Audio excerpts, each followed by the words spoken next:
ಸವಿದೆ ನಾಲಗೆಗೆ. ಎಲ್ಲೋ ಹುಡುಕಿದೆ ಇಲ್ಲದ ದೇವರ ಕಲ್ಲು ಮಣ್ಣುಗಳ ಗುಡಿಯೊಳಗೆ.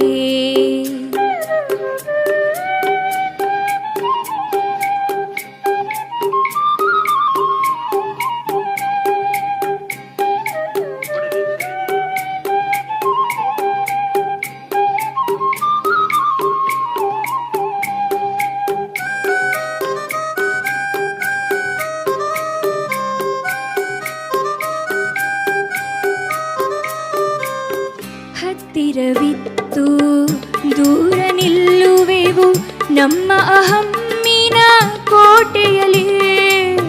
ಹತ್ತಿರವಿತ್ತು ದೂರ ನಿಲ್ಲುವೆವು ನಮ್ಮ ಅಹಮ್ಮಿನ ಕೋಟೆಯಲ್ಲಿ. ಎಷ್ಟು ಕಷ್ಟವೋ ಹೊಂದಿಕೆ ಎಂಬುದು,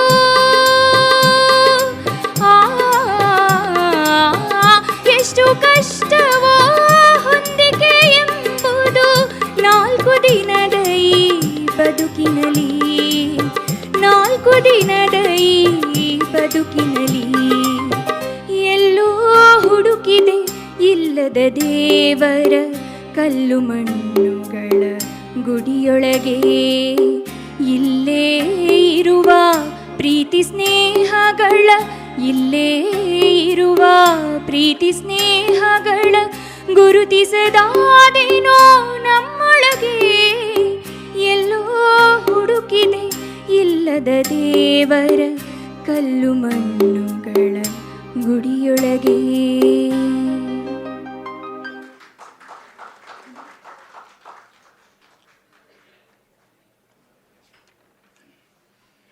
ಕುವೆಂಪು ಅವರ ರಚನೆ ಅಂತರತಮ ನೀ ಗುರು.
ಜಟಿಲ ಕುಟಿಲತಮ ಅಂತರಂಗ, ಜಟಿಲ ಕುಟಿಲತಮ ಅಂತರಂಗ, ಬಹುಭಾವ ವಿಪಿನ ಸಂಚಾರಿ, ಭಾವ ವಿಪಿನ ಸಂಚಾರಿ, ಅಂತರತಮನಿ ಗುರು ಹೇ ಆತ್ಮತಮೋಹಾರಿ.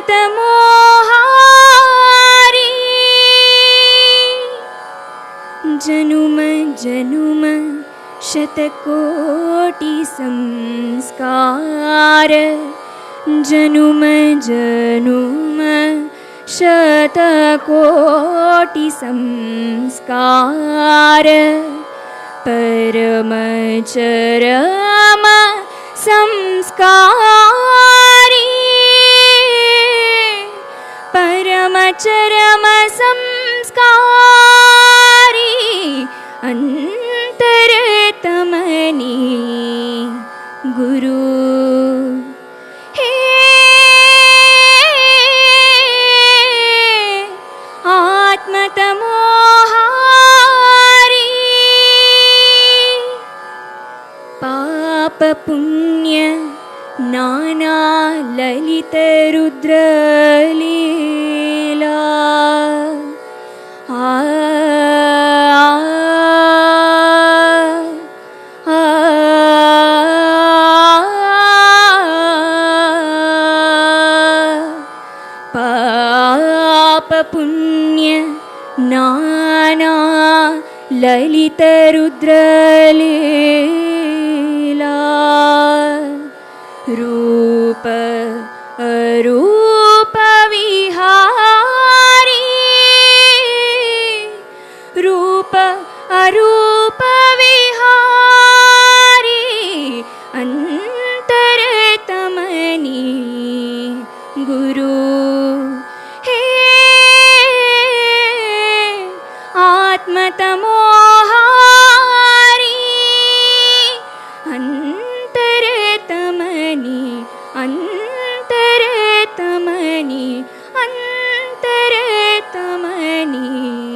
ಆತ್ಮ ತಮೋ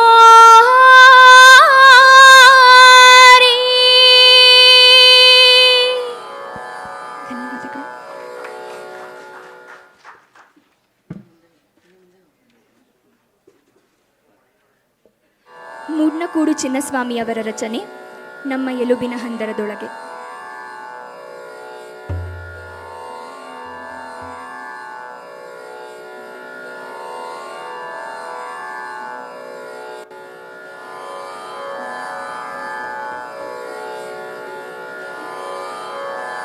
ನಮ್ಮ ಎಲುಬಿನ ಹಂದರದೊಳಗೊಂದು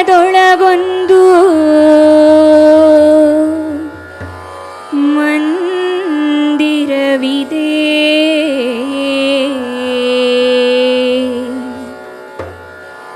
ಉಚ್ಛ್ವಾಸ ನಿಶ್ವಾಸಗಳ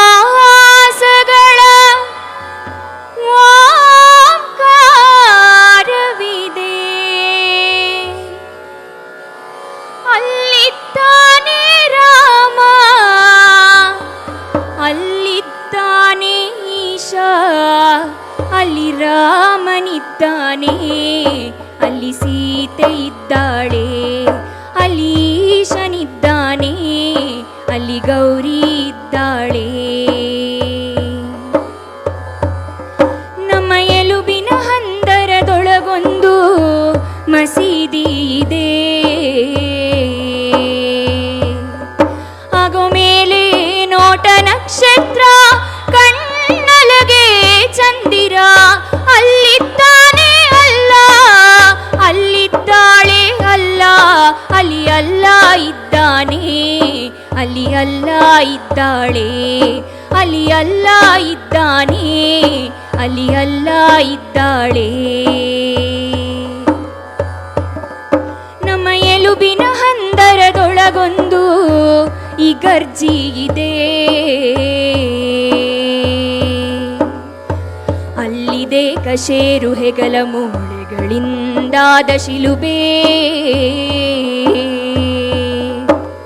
ಅಲ್ಲಿದ್ದಾನೆ ನಮಗಾಗಿ ಮೊಳೆ ಜಡಿಸಿಕೊಂಡು ನಿತ್ಯ ಮರುಗುವ ಯೇಸು ಕ್ರಿಸ್ತ, ಕ್ರಿಸ್ತ ಕ್ರಿಸ್ತ ಕ್ರಿಸ್ತ. ಅಲ್ಲಿ ಯೇಸು ಇದ್ದಾನೆ, ಅಲ್ಲಿ ಮೇರಿ ಇದ್ದಾಳೆ, ಅಲ್ಲಿ ಯೇಸು ಇದ್ದಾನೆ, ಅಲ್ಲಿ ಮೇರಿ ಇದ್ದಾಳೆ. ಮಸ್ತಿಷ್ಕದೊಳಗೆ ಸ್ತೂಪಗಳು, ಅಸ್ಥಿಯೊಳಗದೆಷ್ಟೋ ಬಸದಿಗಳು, ಸದಾ ಸ್ವಸ್ಥವಾಗಿರುವ ಬುದ್ಧನಿದ್ದಾನೆ, ಮಹಾವೀರನಿದ್ದಾನೆ, ಅಲ್ಲಿ ಬುದ್ಧ ಇದ್ದಾನೆ, ಮಹಾವೀರನಿದ್ದಾನೆ, ಅಲ್ಲಿ ಬುದ್ಧ ಇದ್ದಾನೆ, ಮಹಾವೀರನಿದ್ದಾನೆ. ರಕ್ತ ಮಾಂಸದ ಮೂಳೆಗಳು ದುಡಿದವು,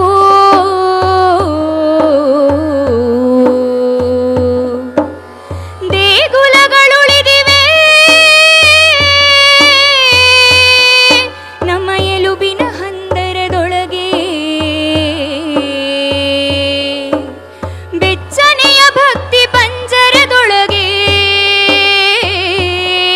ಅಲ್ಲಿ ಅಕ್ಕ ಇದ್ದಾಳೆ, ಮಹಾದೇವಿ ಇದ್ದಾಳೆ, ಅಲ್ಲಿ ಅಣ್ಣ ಇದ್ದಾನೆ, ಬಸವಣ್ಣ ಇದ್ದಾನೆ, ಅಲ್ಲಿ ದೇವನಿದ್ದಾನೆ, ಪ್ರಭುದೇವನಿದ್ದಾನೆ, ಅಲ್ಲಿ ಅಮ್ಮ ಇದ್ದಾಳೆ, ಮಾರಮ್ಮ ಇದ್ದಾಳೆ, ಅಲ್ಲಿ ಅಪ್ಪ ಇದ್ದಾನೆ, ಮೌನಪ್ಪ ಇದ್ದಾನೆ, ಅಲ್ಲಿ ಅಜ್ಜ ಇದ್ದಾನೆ, ಕೊರಗಜ್ಜ ಇದ್ದಾನೆ, ಕನಕದಾಸನಿದ್ದಾನೆ,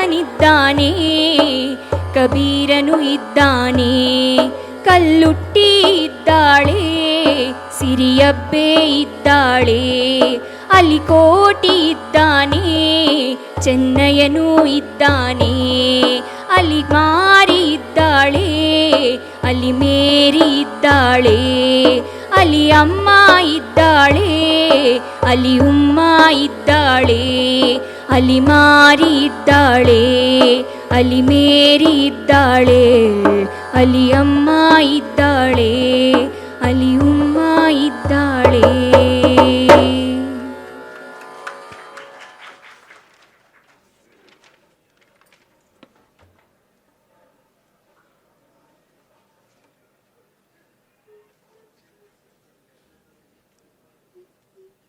ಸಿದ್ಧಲಿಂಗಯ್ಯ ಅವರ ರಚನೆ.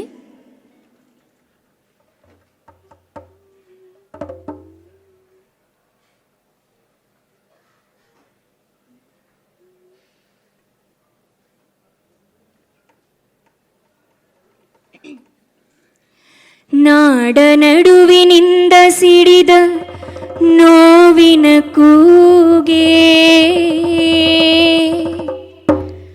ಆಕಾಶದ ಅಗಲಕ್ಕೂ ನಿಂತ ಆಲವೇ. ನಾಡ ನಡುವಿನಿಂದ ಸಿಡಿದ ನೋವಿನ ಕೂಗೆ, ಆಕಾಶದ ಅಗಲಕ್ಕೂ ನಿಂತ ಆಲವೇ, ಆಕಾಶದ ಅಗಲಕ್ಕೂ ನಿಂತ ಆಲವೇ. ಕೋಟಿ ಕೋಟಿ ಕಪ್ಪು ಜನರ ಮೊಟ್ಟ ಮೊದಲ ಮಾತೆ, ಕೋಟಿ ಕೋಟಿ ಕಪ್ಪು ಜನರ ಮೊಟ್ಟ ಮೊದಲ ಮಾತೆ, ನೀರಿನಾಚೆ ಮೋಡದಾಚೆ ಮೊಳಗಿ ಬಂದ ಘೋಷವೇ, ನೀರಿನಾಚೆ ಮೋಡದಾಚೆ ಮೊಳಗಿ ಬಂದ ಘೋಷವೇ. ನಾಡ ನಡುವಿನಿಂದ ಸಿಡಿದ ನೋವಿನ ಕೂಗೆ, ಆಕಾಶದ ಅಗಲಕ್ಕೂ ನಿಂತ ಆಲವೇ, ಆಕಾಶದ ಅಗಲಕ್ಕೂ ನಿಂತ ಆಲವೇ. ಬಾಳಿನಲ್ಲಿ ಕಂಡುಕೊಂಡೆ ಹೋರಾಟದ ದಾರಿಯ, ಬಾಳಿನಲ್ಲಿ ಕಂಡುಕೊಂಡೆ ಹೋರಾಟದ ದಾರಿಯ, ಕರೆದು ಕರೆದು ತೋರಿಸಿದೆ ಮಹಾಮನೆಯ ಬಿರುದನು, ಕರೆದು ತರೆದು ತೋರಿಸಿದೆ ಮಹಾಮನೆಯ ಬಿರುಕನು. ನಾಡ ನಡುವಿನಿಂದ ಸಿಡಿದ ನೋವಿನ ಕೂಗೆ, ಆಕಾಶದ ಅಗಲಕ್ಕೂ ನಿಂತ ಆಲವೇ, ಆಕಾಶದ ಅಗಲಕ್ಕೂ ನಿಂತ ಆಲವೇ. ಜಾತಿಯನ್ನು ಹೂತು ಬಿಡಲು ಲಕ್ಷ ಲಕ್ಷ ಜನರನು, ಜಾತಿಯನ್ನು ಹೂತು ಬಿಡಲು ಲಕ್ಷ ಲಕ್ಷ ಜನರನು, ಕಟ್ಟಿ ಕ್ರಿಯಾರಂಗ ಕಿಳಿದ ಸ್ವಾಭಿಮಾನ ಸಮುದ್ರ, ಕಟ್ಟಿ ಕ್ರಿಯಾರಂಗ ಕಿಳಿದ ಸ್ವಾಭಿಮಾನ ಸಮುದ್ರ. ನಾಡ ನಡುವಿನಿಂದ ಸಿಡಿದ ನೋವಿನ ಕೂಗೆ, ಆಕಾಶದ ಅಗಲಕ್ಕೂ ನಿಂತ ಆಲವೇ, ಆಕಾಶದ ಅಗಲಕ್ಕೂ ನಿಂತ ಆಲವೇ. ಮಹಾರಾಷ್ಟ್ರದ ಮಣ್ಣಿನಲ್ಲಿ ಮೂಡಿ ಬಂದ ಗುಡುಗು ಸಿಡಿಲೆ, ಮಹಾರಾಷ್ಟ್ರದ ಮಣ್ಣಿನಲ್ಲಿ ಮೂಡಿ ಬಂದ ಗುಡುಗು ಸಿಡಿಲೆ, ಮಳೆಯನೇಕೆ ತಾರಲಿಲ್ಲ ಮಿಂಚು ಮಾಯೆ ಅಷ್ಟೆಯೇ, ಮಳೆಯನೇಕೆ ತಾರಲಿಲ್ಲ ಮಿಂಚು ಮಾಯೆ ಅಷ್ಟೆಯೇ. ನಾಡ ನಡುವಿನಿಂದ ಸಿಡಿದ ನೋವಿನ ಕೂಗೆ, ಆಕಾಶದ ಅಗಲಕ್ಕೂ ನಿಂತ ಆಲವೇ, ಆಕಾಶದ ಅಗಲಕ್ಕೂ ನಿಂತ ಆಲವೇ. ಅಭಿಮಾನದ ನೇಗಿಲಿಂದ ಬಂಜರು ನೆಲ ಉತ್ತವನೇ, ಅಭಿಮಾನದ ನೇಗಿಲಿಂದ ಬಂಜರು ನೆಲ ಉತ್ತವನೇ, ಪಾತಿ ಮಾಡಿ ನಾಟಿ ಹಾಕಿ ಬೆಳೆಯ ಕಾಣದೋದವನೇ, ಪಾತಿ ಮಾಡಿ ನಾಟಿ ಹಾಕಿ ಬೆಳೆಯ ಕಾಣದೋದವನೇ. ನಾಡ ನಡುವಿನಿಂದ ಸಿಡಿದ ನೋವಿನ ಕೂಗೆ, ಆಕಾಶದ ಅಗಲಕ್ಕೂ ನಿಂತ ಆಲವೇ, ಆಕಾಶದ ಅಗಲಕ್ಕೂ ನಿಂತ ಆಲವೇ.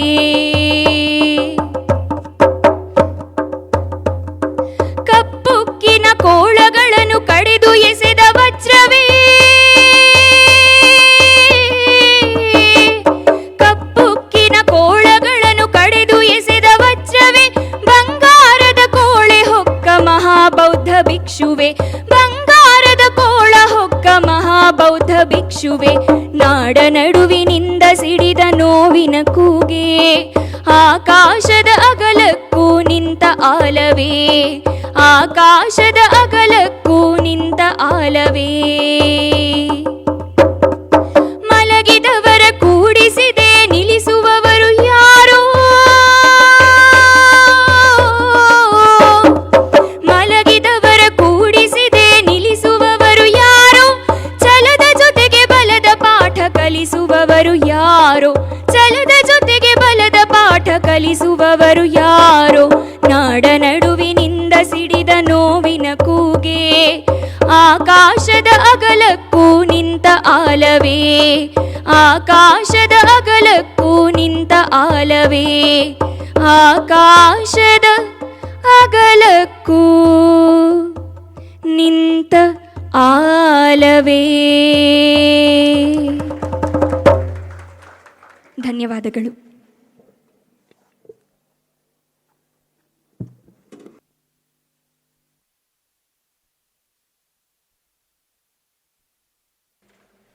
ಎಲ್ಲ ಆಯಾಮಗಳನ್ನೊಳಗೊಂಡ ಗೀತಗುಚ್ಛ ಗಾಯನದಿಂದ ಇಂದಿನ ಕಾರ್ಯಕ್ರಮ ಚಾಲನೆಗೊಂಡಿದೆ.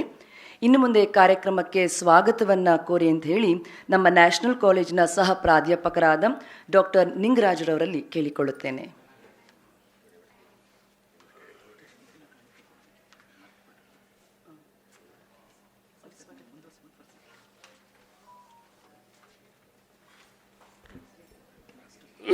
ಎಲ್ಲರಿಗೂ ನಮಸ್ಕಾರ. ನಮ್ಮ ನ್ಯಾಷನಲ್ ಕಾಲೇಜಿನ ಕನ್ನಡ ವಿಭಾಗದ ಪ್ರಾಧ್ಯಾಪಕರು ಮುಖ್ಯಸ್ಥರಾದಂಥ ಶ್ರೀ ಶಿವಣ್ಣ ಕೆಂಸಿ ಅವರು ತೆರೆದ ನೋಟ ಪುಸ್ತಕವನ್ನು ತಮ್ಮದೇ ಆದಂತಹ ಆಲೋಚನೆಗಳೊಂದಿಗೆ ರಚಿಸಿ ಇವತ್ತು ಬಿಡುಗಡೆ ಮಾಡ್ತಾ ಇದ್ದಾರೆ. ಆ ಬಿಡುಗಡೆ ಕಾರ್ಯಕ್ರಮಕ್ಕೆ ತಾವೆಲ್ಲರೂ ಸಾಕ್ಷಿಯಾಗಿದ್ದೀರಿ ಮತ್ತು ಆ ಪುಸ್ತಕವನ್ನು ಕುರಿತು ನಮ್ಮ ಅಭಿಪ್ರಾಯಗಳನ್ನು ಹಂಚಿಕೊಳ್ಳೋದಕ್ಕೆ ವೇದಿಕೆಯಲ್ಲಿ ಕೆಲವು ಗಣ್ಯರು ಉಪಸ್ಥಿತರಿದ್ದಾರೆ. ಈ ಸಮಾರಂಭದ ಅಧ್ಯಕ್ಷತೆಯನ್ನು ನಾಡಿನ ಚಿಂತಕರಾದಂತಹ ಡಾಕ್ಟರ್ ಬಂಜಗೆರೆ ಜಯಪ್ರಕಾಶ್ರವರು ವಹಿಸ್ಕೊಂಡಿದ್ದಾರೆ. ಅವರು ಈ ಕಾರ್ಯಕ್ರಮದಲ್ಲಿ ಉಪಸ್ಥಿತರಿದ್ದಾರೆ. ಅವರಿಗೆ ನಮ್ಮ ನ್ಯಾಷನಲ್ ಎಜುಕೇಷನ್ ಸೊಸೈಟಿಯ ಪರವಾಗಿ ಹಾಗೂ ಕಾಲೇಜಿನ ಪರವಾಗಿ ನನ್ನ ವೈಯಕ್ತಿಕವಾಗಿ ಆತ್ಮೀಯವಾದ ಸ್ವಾಗತವನ್ನು ಕೋರ್ತಾ ಇದ್ದೀನಿ. ಹಾಗೂ ಸಾಹಿತ್ಯಿಕವಾದಂತಹ ಚಟುವಟಿಕೆಗಳ ಜೊತೆಗೆ ಎಲ್ಲ ಕಾರ್ಯಕ್ರಮಗಳಿಗೂ ಒತ್ತಾಸೆಯಾಗಿ ನಿಂತಿರುವಂಥದ್ದು ನಮ್ಮ education society, national education society. ಆ ನ್ಯಾಷನಲ್ ಎಜುಕೇಷನ್ ಸೊಸೈಟಿಯ ಅಧ್ಯಕ್ಷರಾದಂತಹ ಡಾಕ್ಟರ್ ಸುಬ್ರಹ್ಮಣ್ಯ ಸರ್ ಅವರು ಕೂಡ ಈ ಕಾರ್ಯಕ್ರಮದಲ್ಲಿ ಉಪಸ್ಥಿತರಿದ್ದಾರೆ. ಅವರಿಗೂ ಕೂಡ ತಮ್ಮೆಲ್ಲರ ಪರವಾಗಿ ಹಾಗೂ ನನ್ನ ವೈಯಕ್ತಿಕವಾಗಿ ಅವರನ್ನು ಈ ಸಮಾರಂಭಕ್ಕೆ ಆತ್ಮೀಯವಾಗಿ ಸ್ವಾಗತಿಸ್ತಾ ಇದ್ದೀನಿ. ಹಾಗೂ ನಮ್ಮ ಕಾಲೇಜಿನ ಅಧ್ಯಾಪಕರಾದ ಕೆಂಸಿ ಶಿವಣ್ಣ ಅವರ ಪುಸ್ತಕವನ್ನು ಕುರಿತು ತಮ್ಮ ಅಭಿಪ್ರಾಯಗಳನ್ನು ಹಂಚಿಕೊಳ್ಳೋದಕ್ಕೆ ನಮ್ಮೊಡನೆ ಇವತ್ತು ವೇದಿಕೆಯಲ್ಲಿ ಉಪಸ್ಥಿತರಿದ್ದಾರೆ ಚಾಹಾ ರಘುನಾಥ್ ಸರ್ ಅವರು. ಅವರಿಗೂ ಕೂಡ ನಿಮ್ಮೆಲ್ಲರ ಪರವಾಗಿ ಕಾಲೇಜಿನ ಪರವಾಗಿ ಅವರನ್ನು ಈ ಸಭೆಗೆ ಆತ್ಮೀಯವಾಗಿ ಸ್ವಾಗತಿಸ್ತಾ ಇದ್ದೀನಿ. ಹಾಗೂ ನಮ್ಮ ಕಾಲೇಜಿನ ಕಾರ್ಯದರ್ಶಿಗಳಾದಂತಹ ಶ್ರೀಯುತ ವೆಂಕಟಶಿವರೆಡ್ಡಿಯವರು ಹಾಗೂ ಶ್ರೀಯುತ ಅರುಣ್ ಕುಮಾರ್ ಸರ್ ಅವರು ಅನುಪಸ್ಥಿತರಿದ್ದಾರೆ. ಅವರಿಗೂ ಕೂಡ ನಿಮ್ಮೆಲ್ಲರ ಪರವಾಗಿ ಸಂಸ್ಥೆಯ ಪರವಾಗಿ ನಾನು ಸ್ವಾಗತವನ್ನು ಬಯಸ್ತಾ ಇದ್ದೀನಿ. ಹಾಗೂ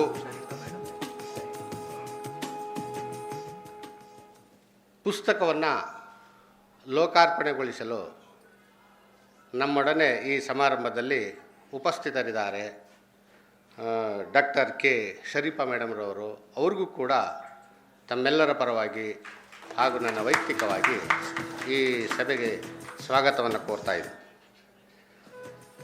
ಹಾಗೆ ಈ ಪುಸ್ತಕದ ಬಿಡುಗಡೆಯ ಜವಾಬ್ದಾರಿಯನ್ನು ವಹಿಸಿಕೊಂಡಿರುವಂತಹ Kaumudi ಪ್ರಕಾಶನದ doctor Mamata KN.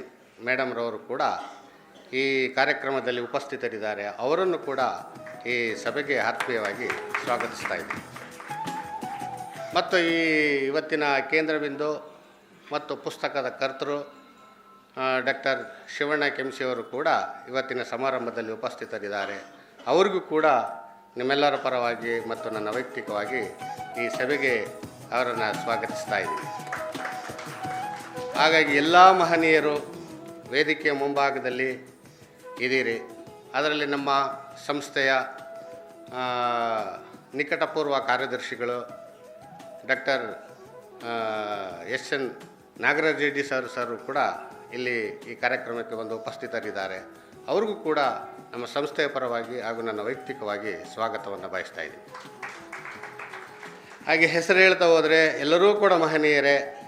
But ಎಲ್ಲರೂ ಕೂಡ ಕನ್ನಡ ನಾಡು ನುಡಿ ಸಾಹಿತ್ಯ ಸಂಸ್ಕೃತಿಯ ಬಗ್ಗೆ ಅಪಾರವಾದಂಥ ಪ್ರೀತಿ ಕಳಕಳಿಯನ್ನು ಹೊಂದಿರುವಂಥವರೇ.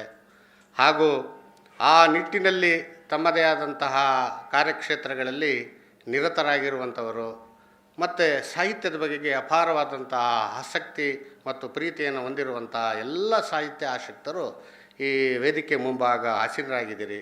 ನಿಮ್ಮೆಲ್ಲರನ್ನೂ ಕೂಡ ಒಟ್ಟಿಗೆ ನಾನು ಈ ಕಾರ್ಯಕ್ರಮಕ್ಕೆ ಭಾಳ ಆತ್ಮೀಯವಾಗಿ ನಮ್ಮ ಸಂಸ್ಥೆಯ ಪರವಾಗಿ ನನ್ನ ವೈಯಕ್ತಿಕವಾಗಿ ಸ್ವಾಗತವನ್ನು ಈ ಸಮಾರಂಭಕ್ಕೆ ಕೋರ್ತಾ ಇದ್ದೀನಿ. ಹಾಗೂ ನಮ್ಮ ಕಾಲೇಜಿನ ಅಧ್ಯಾಪಕರು, ವಿದ್ಯಾರ್ಥಿಗಳು ಹಾಗೂ ಈ ಕಾರ್ಯಕ್ರಮವನ್ನು ಸಾಕ್ಷೀಕರಿಸಿ ಪ್ರಕಟಪಡಿಸಲು ಮಾಧ್ಯಮದವರು ಹಾಗೂ ಎಲ್ಲರೂ ಕೂಡ ಈ ಕಾರ್ಯಕ್ರಮದಲ್ಲಿ ಇದ್ದೀರಿ. ಹಾಗಾಗಿ ಪ್ರೀತಿಯಿಂದ ಬಂದಿರುವಂಥ ನಿಮ್ಮೆಲ್ಲರಿಗೂ ಇವತ್ತಿನ ಈ ಕಾರ್ಯಕ್ರಮಕ್ಕೆ ಆತ್ಮೀಯವಾಗಿ ಸ್ವಾಗತವನ್ನು ಕೋರ್ತಾ ಮತ್ತು ಈ ಕಾರ್ಯಕ್ರಮಕ್ಕೆ ಪ್ರತ್ಯಕ್ಷವಾಗಿ ಪರೋಕ್ಷವಾಗಿ ಸಹಾಯ ಸಹಕಾರ ಮಾಡಿದಂಥ ಎಲ್ಲರನ್ನೂ ನೆನೆದು ಸ್ವಾಗತಿಸುತ್ತಾ ನನ್ನ ಸ್ವಾಗತ ಭಾಷಣವನ್ನು ಮುಗಿಸ್ತಾ ಇದ್ದೇನೆ. ಎಲ್ಲರಿಗೂ ನಮಸ್ಕಾರ.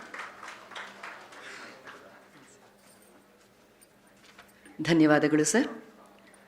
ನಮ್ಮ ಗೀತಗುಚ್ಛ ಗಾಯನವನ್ನು ಹಾಡಿದಂತಹ ಶ್ರೇಯಾ ಕುಮಾರ್ ಹಾಗೂ ಚಂದ್ರಶೇಖರ್ ಅವರಿಗೆ ನೆನಪಿನ ಕಾಣಿಕೆಯನ್ನು ಕೊಡಬೇಕು ಅಂತ ಹೇಳಿ ನಾನು ಬಂಜಗೆರೆ ಪ್ರಕಾಶ್ ಸರ್ ಅವರಲ್ಲಿ ಕೇಳ್ಕೊಳ್ತಾ ಇದ್ದೀನಿ. ಶ್ರೇಯಾ ಹಾಗೂ ಚಂದ್ರಕುಮಾರ್.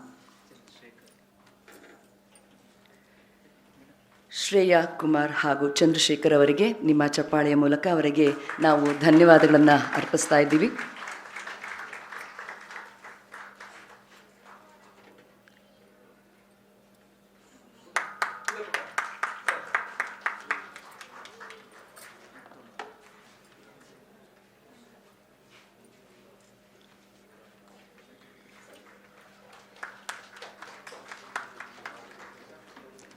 ಧನ್ಯವಾದಗಳು ಸರ್. ಇನ್ನು ಮುಂದೆ ಪುಸ್ತಕ ಲೋಕಾರ್ಪಣೆಯ ಸಮಯ. ಡಾಕ್ಟರ್ ಕೆ ಶರೀಫಾರವರಲ್ಲಿ ಕೇಳ್ಕೊಳ್ತಾ ಇದ್ದೇನೆ. ಇಂದಿನ ಕಾರ್ಯಕ್ರಮದ ಪುಸ್ತಕದ ಲೋಕಾರ್ಪಣೆಯನ್ನು ಮಾಡಬೇಕು ಅಂಥೇಳಿ ವಿನಮ್ರತೆಯಿಂದ ನಾನು ಕೇಳ್ಕೊಳ್ತಾ ಇದ್ದೀನಿ. ಎಲ್ಲ ಗಣ್ಯರು, ವೇದಿಕೆಯಲ್ಲಿ ಇರುವಂತಹ ಎಲ್ಲ ಗಣ್ಯರು ಇದರ ಜೊತೆಗೆ ಭಾಗಿಯಾಗ್ತಾ ಇದ್ದಾರೆ. ಶಿವಣ್ಣರವರು ರಚಿಸಿರುವಂತಹ ತೆರೆದ ನೋಟ ಪುಸ್ತಕ ಲೋಕಾರ್ಪಣೆಯಾಗ್ತಾ ಇದೆ.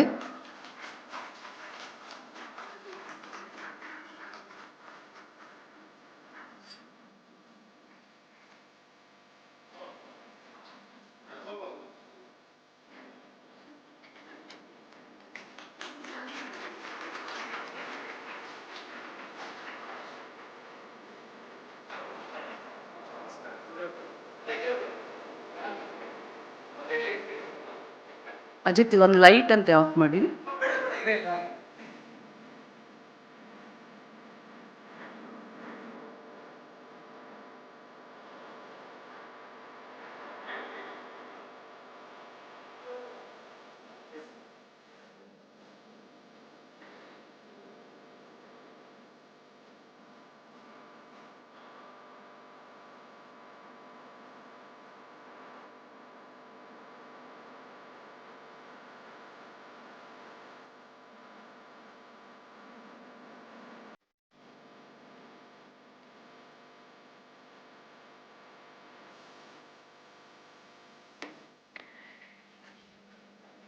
ಲೋಕಾರ್ಪಣೆಗೊಂಡಂತಹ ತೆರೆದ ನೋಟ ಪುಸ್ತಕ 220 ರೂಪಾಯಿಗಳಿರ್ತವೆ. ಈ ದಿನ ರಿಯಾಯಿತಿ ದರದಲ್ಲಿ 180 ರೂಪಾಯಿಗೆ ದೊರೆಯಲಿದೆ. ದಯಮಾಡಿ ಎಲ್ಲರೂ ಕೊಂಡುಕೊಳ್ಬೇಕಾಗಿ ಪ್ರಾರ್ಥನೆ. ಕಣ್ಣಿನಲ್ಲಿ ನೋಡಿದ್ದೇ ಪರಮ ಸತ್ಯವಲ್ಲ, ಹೃದಯದಿಂದ ಕಾಣತಕ್ಕಂತಹ ಮತ್ತೊಂದು ಶಕ್ತಿ ಮಾನವನಲ್ಲಿದೆ ಅಂಥೇಳಿ ಕುವೆಂಪುರವರು ಹೇಳ್ತಾರೆ. ಇಂದಿನ ಪುಸ್ತಕವನ್ನು ಲೋಕಾರ್ಪಣೆ ಮಾಡಿದಂತಹ ಡಾಕ್ಟರ್ ಕೆ ಶರೀಫಾರವರು ಮಾತುಗಳನ್ನು ಕೇಳಲಿಕ್ಕೆ ನಾವೆಲ್ಲೂ ಕಾತರರಾಗಿದ್ದೀವಿ. ಮೇಡಮ್, ದಯಮಾಡಿ ನಿಮ್ಮ ಮಾತುಗಳಿಗೋಸ್ಕರವಾಗಿ ನಾವು ಕಾಯ್ತಿದ್ದೇವೆ.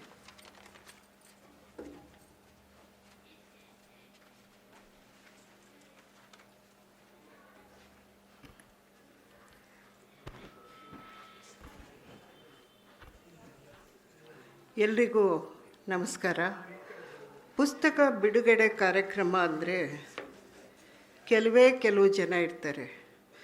ಇವತ್ತು ಈ ಸಭಾಂಗಣ ತುಂಬಿರೋದನ್ನು ನೋಡಿದರೆ ಶಿವಣ್ಣವರ ಮೇಲೆ ಎಲ್ಲರ ಪ್ರೀತಿ ಎಷ್ಟಿದೆ ಅಂತ ಇವತ್ತು ಗೊತ್ತಾಗ್ತಾ ಇದೆ. ಅವರಿಗೆ ಅಭಿನಂದನೆಗಳು. ಈ ತೆರೆದ ನೋಟ ಶಿವಣ್ಣ ಅವರ ಪುಸ್ತಕ ಕೌದಿ ಪ್ರಕಾಶನ ಪ್ರಕಟಪಡಿಸಿದೆ. ಕೌದಿ ಪ್ರಕಾಶನ ಇತ್ತೀಚೆ ಕೇರಳದ ಡಿಸಾಸ್ಟರ್ ಬಗ್ಗೆ ಅಲ್ಲಿಯ ಒಂದು ಮಣ್ಣಿನ ಕೊರೆತ, ಗುಡ್ಡ ಬೆಟ್ಟಗಳು ಸವಿದು ಹೋದಂತಹ, ಊರಿಗೂರೇ ಕೊಚ್ಕೊಂಡು ಹೋದಂತಹ ಸಂಗತಿಯನ್ನು ಆಶಿಕ್ ಅವರು ಅದನ್ನು ಬರೆದು ಪ್ರಕಟ ಮಾಡಿದರು. ತಕ್ಷಣದಲ್ಲಿ 8 ದಿನ ಆಗಿಲ್ಲ ಆ ಪುಸ್ತಕ ರೆಡಿ ಆಯಿತು. ಇದು ಕೂಡ ಅಷ್ಟೇ ತೀವ್ರತರವಾಗಿ ಕೈಗೊಂಡು ಅದನ್ನು ಪ್ರಕಟ ಮಾಡಿರುವಂತಹ ಕೌದಿ ಪ್ರಕಾಶನಕ್ಕೆ ಅಭಿನಂದನೆಗಳನ್ನು ಸಲ್ಲಿಸ್ತೇನೆ. 5-10 ವರ್ಷಗಳಲ್ಲಿ ನಮ್ಮ ಲೇಖಕರಾದ ಶಿವಣ್ಣ ಕೆಂಸಿ ಅವರು ಬರೆದಂತಹ ಅಲ್ಲಲ್ಲಿ ಬರೆದಂಥ ಬರಹಗಳೇ ಈಗಿನ ಇವತ್ತಿನ ತೆರೆದ ನೋಟ. ಈ ತೆರೆದ ನೋಟದಲ್ಲಿ ಬಹಳಷ್ಟು ಲೇಖನಗಳಿವೆ. ಅವು ಪರಿಸರದ ಬಗ್ಗೆ, ಓದಿನ ಬಗ್ಗೆ, ಚಳುವಳಿಗಳ ಒಡನಾಟದ ಇವರ ಅನುಭವಗಳು, ಚರ್ಚೆಗಳು, ಹಾಗೂ ಕೇಳ್ತಾ ಹೋದಂತೆ ಅವರ ಬರಹಗಳಲ್ಲಿ ಎಂತಹ ಒಂದು ಕೌತುಕ ಕಾದಿದೆ ಅಂದರೆ ನಮಗೆ ಅವು ಬಡಿದೆಚ್ಚರಿಸ್ತವೆ. ಆದರೆ ಎಲ್ಲೂ ಶಬ್ದ ಮಾಡೋದಿಲ್ಲ, ಜಂಬ ಕೊಚ್ಕೊಳ್ಳೋದಿಲ್ಲ.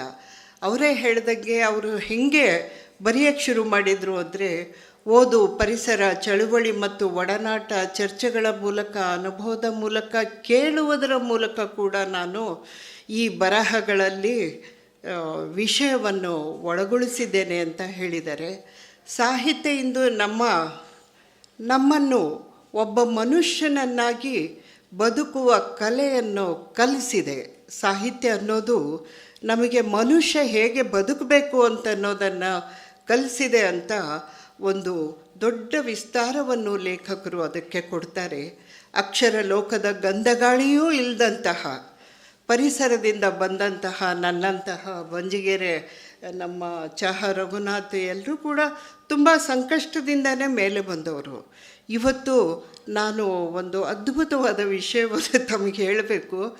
ಅದೇನು ಅಂದರೆ, ನಮಗೆ ಈ ಆಹ್ವಾನ ಪತ್ರಿಕೆಯಲ್ಲಿ ನಮ್ಮ ಹೆಸರುಗಳನ್ನು ಹಾಕಿದಾಗ ನಾವ್ಯಾರೂ ಸಿಂಡಿಕೇಟ್ ಮೆಂಬರ್ಸ್ ಆಗಿರಲಿಲ್ಲ.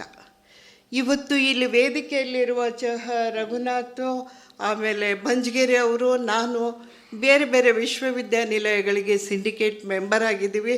ಇದು ಬಹುಶಃ ತೆರೆದ ಪುಸ್ತಕದಲ್ಲಿ ನಮ್ಮ ಹೆಸರು ಸೇರಿರೋದ್ರಿಂದ ನಮ್ಮ ಕಾಲ್ಗುಣ ಸರಿ ಇತ್ತೇನೋ ಅಂತ ಹೇಳಬೇಕಾಗೈತೆ. ಇದು ಸೇರಿದ ನಂತರ ನಮಗೆ ಅನೌನ್ಸ್ ಆಗಿದ್ದು, ಈ ವೇದಿಕೆಯಲ್ಲಿ 3 ಜನ ಸಿಂಡಿಕೇಟ್ ಮೆಂಬರ್ಸ್ ಇದ್ದಾರೆ. ಶಿವಣ್ಣವರ ಪುಸ್ತಕ ಬಿಡುಗಡೆಗೆ ಸಾಕ್ಷಿಗಳಾಗಿ ಇದ್ದೇವೆ.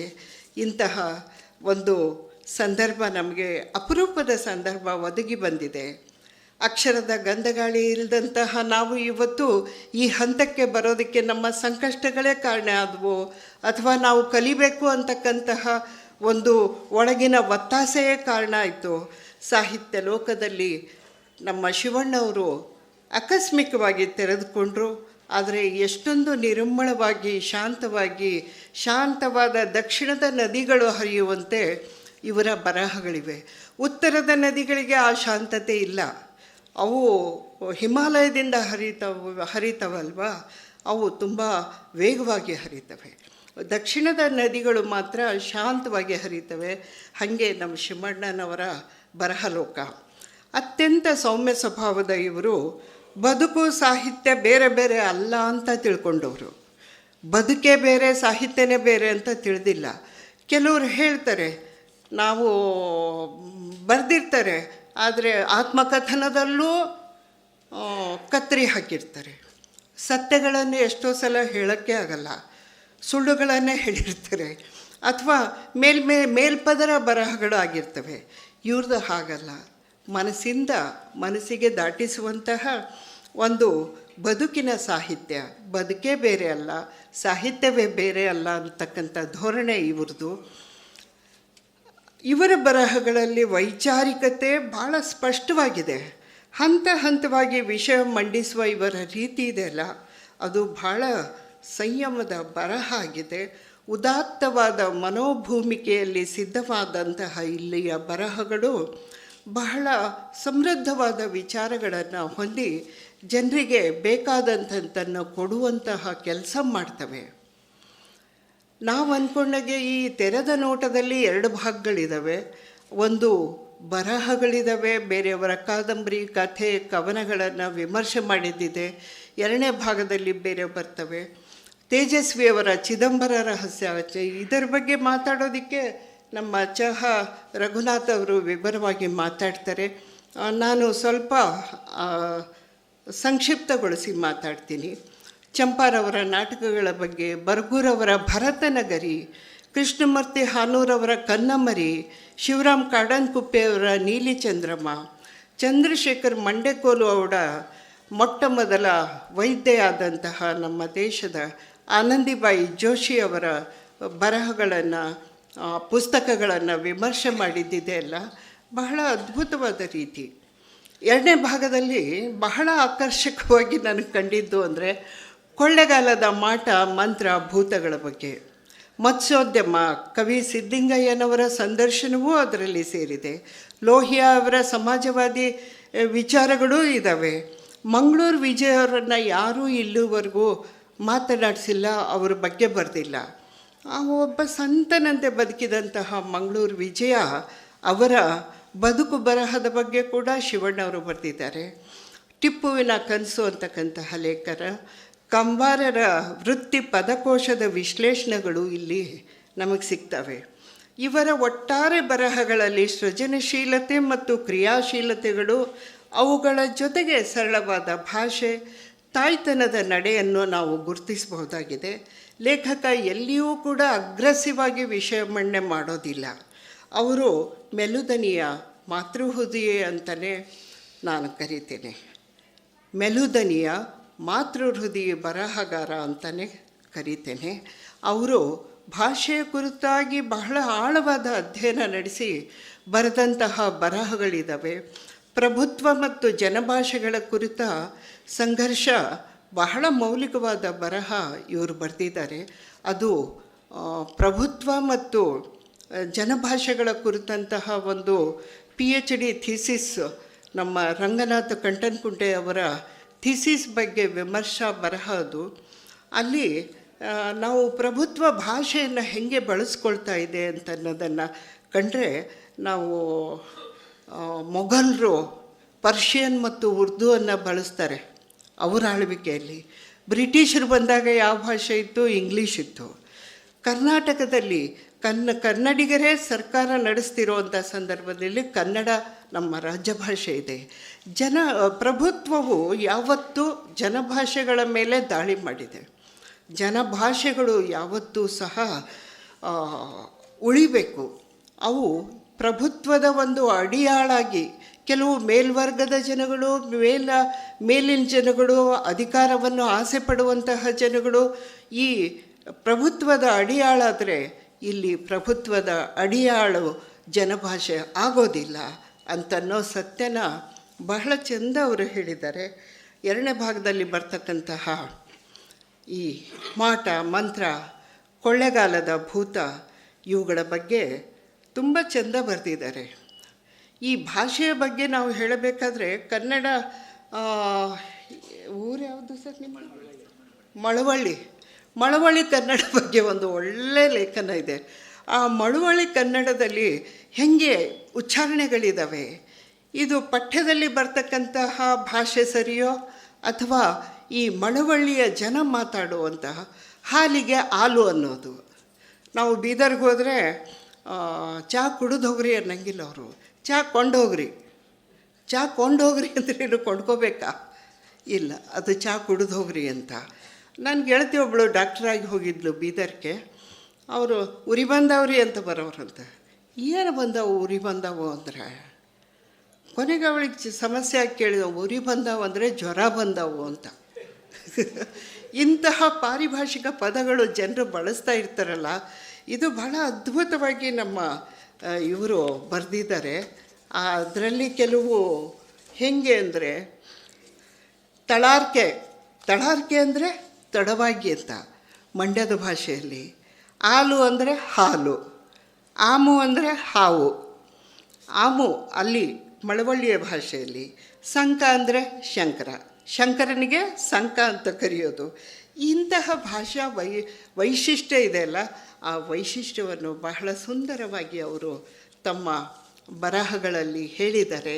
ಇಂತಹ ಬರಹಗಳನ್ನು ನಾನು ಮೊಟ್ಟ ಮೊದಲ ಬಾರಿಗೆ ಇಷ್ಟೊಂದು ನಿರುಮ್ಮಳವಾಗಿ, ಇಷ್ಟೊಂದು ಶಾಂತವಾಗಿ, ಇಷ್ಟೊಂದು ಚಂದವಾದ ಭಾಷಾ ಶೈಲಿಯನ್ನು ಬಳಸಿರೋದನ್ನು ನೋಡಿದ್ದೇನೆ. ಕಷ್ಟ ಬಂದಾಗ ಜನ ಮುಡುಪು ಹೊರ್ತಾರೆ. ಬಡವರ ಕಷ್ಟ ದೂರ ಮಾಡ್ಕೊಳ್ಳೋದಕ್ಕೆ ದೇವರಿಗೆ ಮುಡುಪು ಕಟ್ಟೋದು, ಆಮೇಲೆ ದೆವ್ವ ಬಂದಿದೆ ಅಂತ ನಾವು ಮೌಢ್ಯ ಇರುತ್ತಲ್ಲ, ಅಂತಹ ಅನೇಕ ಮಾನಸಿಕವಾದಂತಹ ನೆಮ್ಮದಿ ಪಡ್ಕೊಳ್ಳೋದಕ್ಕೆ ಅವ್ರು ಏನೇನೋ ಕೆಲಸಗಳು ಮಾಡ್ತಿರ್ತಾರೆ ಬಡವರು. ಅದಕ್ಕೆ ಅವರು ಹೇಳ್ತಾರೆ, ಕಷ್ಟ ಬಂದಾಗ ಹರಕೆ ಮುಡುಪುಗಳು ಈ ನಡೆಯ ಭಾಗವಾಗಿ ಮುಂದುವರಿತವೆ, ಮಾಟ ಮಂತ್ರದ ಭಾಗವಾಗಿ. ಇದೇ ಸಂದರ್ಭದಲ್ಲಿ ಲೇಖಕರು ಹೇಳೋದೇನೆಂದರೆ, ಇಂತಹ ಮೌಢ್ಯಗಳೇ ಅಸಮಾನತೆ ಮತ್ತು ಶೋಷಣೆಯ ಮೂಲವಾಗಿವೆ ಎಂಬ ಸತ್ಯವನ್ನು ನಮ್ಮ ಮುಂದೆ ಬಿಚ್ಚಿಡ್ತಾರೆ.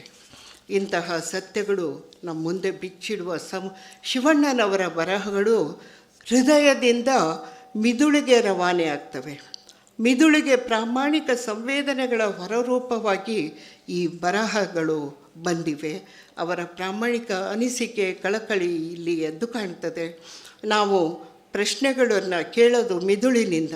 ಅಂತಹ ಪ್ರಶ್ನೆಗಳನ್ನು ಅವರೇ ಹಾಕ್ಕೊಂಡು ಅವರೇ ಉತ್ತರಗಳನ್ನು ಹೇಳುವಂತಹ ಕೆಲಸ ಮಾಡಿದ್ದಾರೆ.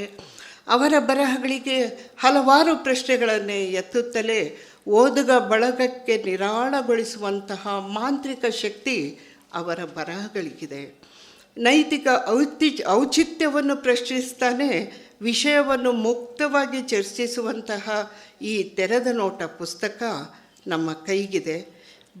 ಬರಹಗಳ ಹಿಂದೆ ಒಬ್ಬ ಅಕಾಡೆಮಿಷಿಯನ್ ಇಲ್ಲ, ಅವರು ಒಬ್ಬ ಸರಳ ಸಜ್ಜನ ಮಾತೃಹೃದಯಿ ಬರಹಗಾರನಲ್ಲಿ ಇರುವುದು ನಮಗೆ ಕಂಡುಬರುತ್ತೆ.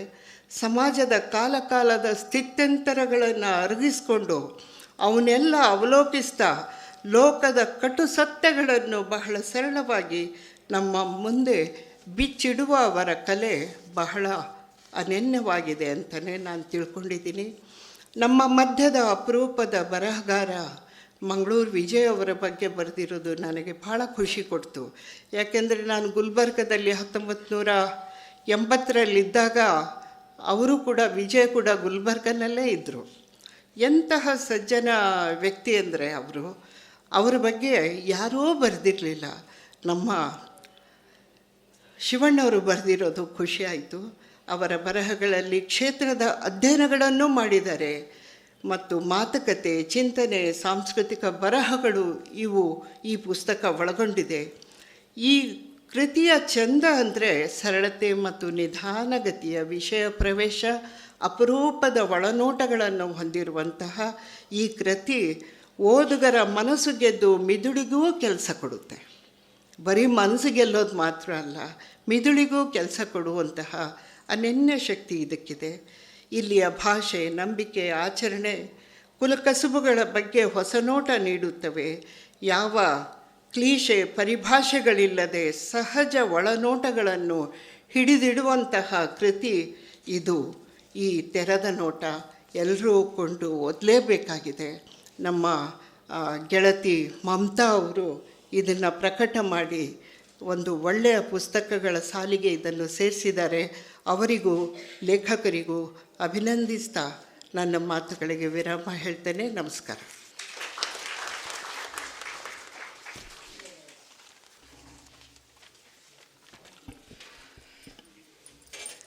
ತೆರೆದ ನೋಟ ಪುಸ್ತಕದ ಕೌತುಕಗಳ ಬಗ್ಗೆ ದಕ್ಷಿಣ ನದಿಯ ಶಾಂತತೆಯಂತೆಯೇ ತಿಳಿಸಿಕೊಟ್ಟಂತಹ ಶರೀಫಾ ಮೇಡಮ್ ರವರಿಗೆ ತುಂಬ ಹೃದಯದ ಧನ್ಯವಾದಗಳು ಮೇಡಮ್. ಮಾನವ ಪ್ರಜ್ಞೆಯ ಇತಿಹಾಸದಲ್ಲಿ ಪ್ರಶ್ನೆ ಹುಟ್ಟಿದ ಕ್ಷಣ ಶಬ್ದ ಹುಟ್ಟಿದ ಕ್ಷಣದಷ್ಟೇ ಕ್ರಾಂತಿಕಾರಿಯಾಗಿರುತ್ತಂತೆ. ಇನ್ನು ಮುಂದೆ ಈ ಪುಸ್ತಕದ ಕುರಿತಾಗಿ ಮಾತನಾಡಲಿದ್ದಾರೆ ಜಾಹಾ ರಘುನಾಥರವರು.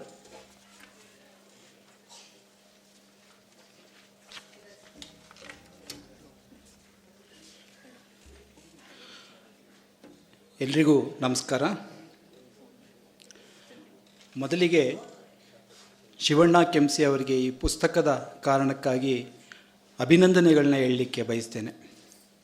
ನಾನು ಈ ಪುಸ್ತಕದ ಆರಂಭದಲ್ಲಿ ಶಿವಣ್ಣ ಅವರ ಪರಿಚಯವನ್ನು ಕುರಿತು ಹುಡುಕಿದೆ, ಆದರೆ ಪರಿಚಯ ಇಲ್ಲ. ಅದು ಸಾಮಾನ್ಯವಾಗಿ ಲೇಖಕರ ಪರಿಚಯ ಇಲ್ಲದ ಪುಸ್ತಕಗಳನ್ನು ಕಾಣೋದೇ ತುಂಬ ದುರ್ಲಭ ಆಗಿರುವಂಥ ಸಂದರ್ಭದಲ್ಲಿ ಲೇಖಕರ ಪರಿಚಯ ಇಲ್ಲದೇ ಈ ಪುಸ್ತಕ ಪ್ರಕಟ ಆಗಿದೆ. ಅದು ಶಿವಣ್ಣ ಅವರು ನನಗೆ ತೀರಾ ಇತ್ತೀಚಿನ ಪರಿಚಯ. ಅವರನ್ನು ನೋಡಿದಾಗೆಲ್ಲ ಇವರು ತುಂಬ ಪುಸ್ತಕಗಳನ್ನು ಬರೆದಿರಬೇಕು ಅಂತ ಅಂದ್ಕೊಂಡಿದ್ದೆ.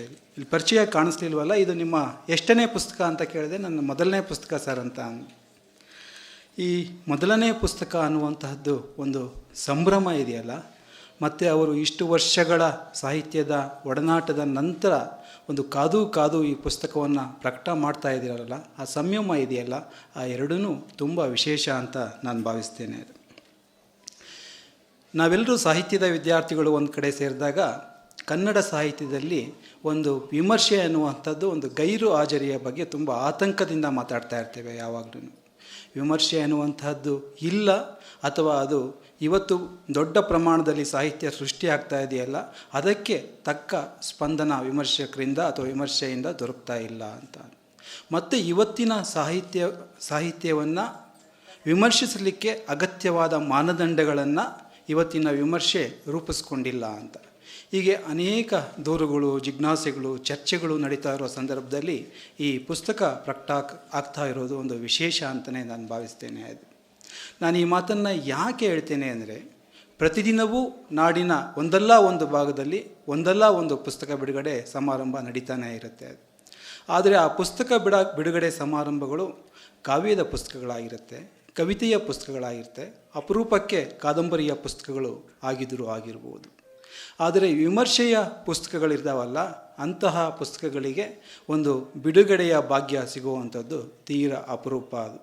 ಅವು ಸದ್ದಿಲ್ಲದೆ ಪುಸ್ತಕದ ಅಂಗಡಿಗಳಿಗೆ ಅಥವಾ ಆಸಕ್ತರಿಗೆ ತಲುಪಿ ಒಂದು ಸಣ್ಣ ಸಮೂಹದ ಚರ್ಚೆಗಳಲ್ಲಿ ಅವು ತಣ್ಣಗೋಗುತ್ತೆ ಆ ಸುದ್ದಿಗಳು. ಆದರೆ ಇವತ್ತು ಇಷ್ಟೊಂದು ಜನರ ಸಮ್ಮುಖದಲ್ಲಿ ಒಂದು ವಿಮರ್ಶೆಯ ಪುಸ್ತಕ ಪ್ರಕಟ ಆಗ್ತಾ ಇರೋದು, ಮತ್ತು ತುಂಬ ಅಚ್ಚುಕಟ್ಟಾಗಿ ಕೌದಿ ಪ್ರಕಾಶನ ಈ ಪುಸ್ತಕವನ್ನು ಪ್ರಕಟ ಮಾಡಿರೋದು ಎರಡೂ ವಿಶೇಷ ಸಂಗತಿ ಅಂತಲೇ ನಾನು ಭಾವಿಸ್ತೇನೆ. ಆ ಕಾರಣಕ್ಕಾಗಿ ಲೇಖಕ ಶಿವಣ್ಣ ಅವರಿಗೆ ಮತ್ತು ಕೌದಿ ಪ್ರಕಾಶನಕ್ಕೆ ಅಭಿನಂದನೆಗಳನ್ನು, ಶುಭಾಶಯಗಳನ್ನ ಹೇಳಲಿಕ್ಕೆ ಬಯಸ್ತೇನೆ. ಶಿವಣ್ಣ ಅವರ ಈ ಕೃತಿಯನ್ನು ಪರಿಚಯ ಮಾಡುವಂಥದ್ದು ತುಂಬ ಸುಲಭ. ನಾವು ಈಗ ಈ ಕಾರ್ಯಕ್ರಮದ ಮುನ್ನುಡಿಯ ರೂಪದಲ್ಲಿ ಶ್ರೇಯಾ ಅವರು 4 ಗೀತೆಗಳನ್ನು ಹಾಡಿದ್ರಲ್ಲ, ಆ ಗೀತೆಗಳನ್ನು ನಾವು ಮತ್ತೊಮ್ಮೆ ನೆನಪಿಸ್ಕೊಂಡ್ರೆ ಆ ಗೀತೆಗಳ ಆಶಯದ ವಿಸ್ತರಣೆಯ ರೂಪ ಈ ಪುಸ್ತಕ ಅಂತ ನನಗನ್ನಿಸುತ್ತೆ. ಅದು ಅಂದರೆ ಬಹುತ್ವದ ಬಗ್ಗೆ, ಸಮಾನತೆಯ ಬಗ್ಗೆ, ಈ ಸಮಾಜದ ಆರೋಗ್ಯಕ್ಕೆ ಬೇಕಾದಂತಹ ಪರಿಕರಗಳ ಬಗ್ಗೆ ಆ ಗೀತೆಗಳು ಮಾತಾಡೋದ್ವಲ್ಲ, ಸಂವಿಧಾನದ ಅಗತ್ಯದ ಬಗ್ಗೆ ಮಾತಾಡೋದ್ವಲ್ಲ, ಪ್ರಜಾಪ್ರಭುತ್ವ ವ್ಯವಸ್ಥೆಯ ಬಗ್ಗೆ ಮಾತಾಡೋದ್ವಲ್ಲ, ಆ ಎಲ್ಲ ಆಶಯಗಳು ಕೂಡ ಈ ಬರವಣಿಗೆಯಲ್ಲಿ ಇವೆ ಅಂತ ನನಗೆ ಅನಿಸುತ್ತೆ. ಮೇಡಮ್ ಹೇಳಿದ ಹಾಗೆ ಈ ಪುಸ್ತಕವನ್ನು ಶಿವಣ್ಣ ಅವರು 2 ಭಾಗಗಳಾಗಿ ವಿಂಗಡಿಸಿದ್ದಾರೆ. ಮೊದಲ ಭಾಗದಲ್ಲಿ ಬೇರೆ ಬೇರೆ ಪುಸ್ತಕಗಳಿಗೆ ಅವರು ವ್ಯಕ್ತಪಡಿಸಿದ ಸ್ಪಂದನೆಗಳಿದ್ದಾವೆ. ಅವುಗಳನ್ನು ವಿಶ್ಲೇಷಣೆಗಳು ಅಂತ ಕರಿಬೋದು, ವಿಮರ್ಶೆ ಅಂತ ಯಾವ ಹೆಸರಿನಲ್ಲಿ ಬೇಕಾದ್ರೂ ಕರಿಬೋದು. ಅವರು ಸಾಂಸ್ಕೃತಿಕ, ಸಾಹಿತ್ಯಿಕ ಬರಹಗಳು ಅಂತ ಒಂದು ಅಡಿಟಿಪ್ಪಣಿ ಕೊಟ್ಟಿದ್ದಾರೆ ಪುಸ್ತಕಕ್ಕೆ. 2ನೇ ಭಾಗದಲ್ಲಿ ಕೆಲವು ವ್ಯಕ್ತಿಗಳ ವಿಚಾರ, ಚಿಂತನೆಗಳು ಇದಾವೆ, ಸಂದರ್ಶನಗಳಿದ್ದಾವೆ. ಅದು ಸಿದ್ಧಲಿಂಗಯ್ಯ ಅವರು, ಚಂದ್ರಪ್ರಸಾದ್ ತ್ಯಾಗಿ ಅವರ ಒಡನಾಟದ ಬಗೆಗಿನ ವಿವರಗಳನ್ನು ಹೇಳುವಂತಹ ಒಂದು ಸುದೀರ್ಘವಾದ ಸಂದರ್ಶನ ಇದೆ. ಮತ್ತು ಭಾಷೆಯ ಸಾಧ್ಯತೆಗಳ ಕುರಿತ ಚರ್ಚೆಯ ಲೇಖನಗಳಿದ್ದಾವೆ. ಮಂಗಳೂರು ವಿಜಯ ಅವರ ಬದುಕು ಮತ್ತು ಸಾಹಿತ್ಯವನ್ನು ಪರಿಚಯ ಮಾಡುವಂತಹ ಒಂದು ಬರಹ ಇದೆ. ಹೀಗೆ ಸಮಾಜದ ಬೇರೆ ಬೇರೆ ಸಂಗತಿಗಳ ಕುರಿತಂತಹ ಬರಹಗಳು 2ನೇ ಭಾಗದಲ್ಲಿದ್ದಾವೆ. ಆದರೆ ನನಗೆ ಈ ಎರಡೂ ಭಾಗಗಳನ್ನು ಒಟ್ಟಾಗಿ ಓದಿದಾಗ ಮೊದಲ ಭಾಗದ ಆಶಯಗಳೇನಿದ್ದಾವೆ ಅವುಗಳ ವಿಸ್ತರಣೆಯ ರೂಪದಲ್ಲೇ 2ನೇ ಭಾಗದ ಲೇಖನಗಳು ಕೂಡ ಇದ್ದಾವೆ ಅಂತ ನನಗೆ ಅನ್ನಿಸ್ತೋದು. ಉದಾಹರಣೆಗೆ ಹೇಳೋದಾದರೆ, ಈ ಮೊದಲ ಭಾಗದ ಕನ್ನಮರಿ ಕಾದಂಬರಿ ಅಥವಾ ನಾಗಮೋಹನ್ ದಾಸ್ ಅವರ ಮೀಸಲಾತಿ ಭ್ರಮೆ ಮತ್ತು ವಾಸ್ತವ ಅನ್ನುವ ಕೃತಿಯ ವಿಶ್ಲೇಷಣೆಗಳಿದಾವಲ್ಲ, ಆ ಕೃತಿಗಳ ಓದಿನ ಜೊತೆಗೆ ವಿಶ್ಲೇಷಣೆಯ ಜೊತೆಗೇ ಚಂದ್ರಪ್ರಸಾದ್ ತ್ಯಾಗಿ ಅವರನ್ನು ಕುರಿತಂತಹ ಒಂದು ಸಂದರ್ಶನವನ್ನು ನಾವು ಓದ್ಕೊಳ್ಳಿಕ್ಕೆ ಸಾಧ್ಯ ಇದೆ. ಅದೇ ರೀತಿ ಮಂಗಳೂರು ವಿಜಯ ಅವರ ಬದುಕು ಬರಹದ ಲೇಖನವನ್ನು ಒಟ್ಟಿಗೆ ನೋಡಲಿಕ್ಕೆ ಸಾಧ್ಯ ಇದೆ. ಮಳವಳ್ಳಿ ಕನ್ನಡದ ಭಾಷೆಯ ಕುರಿತ ಬರಹ ಇದೆಯಲ್ಲ, ಆ ಬರಹದ ಜೊತೆಗೆ ಸಾಮಾಜಿಕ ಮತ್ತು ಮಾನವಿಕ ಅಧ್ಯಯನಗಳ ಪರಿಭಾಷಾ ಕೋಶ ಕೃತಿಯ ವಿಶ್ಲೇಷಣೆಯನ್ನು ಒಟ್ಟಿಗೆ ನೋಡಲಿಕ್ಕೆ ಸಾಧ್ಯ ಇದೆ. ಅಂದರೆ ಈ ಒಟ್ಟಾರೆ ಬರಹಗಳ ಒಂದು ಮನೋಧರ್ಮ ಇದೆಯಲ್ಲ, ಅದನ್ನು ಈ ಕೃತಿಯ ಹಿನ್ನೆಲೆಯಲ್ಲಿ ಅರ್ಥ ಮಾಡಿಕೊಳ್ಳಿಕ್ಕೆ ಸಾಧ್ಯ ಇದೆ. ಅದು ಏನು ಅಂದರೆ, ಒಬ್ಬ ಬರಹಗಾರನಾಗಿ, ವಿಮರ್ಶಕನಾಗಿ ಅಥವಾ ಸಮಾಜದ ಹಿತವನ್ನು ಚಿಂತಿಸುವಂತಹ ಒಬ್ಬ ಸಹೃದಯಿಯಾಗಿ ಶಿವಣ್ಣ ಅವರ ಆಯ್ಕೆ ಮತ್ತು ತುಡಿತ ಯಾವುದು ಅನ್ನುವಂಥದ್ದು. ಯಾವುದು ಆ ಆಯ್ಕೆ ಅಂದರೆ, ಅವರನ್ನು ಅವರ ಜೊತೆ ಒಡನಾಟ ಹೊಂದಿರುವ ಎಲ್ಲರಿಗೂ ತಿಳಿದಿರೋ ಹಾಗೆ ಒಂದು ಸಮಾನತೆಯ ಆಶಯ, ಬಹುತ್ವದ ಕುರಿತ ನಂಬಿಕೆ, ಇವೆಲ್ಲವೂ ಈ ಕೃತಿಯ ಮುಖ್ಯ ಧಾತುಗಳಾಗಿದೆ ಅಂತ ನನಗೆ ಅನ್ನಿಸ್ತೇನೆ. ಅದೇ ಕಾಲಕ್ಕೆ ಈ ವ್ಯಕ್ತಿ ಮತ್ತು ಸಮಷ್ಟಿ ನೆಲೆಯಲ್ಲಿ ಒಂದು ನೈತಿಕ ಭ್ರಷ್ಟತೆಯನ್ನು ನಾವು ಈ ಕಾಲದಲ್ಲಿ ನೋಡ್ತಾ ಇದ್ದೀವಲ್ಲ, ಅದರ ಕುರಿತ ಆತಂಕ ಕೂಡ ಇಲ್ಲಿನ ಲೇಖನಗಳಲ್ಲಿ ಕಾಣಲಿಕ್ಕೆ ಸಾಧ್ಯ ಇದೆ ಅಂತ ನನಗೆ ಅನ್ನಿಸ್ತದೆ. ಈ ಮುಂಚೆ ಆಡಿದಂತಹ ಸಿದ್ಧಲಿಂಗಯ್ಯನವರ ಕವಿತೆಯ ಒಂದು ಸಾಲಿದೆಯಲ್ಲ, ಬರೀ ಗುಡುಗು ಸಿಡ್ಲು ಅಷ್ಟೇಯ ಮಳೆಯನೇಕೆ ತಾರಲಿಲ್ಲ ಬರಿಯ ಮಿಂಚು ಮಾಯೆ ಅಷ್ಟೇಯ ಅನ್ನುವಂಥ ಸಾಲಿದೆಯಲ್ಲ, ಆ ಆತಂಕ ಕೇವಲ ಅಂಬೇಡ್ಕರ್ ಅವರನ್ನು ಕುರಿತ ಸಿದ್ಧಲಿಂಗಯ್ಯನವರ ಪ್ರಶ್ನೆ ಅಂತ ನನಗನ್ಸಲ್ಲ. ಅದು ಈ ಸಮಾಜದ ಹಿತಚಿಂತನೆಗಾಗಿ ಚರಿತ್ರೆ ಉದ್ದಕ್ಕೂ ಯಾವೆಲ್ಲ ಮಹಾತ್ಮರು ಅಥವಾ ಚೈತನ್ಯಗಳು ಶ್ರಮ ಪಟ್ಟಿದ್ದಾವೋ ಆ ಎಲ್ಲ ಚೈತನ್ಯಗಳನ್ನು ಕುರಿತಂತಹ ಒಂದು ಪ್ರಶ್ನೆ ಅದು. ಕಾಲಕಾಲಕ್ಕೆ ಆ ವ್ಯಕ್ತಿತ್ವಗಳು ಮಂಡಿಸಿದ ವಿಚಾರಧಾರೆಗಳಿದೆಯಲ್ಲ, ಈ ಸಮಕಾಲೀನವಾಗಿ ಅವು ಯಾವ ರೀತಿ ಉಳಿದಿದ್ದಾವೆ, ಆ ವ್ಯಕ್ತಿತ್ವಗಳನ್ನು ನಾವು ಯಾವ ರೀತಿ ಉಳಿಸ್ಕೊಂಡಿದ್ದೀವಿ ಅನ್ನುವಂಥ ಒಂದು ಜಿಜ್ಞಾಸೆಯನ್ನು ಆ ಸಾಲು ಎತ್ತುತ್ತೆ ಅಂತ ನಾನು ಭಾವಿಸ್ತೇನೆ. ಅದು ಈ ಮಾತನ್ನು ನಾನು ಯಾಕೆ ಹೇಳ್ತಾ ಇದ್ದೇನೆ ಅಂದರೆ, ಇವರು ಈ ಕೃತಿಯನ್ನು ಅರ್ಪಣೆ ಮಾಡಿರೋದಿದೆಯಲ್ಲ, ಅದು ಒಂದು ವಿಶೇಷವಾದ್ದು, ಇದಕ್ಕೆ ಹೊಂದುವಂತಹದ್ದು ಅಂತ ನನಗೆ ಅನಿಸುತ್ತೆ. ಅದು ಅವರು ಬುದ್ಧ, ಬಾಪು ಮತ್ತು ಬುದ್ಧ, ಬಸವ ಮತ್ತು ಅಂಬೇಡ್ಕರ್ಗೆ ಈ ಕೃತಿಯನ್ನು ಅರ್ಪಣೆ ಮಾಡಿದ್ದಾರೆ. ಅದು ಈ ಬುದ್ಧ, ಬಸವ, ಅಂಬೇಡ್ಕರ್ ಅನ್ನುವಂತಹ ಒಂದು ಅಪೂರ್ವ ಸಮೀಕರಣ ಇದೆಯಲ್ಲ, ಈ ಸಮೀಕರಣ ಈ ಚರಿತ್ರೆಯಲ್ಲಿ ಒಂದು ಸಮಾನತೆಯ ಪರಂಪರೆಗೆ ಸಂಬಂಧಿಸಿದ ಒಂದು ವಿಶೇಷ ಸಂಗತಿ ಅಂತ ನಾನು ಭಾವಿಸ್ತೇನೆ. ಅದು ಅಂದರೆ ದುಃಖದ ಮೂಲಗಳನ್ನು, ತರತಮದ ಮೂಲಗಳನ್ನು ಹುಡುಕುತ್ತಾ ಅವುಗಳನ್ನು ನಿವಾರಿಸಲಿಕ್ಕೆ ತಮ್ಮ ಜೀವನವನ್ನೇ ಮುಡುಪಾಗಿಟ್ಟರಲ್ಲ ಈ ಮಹನೀಯರು, ಆ ಪರಂಪರೆಯ ಆಶಯಗಳ ಮುಂದುವರಿಕೆಯ ರೂಪದಲ್ಲಿ ಶಿವಣ್ಣ ಅವರ ಬರಹಗಳನ್ನು ನಾನು ಕಾಣಲಿಕ್ಕೆ ಬಯಸ್ತೇನೆ. ಇಲ್ಲಿನ ಶೀರ್ಷಿಕೆ ಕೂಡ ಅವರ ಮನೋಧರ್ಮಕ್ಕೆ ಅನುಗುಣವಾಗಿದೆ ಅಂತ ನನಗೆ ಅನಿಸುತ್ತೆ. ಅದು ತೆರೆದ ನೋಟ ಅನ್ನುವಂತಹದ್ದು. ಬಹುಶಃ ಅದು ನ್ಯಾಷನಲ್ ಕಾಲೇಜ್ ಪರಂಪರೆಯ ಮುಂದುವರಿಕೆ ಅಂತ ನನಗೆ ಅನಿಸುತ್ತೆ. ನರಸಿಂಹಯ್ಯನವರ ಆತ್ಮಕಥೆಯ ನೆನಪನ್ನು ತರುವಂತಹ ಶೀರ್ಷಿಕೆ ಅದು. ಇಲ್ಲಿನ ತೆರೆಯುವಿಕೆ ಇದೆಯಲ್ಲ, ಅದು ಕೂಡ ಎರಡು ರೀತಿಯಲ್ಲಿ ನನಗೆ ಕಾಣಿಸುತ್ತೆ. ಒಂದು ಮುಕ್ತವಾದ ನೋಟ, ಯಾವುದೇ ಪೂರ್ವಗ್ರಹಗಳು ಇಲ್ಲದಂತಹ ನೋಟ ಒಂದಾದರೆ, ಆ ನೋಟವನ್ನು ಅತ್ಯಂತ ಪ್ರಾಂಜಲವಾಗಿ ಅನಾವರಣಗೊಳಿಸುವಂತಹ ಒಂದು ವಿಧಾನ ಅದು. ಆ ನೋಟ ಈಗಾಗಲೇ ಇರುವಂತಹದ್ದಾಗಿರ್ಬೋದು, ಅಥವಾ ಆ ನೋಟಕ್ಕೆ ಶಿವಣ್ಣ ಅವರು ಮತ್ತೊಂದು ಆಯಾಮವನ್ನು ಸೇರ್ಪಡೆ ಮಾಡುವಂತಹದ್ದಿರ್ಬೋದು. ಹೀಗೆ ಪುಷ್ಟಗೊಂಡ ಒಂದು ನೋಟವನ್ನು ಲೇಖಕರು ಸಹೃದಯಕ್ಕೆ ತರೋ ಪ್ರಾಂಜಲ ಪ್ರಯತ್ನ ಇದೆಯಲ್ಲ, ಅದು ಈ ಕೃತಿ ಅಂತ ನಾನು ಭಾವಿಸ್ತೇನೆ. ಅದು ಸಾಮಾನ್ಯವಾಗಿ ನಾವು ವಿಮರ್ಶೆಯ ಪುಸ್ತಕಗಳನ್ನು ನೋಡಿದ್ರೆ ಒಂದು ರೆಡಿಮೇಡ್ ಪ್ಯಾಟ್ರನನ್ನು ನಾವು ಗಮನಿಸ್ಬೋದು. ಅದು ಆ ಪುಸ್ತಕದ ವೈವಿಧ್ಯಕ್ಕೆ ಸಂಬಂಧಪಟ್ಟಿರ್ಬೋದು ಅಥವಾ ಲೇಖಕರಿಗೆ ಸಂಬಂಧಪಟ್ಟಿದ್ದಿರ್ಬೋದು. ಈ ಆಯ್ಕೆಯ ವೈವಿಧ್ಯವನ್ನು ಶಿವಣ್ಣ ಅವರು ತುಂಬ ಪ್ರಜ್ಞಾಪೂರ್ವಕವಾಗಿ ನಿರ್ಲಕ್ಷ್ಯ ಮಾಡಿದ್ದಾರೆ ಅಂತ ನಾನು ಭಾವಿಸ್ತೇನೆ. ಅದು ಅವರಿಗೆ ಒಬ್ಬ ಬರಹಗಾರರಾಗಿ ಉತ್ಸಾಹ ಇರುವಂತಹದ್ದು ಕೃತಿಯ ಸಾಹಿತ್ಯಿಕ ಶ್ರೇಷ್ಠತೆಯನ್ನು ಚರ್ಚೆ ಮಾಡುವಂತಹದ್ದಲ್ಲ. ಅದು ಆ ಕೃತಿಗೆ ಸಾಮಾಜಿಕ ಕಾಳಜಿ ಯಾವ ಸ್ವರೂಪದ್ದು ಅನ್ನುವಂತಹದ್ದನ್ನು ವಿಶ್ಲೇಷಣೆ ಮಾಡುವಂತಹದ್ದು ಬರಹಗಾರರಾಗಿ ಅವರ ಪ್ರಮುಖ ಆಸಕ್ತಿ ಅಥವಾ ಆದ್ಯತೆ ಅಂತ ನಾನು ಭಾವಿಸ್ತೇನೆ. ಅವರು ವಿಶ್ಲೇಷಣೆಗೆ ಆಯ್ದುಕೊಂಡಿರುವಂತಹ ಪುಸ್ತಕಗಳು ಮತ್ತು ಆ ಪುಸ್ತಕಗಳ ಲೇಖಕರನ್ನು ನೋಡಿದ್ರೆ ಈ ವಿಷಯ ಹೆಚ್ಚು ಸ್ಪಷ್ಟ ಆಗುತ್ತೆ. ಕೃಷ್ಣಮೂರ್ತಿ ಅನೂರರ ಕನ್ನಮರಿ ಕಾದಂಬರಿ ಇರ್ಬೋದು, ಬರ್ಗೂರರ ಭರತನಗರಿ, ನಾಗಮೋಹನ್ ದಾಸ್ ಅವರ ಮೀಸಲಾತಿ ಭ್ರಮೆ ಮತ್ತು ವಾಸ್ತವ, ಅಪ್ಪಗೆರೆ ಸೋಮಶೇಖರ್ ಅವರ ದಲಿತ ಸಂವೇದನೆ. ಈ ಕೃತಿಗಳು ಪ್ರಸ್ತಾಪ ಮಾಡುವಂಥ ವಿಷಯಗಳಿದೆಯಲ್ಲ, ಆ ವಿಷಯಗಳು ಆಯಾ ಪುಸ್ತಕಗಳಿಗೆ ಅಥವಾ ಲೇಖಕರಿಗೆ ಸಂಬಂಧಪಟ್ಟಿದ್ದು ಮಾತ್ರ ಅಂತ ನಾನು ಭಾವಿಸಲ್ಲ. ಅಂದರೆ ಈ ಶಿವಣ್ಣ ಅವರ ಪುಸ್ತಕದ ನೆಲೆಗಟ್ಟಿನಲ್ಲಿ ಅವು ಶಿವಣ್ಣ ಅವರ ವಿಚಾರಗಳು ಕೂಡ ಹೌದು ಅಂತ. ಯಾಕೆಂದರೆ ಬಹುತೇಕ ಸಂದರ್ಭದಲ್ಲಿ ಶಿವಣ್ಣನವರಿಗೆ ಕೃತಿ ಅನ್ನುವಂಥದ್ದು ಕೇವಲ ನೆಪ ಮಾತ್ರದ್ದಿರಬಹುದು ಅಂತ ನನಗೆ ಅನಿಸುತ್ತೆ. ಅದು ಅವರು ಕೃತಿ ವಿಶ್ಲೇಷಣೆಯ ನೆಪದಲ್ಲಿ ತಮ್ಮ ವಿಚಾರಗಳನ್ನು, ತಮ್ಮ ಅನಿಸಿಕೆಗಳನ್ನು, ಚಿಂತನೆಗಳನ್ನು ಓದುಗರ ಜೊತೆ ಹಂಚಿಕೊಳ್ಳಿಕ್ಕೆ ಪ್ರಯತ್ನ ಪಡ್ತಾ ಇದ್ದಾರೆ ಅಂತ ನನಗೆ ಅನಿಸುತ್ತೆ. ಅದು ಇವರ ಈ ಸಾಮಾಜಿಕ ಚಿಂತನೆಗಳ ಕಾಳಜಿ ಮತ್ತು ತುಡಿತ ಎಷ್ಟು ತೀವ್ರವಾಗಿದೆ ಅಂದರೆ ಅನೇಕ ಸಂದರ್ಭಗಳಲ್ಲಿ ಶಿವಣ್ಣನವರಿಗೆ ಒಂದು ರಸಾಸ್ವಾದದ ಪ್ರಜ್ಞೆನೇ ಅವರಲ್ಲಿ ತುಂಬ ಕಡಿಮೆ ಇದೆಯೇನೋ ಅನ್ನುವಂಥ ಅನುಮಾನ ಉಂಟಾಗುತ್ತೆ. ಅದು ಅಂದರೆ ಇಲ್ಲಿನ ಬರಹಗಳು ರಸಾಸ್ವಾದದ ನೆಲೆಗಟ್ಟಿನಲ್ಲಿ ನಡೆಯದೇನೆ ಸಾಮಾಜಿಕ ಕಾಳಜಿಗಳನ್ನು ಕೇಂದ್ರವಾಗಿರಿಸಿಕೊಂಡು ಅನಾವರಣಗೊಳ್ತಾ ಹೋಗ್ತವೆ. ಅದು ಅಂದರೆ ಕೃತಿಯ ಸೌಂದರ್ಯ ಪ್ರಜ್ಞೆ ಇರ್ಬೋದು, ಶಿಲ್ಪ ಇರ್ಬೋದು, ತಂತ್ರ ಇರ್ಬೋದು, ಇದರ ಬಗ್ಗೆ ಕನ್ನಡ ಸಾಹಿತ್ಯ ವಿಮರ್ಶೆ ಪದೇ ಪದೇ ಮಾತಾಡುತ್ತಲ್ಲ, ಇದರ ಬಗ್ಗೆ ಅವರಿಗೆ ಆಸಕ್ತಿ ಇಲ್ಲ.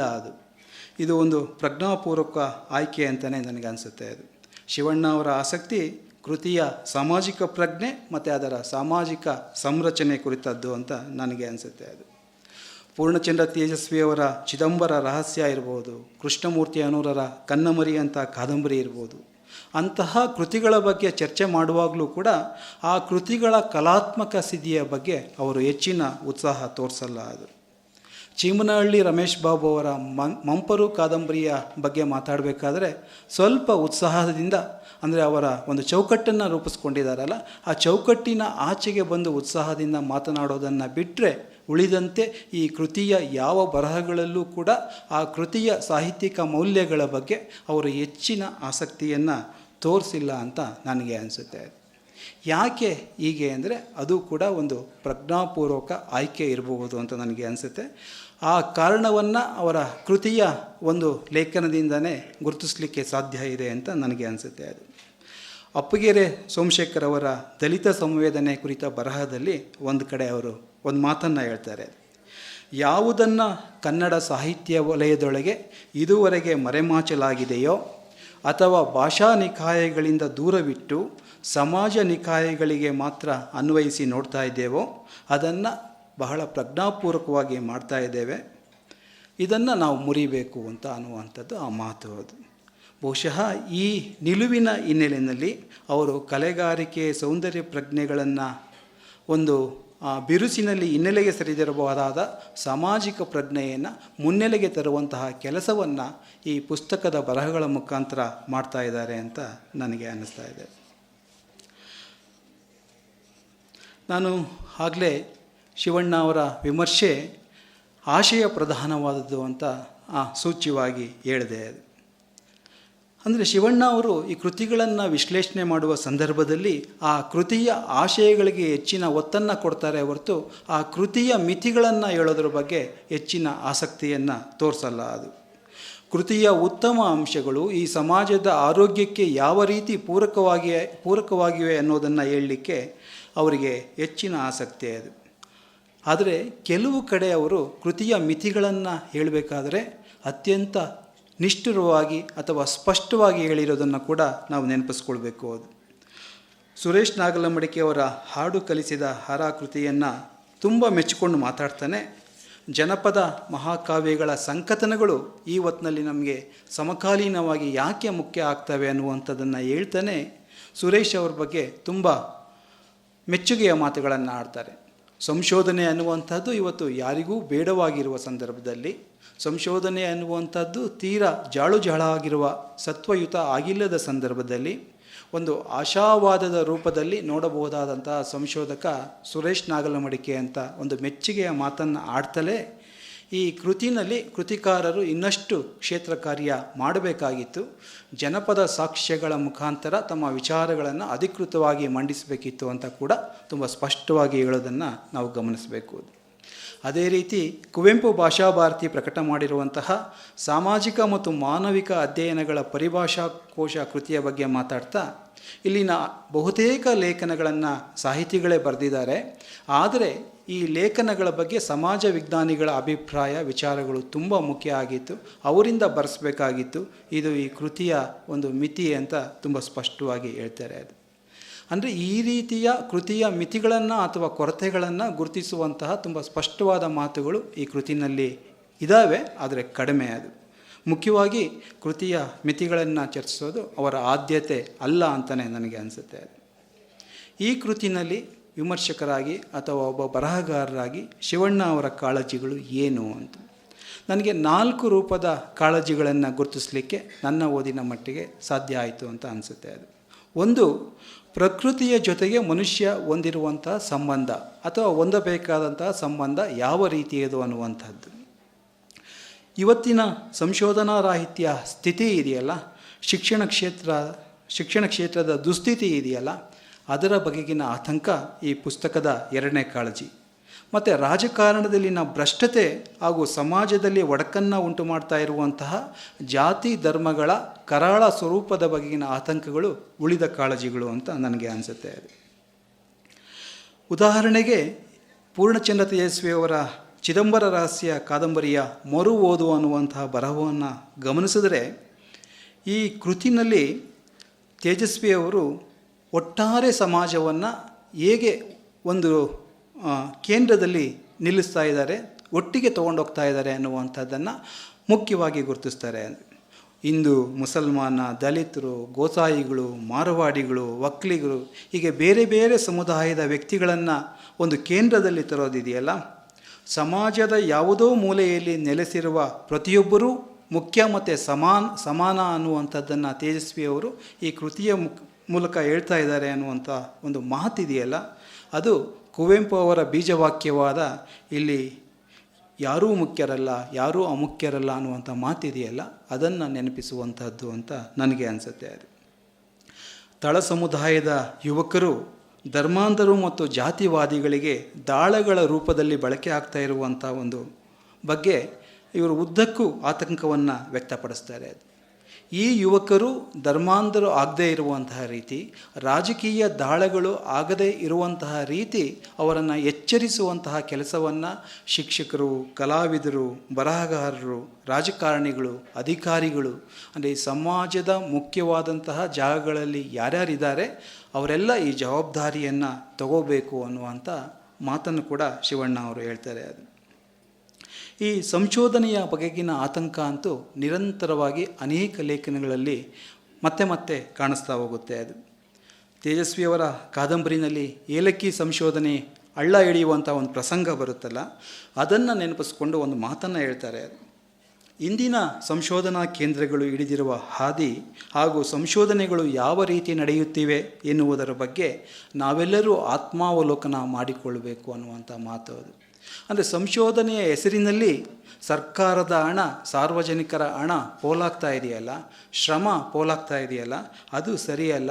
ಆ ಬಗ್ಗೆ ಸಂಶೋಧಕರು ಗಂಭೀರವಾಗಿ ಅವಲೋಕನ ಮಾಡಬೇಕು ಅನ್ನುವಂಥದ್ದು ಶಿವಣ್ಣ ಅವರ ಕಾಳಜಿ. ಅದು ಶಿಕ್ಷಣ ಅಂದರೆ ಕೇವಲ ಸರ್ಕಾರಿ ಉದ್ಯೋಗ ಪಡ್ಕೊಳ್ಳಿಕ್ಕೆ ಅನ್ನುವಂಥ ಒಂದು ನಂಬಿಕೆ ಪ್ರಬಲ ಆಗಿರುವಂತಹ ಸಂದರ್ಭದಲ್ಲಿ ಶಿಕ್ಷಣ ಅನ್ನುವಂಥದ್ದು ನಮ್ಮ ಬದುಕಿನ ಸಾರ್ಥಕತೆಯನ್ನು ಕಟ್ಟಿಕೊಡುವಂತಹ ಒಂದು ವಿಧಾನ ಅನ್ನುವಂಥ ಮಾತನ್ನು ಕೂಡ ಶಿವಣ್ಣ ಹೇಳ್ತಾರೆ. ಅದು ಈ ಕನ್ನಮರಿ ಕಾದಂಬರಿಯ ಕನ್ನಮರಿ ತನ್ನ ಕಾಡನ್ನು ಬಿಟ್ಟು ನಾಡಿಗೆ ಬಂದರೂ ಸ್ವಂತಿಕೆಯನ್ನು ಉಳಿಸ್ಕೊಳ್ಳೋದನ್ನು ಗುರುತಿಸುವ ಶಿವಣ್ಣ ಅವನು ಶೈಕ್ಷಣಿಕ ಕ್ಷೇತ್ರದ ಒಳಜಗಳಗಳಲ್ಲಿ ಒಂದು ಅನಾಥ ಪ್ರಜ್ಞೆಯನ್ನು ಅನುಭವಿಸುವಂತಹದ್ದು, ರಾಜಕೀಯ ದಾಳವಾಗಿ ಬಳಕೆಯಾಗೋದ್ರ ಬಗ್ಗೆ ಆತಂಕವನ್ನು ವ್ಯಕ್ತಪಡಿಸ್ತಾ ಈ ವಿಶ್ವವಿದ್ಯಾಲಯಗಳು ಸಂಶೋಧನೆ ಮತ್ತು ವಾಗ್ವಾದಗಳಿಂದ ಸಂಪೂರ್ಣವಾಗಿ ವಿಮುಖಗೊಂಡಿವೆ ಅನ್ನುವಂಥ ಮಾತನ್ನು ಕೂಡ ಹೇಳ್ತಾರೆ. ಅದು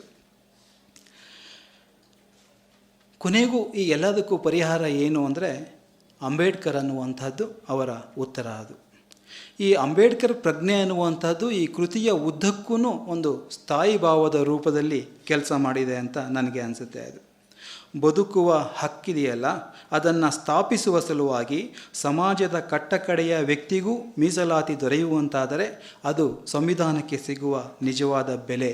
ಆದರೆ ಆ ಬೆಲೆ ಇವತ್ತು ಕುಸಿತಾ ಇದೆ ಅಂತ. ಕಸುಬು ಕದಿಯುವ ಮತ್ಸ್ಯೋದ್ಯಮ ಅನ್ನುವಂಥ ಒಂದು ಬರಹ ಇದೆ. ಅಂದರೆ ಮೀನುಗಾರನಿಗೆ ಮೀನುಗಳನ್ನು ಹಿಡಿಯುವಂಥದ್ದು ಅವನ ಸಹಜ ವೃತ್ತಿ. ಅದು ಆ ಮೀನುಗಾರ ತನ್ನ ವೃತ್ತಿಯನ್ನು ಮಾಡಲಿಕ್ಕೆ ಅನೇಕ ಪರವಾನಗಿಗಳನ್ನು ಪಡೆಯುವಂತಹ ಒಂದು ವ್ಯವಸ್ಥೆ ಇವತ್ತು. ಅಂದರೆ ಇಡೀ ಮೀನುಗಾರಿಕೆ ಅನ್ನುವಂಥದ್ದು ಉದ್ಯಮದ ಸ್ವರೂಪವನ್ನು ಪಡ್ಕೊಂಡು ಅದು ಯಾವುದೋ ಒಂದು ಕಾರ್ಪೊರೇಟ್ ಶಕ್ತಿಗಳ ನಿಯಂತ್ರಣದಲ್ಲಿ ಇದೆ. ಅದು ಅಲ್ಲಿ ಕೂಲಿಕಾರನಾಗಿ ಒಬ್ಬ ಮೀನುಗುಲಿಗ ಕೆಲಸ ಮಾಡುವಂಥ ಸಂದರ್ಭ ಇದೆ. ಅಂದರೆ ಈ ವೃತ್ತಿ ಕುಶಲಿಗಳಿದಾರಲ್ಲ, ಅವರು ಅನುಭವಿಸ್ತಾ ಇರುವಂತಹ ಒಂದು ತಲ್ಲಣಗಳನ್ನು ಈ ಲೇಖನದ ಮುಖಾಂತರ ಪ್ರಸ್ತಾಪ ಮಾಡುವಂತಹ ಶಿವಣ್ಣ ಅವರು ಒಂದು ಮಾತನ್ನು ಹೇಳ್ತಾರೆ. ಅಂದರೆ ಭಾರತದ ಒಬ್ಬ ಪ್ರಜೆ ದೇಶದ ಯಾವುದೇ ಭಾಗದಲ್ಲಿ ಇರಲಿ, ಅವನು ಯಾವುದೇ ಭಾಷೆ, ಧರ್ಮ, ಜಾತಿಗೆ ಸಂಬಂಧಪಟ್ಟಿರಲಿ, ಯಾವುದೇ ವೃತ್ತಿಯನ್ನು ಮಾಡ್ತಾ ಇರಲಿ, ಅವನಿಗೆ ಸಂವಿಧಾನಬದ್ಧವಾಗಿ ದೊರೆಯಬೇಕಾದಂತಹ ಎಲ್ಲ ಸವಲತ್ತುಗಳು ಕೂಡ ದೊರೀಬೇಕು. ಅದು ಸಂವಿಧಾನದ ಆಶಯಕ್ಕೆ ದೊರೆಯುವಂತಹ ಗೌರವ ಮತ್ತು ಅಂಬೇಡ್ಕರ್ ಕನಸನ್ನು ನನಸು ಮಾಡುವಂತಹ ಒಂದು ಬಗೆ ಅಂತ. ಅಂದರೆ ಈ ಅಂಬೇಡ್ಕರ್ ಪ್ರಜ್ಞೆ ಅನ್ನುವಂತಹದ್ದು ಈ ಕೃತಿಯ ಉದ್ದಕ್ಕೂ ಅಂತರ್ಜಲದ ರೂಪದಲ್ಲಿ ಕೆಲಸ ಮಾಡಿದೆ ಅಂತ ನನಗೆ ಅನಿಸುತ್ತೆ. ಅದು ಶಿವಣ್ಣ ಅವ್ರ ಬಗ್ಗೆ ಮಾತಾಡಬೇಕಾದ್ರೆ ಮೇಡಮ್ ಹೇಳಿದ್ರು ಅವರು ತುಂಬ ಸೌಮ್ಯವಾದಿ, ಮೆಲುಮಾತಿನ ವ್ಯಕ್ತಿ ಅಂತ. ಮುನ್ನುಡಿನಲ್ಲಿ ಕೂಡ ಬಂಜಗೆರೆ ಜಯಪ್ರಕಾಶ್ ಸರ್ ಅದೇ ಥರದ ಶಬ್ದಗಳನ್ನು ಬಳಸಿದ್ದಾರೆ. ಅದು ಆದರೆ ನನಗೆ ಶಿವಣ್ಣ ಅವರನ್ನು ನೋಡಿದಾಗ ಅವರು ಮೆಲುಮಾತಿನ ವ್ಯಕ್ತಿ ಹೌದು, ಆದರೆ ಸಾಮಾನ್ಯವಾಗಿ ಈ ಮೆಲುಮಾತಿನ ವ್ಯಕ್ತಿಗಳಲ್ಲಿ ಒಂದು ಆಂತರಿಕವಾಗಿ ಸ್ವಲ್ಪ ಅವರು ಯಾವಾಗಲೂ ಹೆಚ್ಚು ಅಪಾಯಕಾರಿಗಳಾಗಿರ್ತಾರೆ ಈ ವ್ಯವಸ್ಥೆಗೆ. ಅದು ಒಂದು ಬಂಡುಕೋರತನ ಇರುತ್ತೆ. ಅದು ಆ ರೀತಿಯ ಒಂದು ವ್ಯಕ್ತಿತ್ವ ಅವ್ರದ್ದು ಅಂತ ನನಗೆ ಅನಿಸುತ್ತೆ. ಅದು ಯಾಕೆಂದರೆ ಅವರು ಅನೇಕ ಲೇಖನಗಳಲ್ಲಿ ಕ್ರಾಂತಿಯ ಅಗತ್ಯವನ್ನು ಪ್ರತಿಪಾದಿಸ್ತಾ ಹೋಗ್ತಾರೆ. ಕ್ರಾಂತಿ ಅನ್ನುವಂಥದ್ದು ಬೇಕು ಅಂತ. ಆದರೆ ಈ ಕ್ರಾಂತಿ ದುಡುಕಿನಿಂದ ಕೂಡಿದ್ದಲ್ಲ, ಹಿಂಸಾ ಪ್ರವೃತ್ತಿಯಿಂದ ಕೂಡಿದ್ದಲ್ಲ. ಅದು ಒಂದು ಸಂಯಮ ಮತ್ತು ವಿವೇಕ ಈ ಕ್ರಾಂತಿಯ ಹಿನ್ನೆಲೆಯಲ್ಲಿ ಇರಬೇಕು. ಆಗ ಒಂದು ರಚನಾತ್ಮಕ ಬದಲಾವಣೆ ಸಾಧ್ಯ ಆಗುತ್ತೆ ಅಂತ ಶಿವಣ್ಣ ಹೇಳ್ತಾರೆ. ಅದು ಇವತ್ತಿನ ಸಂದರ್ಭದಲ್ಲಿ ಎಲ್ಲ ಕ್ಷೇತ್ರಗಳಲ್ಲೂ ಕೂಡ ಕ್ರಾಂತಿ ಆಗಬೇಕು. ಆ ಕ್ರಾಂತಿಯ ಅವಶ್ಯಕತೆ ಇದೆ. ಎಲ್ಲ ಯುವಕರು ಈ ಕ್ರಾಂತಿಯ ಉದ್ದೇಶವನ್ನು, ಸ್ವರೂಪವನ್ನು ಅರ್ಥ ಮಾಡಿಕೊಂಡು ಬಹಳ ಜಾಗ್ರತೆಯಿಂದ ವರ್ತಿಸಬೇಕು ಅಂತ ಹೇಳ್ತಾರೆ. ಆದರೆ ಈ ಕ್ರಾಂತಿಗಳು ಯಾಕೆ ವಿಫಲ ಆಗ್ತಾ ಇದ್ದಾವೆ? ಅದು ಅಂದರೆ ಇವತ್ತಿನ ಸಾಮಾಜಿಕ ಬದಲಾವಣೆಯ ಪ್ರಯತ್ನಗಳು ಯಾಕೆ ವಿಫಲ ಆಗ್ತಾ ಇದ್ದಾವೆ? ಅದು ಬಹುಶಃ ಅದಕ್ಕೆ ಅಂಬೇಡ್ಕರ್ ಚಿಂತನೆಗಳನ್ನು ಇವತ್ತಿನ ಯುವಜನ ಸರಿಯಾಗಿ ಅರ್ಥ ಮಾಡಿಕೊಳ್ಳದೇ ಇರೋದೇನೆ ಕಾರಣ ಇರಬಹುದು ಅಂತ ಅವರು ಊಹಿಸ್ತಾರೆ. ಅದು ಶಿವಣ್ಣ ಅವರ ಕ್ರಾಂತಿಯ ಪರಿಕಲ್ಪನೆ ಲೋಹಿಯಾ ಅವರ ಕ್ರಾಂತಿಯ ಪರಿಕಲ್ಪನೆಯನ್ನು ನೆನಪಿಸುವಂತಹದ್ದು. ಅದು ಲೋಹಿಯಾ ಹೇಳ್ತಾರಲ್ಲ, ಮೇಲ್ಮಟ್ಟದ ಜನರ ಹೃದಯ ಪರಿವರ್ತನೆ ಆಗಬೇಕು, ಕೆಳಮಟ್ಟದ ಜನ ಮೇಲಕ್ಕೇರಬೇಕು, ಆ ತಿಳುವಳಿಕೆಯನ್ನು ಪಡೆಯುವಂತಹ ಕ್ರಾಂತಿಯನ್ನು ನಾನು ಅಪೇಕ್ಷೆ ಪಡ್ತೇನೆ ಅಂತ. ಅದನ್ನೇ ಶಿವಣ್ಣ ಅವರು ಬೇರೆ ಬೇರೆ ರೂಪದಲ್ಲಿ ನಮ್ಮ ಮುಂದೆ ಇಡ್ತಾ ಹೋಗ್ತಾರೆ. ಅದು ಪ್ರಕೃತಿಯ ಜೊತೆಗಿನ ಮನುಷ್ಯನ ಸಂಬಂಧ ಯಾವ ರೀತಿ ಇರಬೇಕು ಅನ್ನುವಂಥದ್ದು ಈ ಕೃತಿಯ ಕಾಳಜಿಗಳಲ್ಲಿ ಒಂದು ಅಂತ ನಾನು ಹೇಳಿದೆ. ಅದು ಮನುಷ್ಯ ಪ್ರಕೃತಿಯ ಒಡನಾಟದಲ್ಲಿ ಏನೆಲ್ಲವನ್ನು ಪಡ್ಕೋತಾನೆ. ಗಾಂಧಿ ಒಂದು ಮಾತನ್ನು ಹೇಳ್ತಾರಲ್ಲ, ಪ್ರಕೃತಿಗೆ ಮನುಷ್ಯನ ಆಸೆಗಳನ್ನು ಪೂರೈಸುವಂತಹ ಶಕ್ತಿ ಇದೆ, ದುರಾಸೆಯನ್ನು ಅಲ್ಲ ಅಂತ.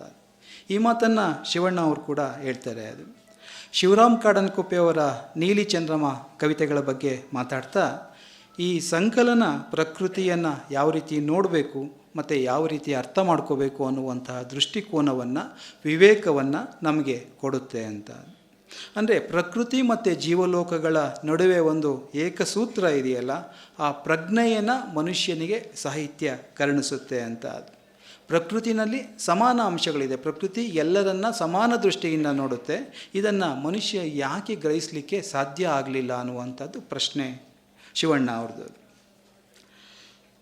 ನಾನು ನನ್ನ ಮಾತುಗಳ ಕೊನೆಯ ಭಾಗಕ್ಕೆ ಬರ್ತೇನೆ. ಈ ಕೃತಿನಲ್ಲಿ ಕೆಲವು ವಿಶೇಷವಾದ ಒಳಹುಗಳು ಅಥವಾ ಸ್ವಾರಸ್ಯಕರ ಸಂಗತಿಗಳು ನನ್ನ ದೃಷ್ಟಿಗೆ ನನ್ನ ತೋಚಿದ್ದನ್ನು ನಿಮ್ಮ ಗಮನಕ್ಕೆ ತರಲಿಕ್ಕೆ ಬಯಸ್ತೇನೆ. ತೇಜಸ್ವಿಯವರ ಬರವಣಿಗೆಯ ಸ್ವಾರಸ್ಯವನ್ನು, ಲವಲವಿಕೆಯನ್ನು ನಾವೆಲ್ಲರೂ ಬಲ್ಲೆವು. ತೇಜಸ್ವಿಯವರು ಲಘುವನ್ನು ಬಹಳ ಗಂಭೀರವಾಗಿ ಹೇಳ್ತಾರೆ ಅಂತ ಶಿವಣ್ಣ ಅವರು ಹೇಳ್ತಾರೆ.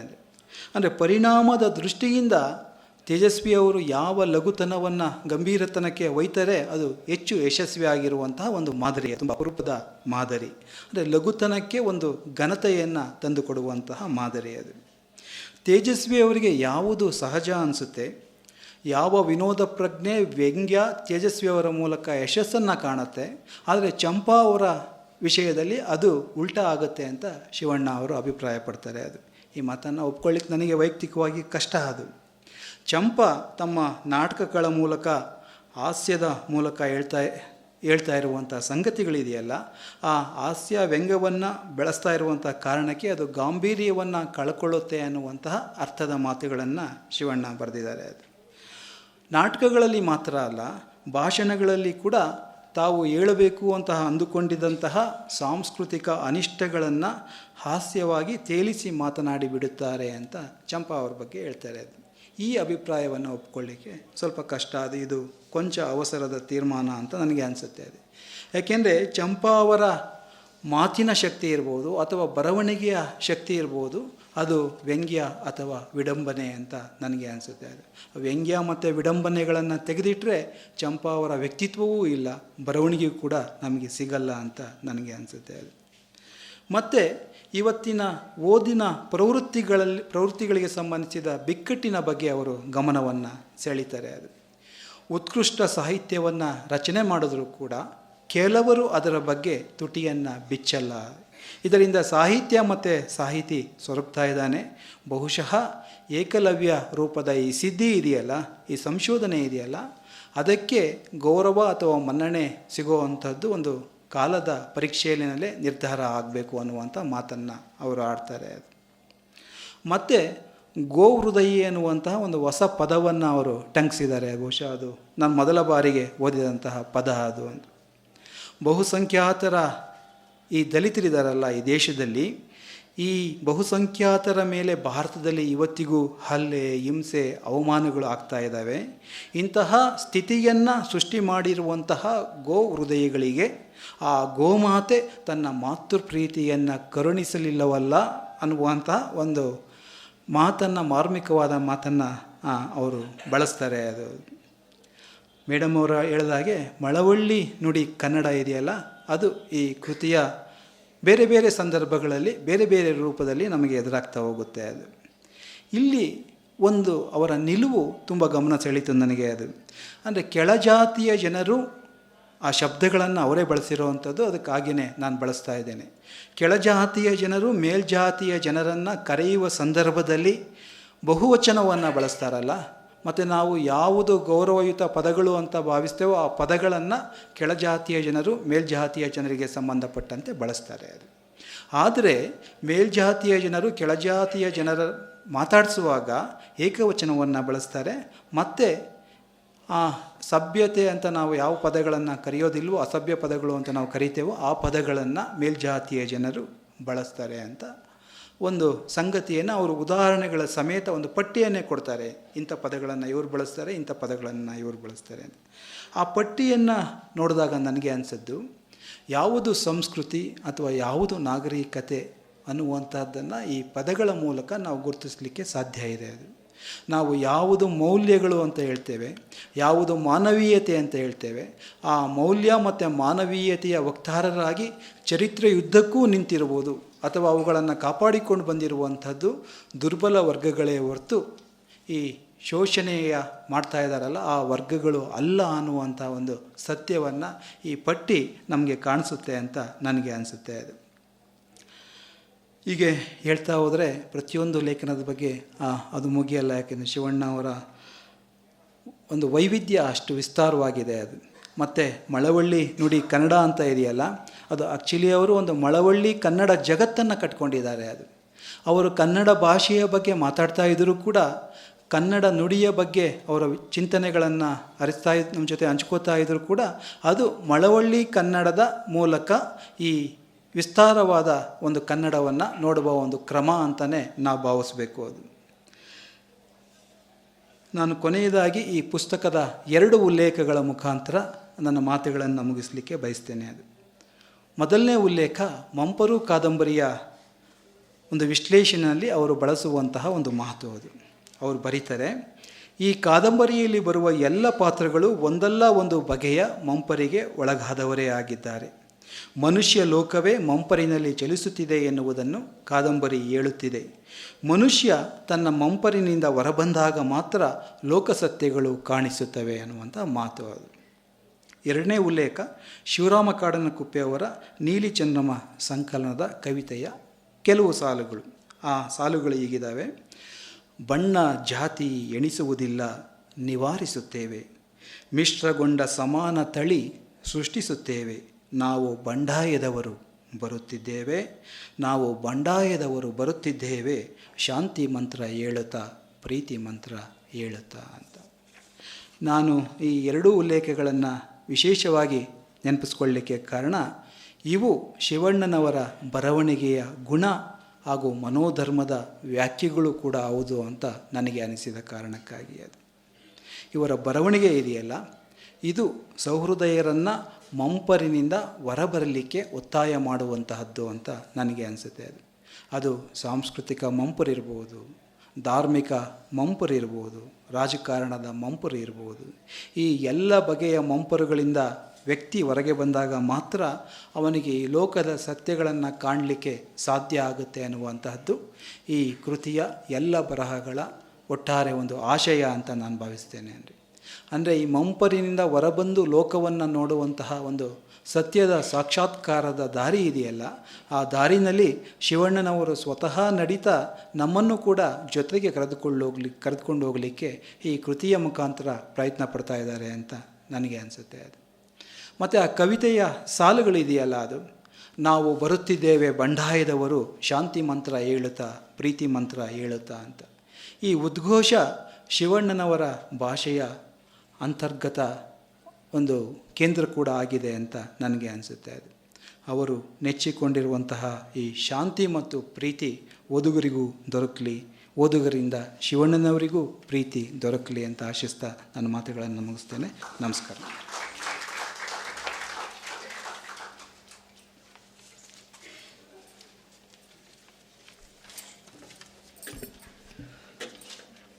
ಪೂರ್ವಾಗ್ರಹವಿಲ್ಲದೆ ಪ್ರಾಂಜಲವಾಗಿ ಅನಾವರಣಗೊಂಡ ತೆರೆದ ನೋಟದ ಬಗೆಯನ್ನು ವಿವರಿಸಿದಂತಹ ಚಹಾ ರಘುನಾಥ್ ಸರ್ ಅವರಿಗೆ ಧನ್ಯವಾದಗಳನ್ನು ಅರ್ಪಿಸ್ತಾ ಇದ್ದೇನೆ. ಇನ್ನು ಮುಂದೆ ಗೌರವ ಸಮರ್ಪಣೆ. ಇತ್ತೀಚೆಗಷ್ಟೇ ವಿವಿಧ ವಿಶ್ವವಿದ್ಯಾನಿಲಯದ ಸಿಂಡಿಕೇಟ್ ಸದಸ್ಯರಾಗಿರುವವರಿಗೆ ಗೌರವ ಸಮರ್ಪಣೆ.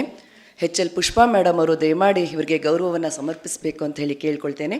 ಡಾಕ್ಟರ್ ಬಂಜಗೆರೆ ಜಯಪ್ರಕಾಶ್ ಸರ್, ಕನ್ನಡ ವಿಶ್ವವಿದ್ಯಾಲಯ ಹಂಪಿ ಕನ್ನಡ ವಿಶ್ವವಿದ್ಯಾಲಯದ ಸಿಂಡಿಕೇಟ್ ಸದಸ್ಯರು. ಡಾಕ್ಟರ್ ಕೆ ಶರೀಫಾ, ಜ್ಞಾನಭಾರತಿ ಬೆಂಗಳೂರು ವಿಶ್ವವಿದ್ಯಾನಿಲಯದ ಸಿಂಡಿಕೇಟ್ ಸದಸ್ಯರು.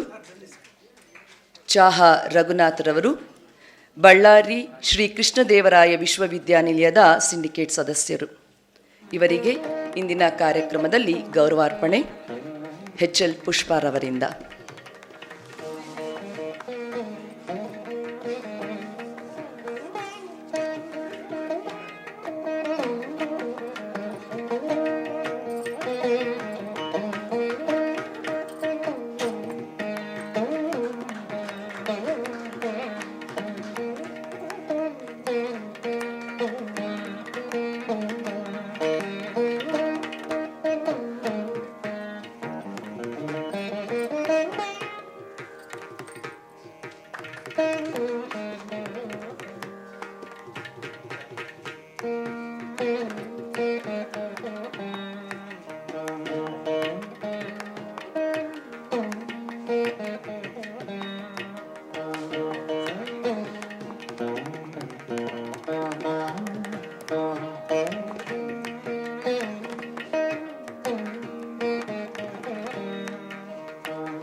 ಕಟ್ಟಿದರೆ ಕಟ್ಟೇ ಬಿಡುತ್ತಾನೆ ಭೂತ ವರ್ತಮಾನಗಳ ಮನೆಯ ಅರ್ಥ ಬಗೆದಷ್ಟು ವಿಸ್ತಾರವಾಗಿ ಮುಗಿಲು ಮುಟ್ಟುವ ಬೆರಗು. ಇನ್ನು ಮುಂದೆ NES ಸಂಸ್ಥೆಯ ಅಧ್ಯಕ್ಷರಾದಂತಹ ಡಾಕ್ಟರ್ HN ಸುಬ್ರಹ್ಮಣ್ಯರವರು ಒಂದೆರಡು ಮಾತುಗಳನ್ನು ಆಡಲಿದ್ದಾರೆ.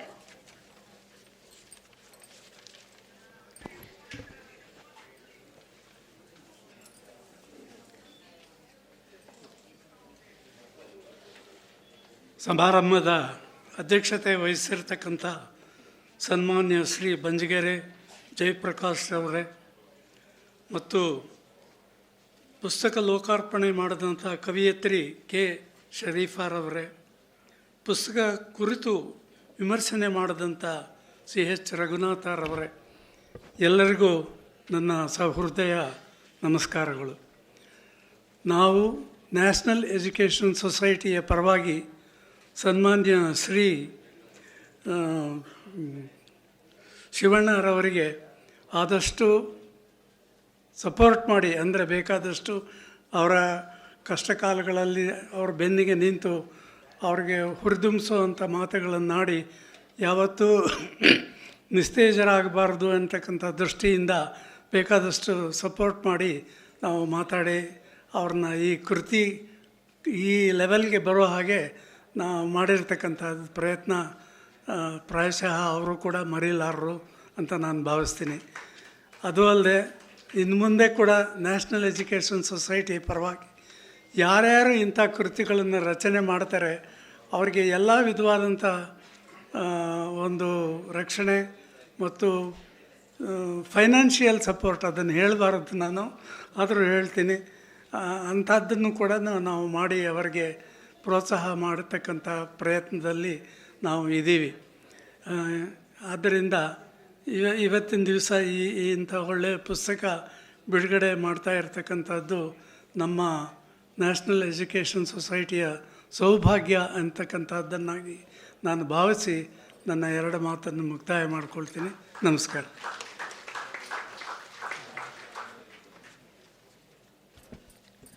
ಭರವಸೆಯ ಮಾತುಗಳನ್ನಾಡಿದಂತಹ ಡಾಕ್ಟರ್ HN ಸುಬ್ರಹ್ಮಣ್ಯ ಸರ್ ಅವರಿಗೆ ಧನ್ಯವಾದಗಳನ್ನು ಅರ್ಪಿಸ್ತಾ ಇದ್ದೇನೆ. ಇನ್ನು ಮುಂದೆ ತೆರೆದ ನೋಟ ಪುಸ್ತಕದ ಪ್ರಕಾಶಕರಾದ ಡಾಕ್ಟರ್ ಮಮತಾರವರು ಒಂದೆರಡು ಮಾತುಗಳನ್ನು ಆಡಲಿದ್ದಾರೆ.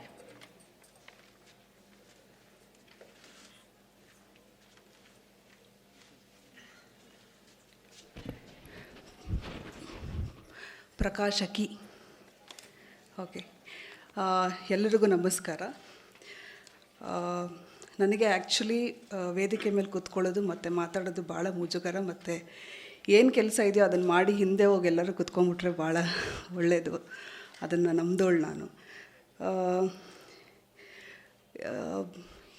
ಎಲ್ಲರೂ ಕೇಳ್ತಾರೆ ಎಷ್ಟು ಪುಸ್ತಕಗಳನ್ನು ತರ್ತೀರಾ ಅಂತಂತ.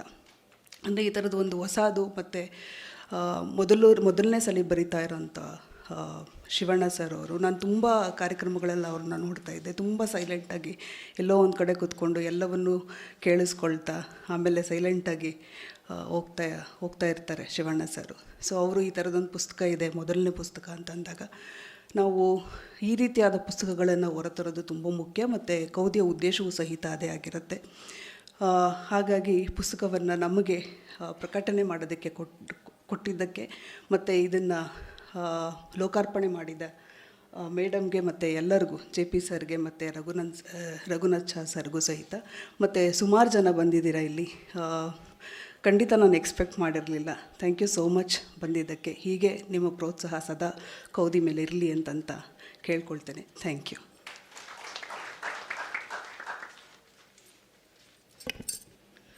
ನಿಮ್ಮ ಅಭೂತಪೂರ್ವ ಸಹಕಾರಕ್ಕೆ ಧನ್ಯವಾದಗಳು ಮಮತಾ ಮೇಡಮ್. ಮತೀಯ ಮತ್ತು ಸಾಮಾಜಿಕ ಅಂಧಶ್ರದ್ಧೆ ಮತ್ತು ಅಂಧಾಚಾರಗಳಿಂದ ನಾವು ಪಾರಾಗದಿದ್ದರೆ ನಮಗೆ ಉದ್ಧಾರವಿಲ್ಲ.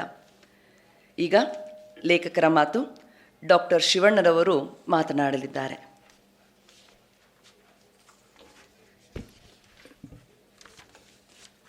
ವೇದಿಕೆಯ ಮೇಲಿರುವ ಎಲ್ಲ ಗೌರವಾನ್ವಿತರೆ ಹಾಗೂ ವೇದಿಕೆ ಎದುರು ಕುಳಿತಿರುವ ಎಲ್ಲ ಗೌರವಾನ್ವಿತರೆ, ನಿಮಗೆಲ್ಲರಿಗೂ ನನ್ನ ನಮಸ್ಕಾರಗಳು. ನಾನು ಕೇವಲ ಎರಡು ವಿಚಾರಗಳನ್ನ ಮಾತ್ರ ನಿಮ್ಮ ಜೊತೆ ಹಂಚ್ಕೊಳ್ಳೋಕೆ ಇಷ್ಟಪಡ್ತೀನಿ. ಯಾಕೆ ಈ ಮಾತನ್ನು ನಾನು ಮೊದಲೇ ಹೇಳ್ತಿದ್ದೀನಿ ಅಂದರೆ, ಈ ಮೇಷ್ಟ್ರುಗಳು ಮಾತಾಡೋಕ್ಕೆ ನಿಂತ್ಕೊಳ್ತಾಳೆ ಅಂದರೆ ಎಲ್ರಿಗೂ ಸ್ವಲ್ಪ ದಿಗ್ಲಾಗುತ್ತೆ. ಯಾಕೆಂದರೆ ಮಿನಿಮಮ್ 1 hour ತಗೊಬಿಡ್ತಾರೆ ಅಂತ. ಯಾಕೆಂದರೆ ಮೇಷ್ಟ್ರು ಕ್ಲಾಸಲ್ಲಿ 1 hour ಪಾಠ ಮಾಡಿ ರೂಢಿ ಆಗಿರುತ್ತಲ್ಲ, ಆ ಕಾರಣಕ್ಕಾಗಿ. ಆದ್ದರಿಂದ ನಾನು ಕೇವಲ 2 ವಿಚಾರಗಳನ್ನಷ್ಟೇ ನಾನು ನಿಮ್ಮ ಎದುರುಗಡೆ ಹಂಚ್ಕೊಳ್ತೀನಿ. ನಾನಿವತ್ತು ನನ್ನ ಈ ಪುಸ್ತಕದ ಬಗ್ಗೆ ಮಾತಾಡೋದಿಲ್ಲ. ಯಾಕೆಂದರೆ ಇನ್ನು ಮುಂದೆ ನೀವೇ ಇದ್ರ ಬಗ್ಗೆ ಮಾತಾಡೋದ್ರಿಂದ, ಜೊತೆಗೆ ನಿಮ್ಮ ಮಾತುಗಳಿಗೆ ನಾನು ಇನ್ನು ಮುಂದೆ ಕಿವಿ ಆಗಿ ಇರ್ತೀನಿ. ಆ ಕಾರಣಕ್ಕಾಗಿ ನಾನು ಪ್ರತಿನಿಧಿಸುವಂತಹ ಅಧ್ಯಾಪಕ ವೃತ್ತಿಯ ಕೆಲವು ವಾಸ್ತವ ವಿಚಾರಗಳನ್ನ ನಿಮ್ಮ ಮುಂದೆ ಹಂಚ್ಕೊಳ್ಬೇಕು ಅಂತ ಅನ್ನಿಸ್ತಾ ಇದೆ. ಅದು ಸೂಕ್ತನೂ ಕೂಡ ಅಂತ ಭಾವಿಸ್ಕೊಂಡಿದ್ದೀನಿ. ಈ ಕಾರ್ಯಕ್ರಮ ಮಾಡಬೇಕು ಅಂತ ನಾನೇನು ಅಂದ್ಕೊಂಡಿರಲಿಲ್ಲ. ಬಂಜಗೆರೆ ಜಯಪ್ರಕಾಶ್ ಸರು, ಇಲ್ಲ ಪುಸ್ತಕ ಬರೆದ ಮೇಲೆ ಬಿಡುಗಡೆ ಯಾಕೆ ಮಾಡಬಾರ್ದು, ಯಾಕೆ ಮುಜುಗರ ಪಡ್ತೀಯ, ನಾನೇ ಈ ಕಾರ್ಯಕ್ರಮಕ್ಕೆ ಬರ್ತೀನಿ, ನೀನು ಕಾರ್ಯಕ್ರಮ ಮಾಡು ಎನ್ನುವ ನೈತಿಕ ಒತ್ತಾಸೆ ಬೆಂಬಲ ಇಲ್ಲದಿದ್ದರೆ ಇವತ್ತು ನಾವೆಲ್ಲ ಇಲ್ಲಿ ಸೇರೋಕ್ಕೆ ಆಗ್ತಾ ಇರಲಿಲ್ಲ. ಆದ್ದರಿಂದ ನಾನು ಯಾವತ್ತೂ ಕೂಡ ಬಂಜಗೆರೆ ಜಯಪ್ರಕಾಶ್ ಸರ್ಗೆ ಋಣಿಯಾಗಿರ್ತೀನಿ. ಇನ್ನು ಈ ವೇದಿಕೆಯಲ್ಲಿ ಶರೀಫಾ ಮೇಡಮ್ ಆಗಿರ್ಬೋದು, ರಘುನಾಥ್ ಚಹಾ ಸರ್ ಆಗಿರ್ಬೋದು, ನಾನು ಕೇಳಿದ ಕೂಡಲೇ ಒಂದು ಮಾತು ಕೂಡ ಹಿಂದು ಮುಂದೆ ನೋಡದೆ ಒಂದೇ ಕ್ಷಣದಲ್ಲಿ ಒಪ್ಕೊಂಡ್ರು. ಆ ಕಾರಣಕ್ಕಾಗಿ ನಾನು ಅವ್ರನ್ನ ತುಂಬು ಹೃದಯದಿಂದ ನೆನೆಸ್ಕೊಳ್ತೀನಿ. ಅವರು ಕೂಡ ಈ ಕಾರ್ಯಕ್ರಮದಲ್ಲಿ ಬಂದು ಭಾಗವಹಿಸಿ ಯಶಸ್ವಿಗೊಳಿಸಿದ್ದಾರೆ. ಆ ಕಾರಣಕ್ಕಾಗಿ ನಾನು ಇವತ್ತು ನ್ಯಾಷನಲ್ ಎಜುಕೇಷನ್ ಸೊಸೈಟಿಯವರು ಈ ಕಾರ್ಯಕ್ರಮ ಮಾಡೋಕ್ಕೆ ಇಲ್ಲಿ ಅವಕಾಶ ಮಾಡಿಕೊಟ್ರು. ಆ ಕಾರಣಕ್ಕಾಗಿ ನ್ಯಾಷನಲ್ ಎಜುಕೇಷನ್ ಸೊಸೈಟಿಗೆ ನಾನು ಯಾವತ್ತೂ ಮರೆಯೋದಿಲ್ಲ. ಈ ಕಾರಣಕ್ಕಾಗಿ ನಮ್ಮ ಸೊಸೈಟಿಯ ಅಧ್ಯಕ್ಷರಾದ ಡಾಕ್ಟರ್ HN ಸುಬ್ರಹ್ಮಣ್ಯ ಸರ್ ಹಾಗೂ ನಮ್ಮ ಕಾರ್ಯದರ್ಶಿಗಳಾದ ವೆಂಕಟಶಿವಾರೆಡ್ಡಿ ಅವ್ರನ್ನೂ ಕೂಡ ನಾನು ನೆನೆಸ್ಕೊಳ್ತೀನಿ.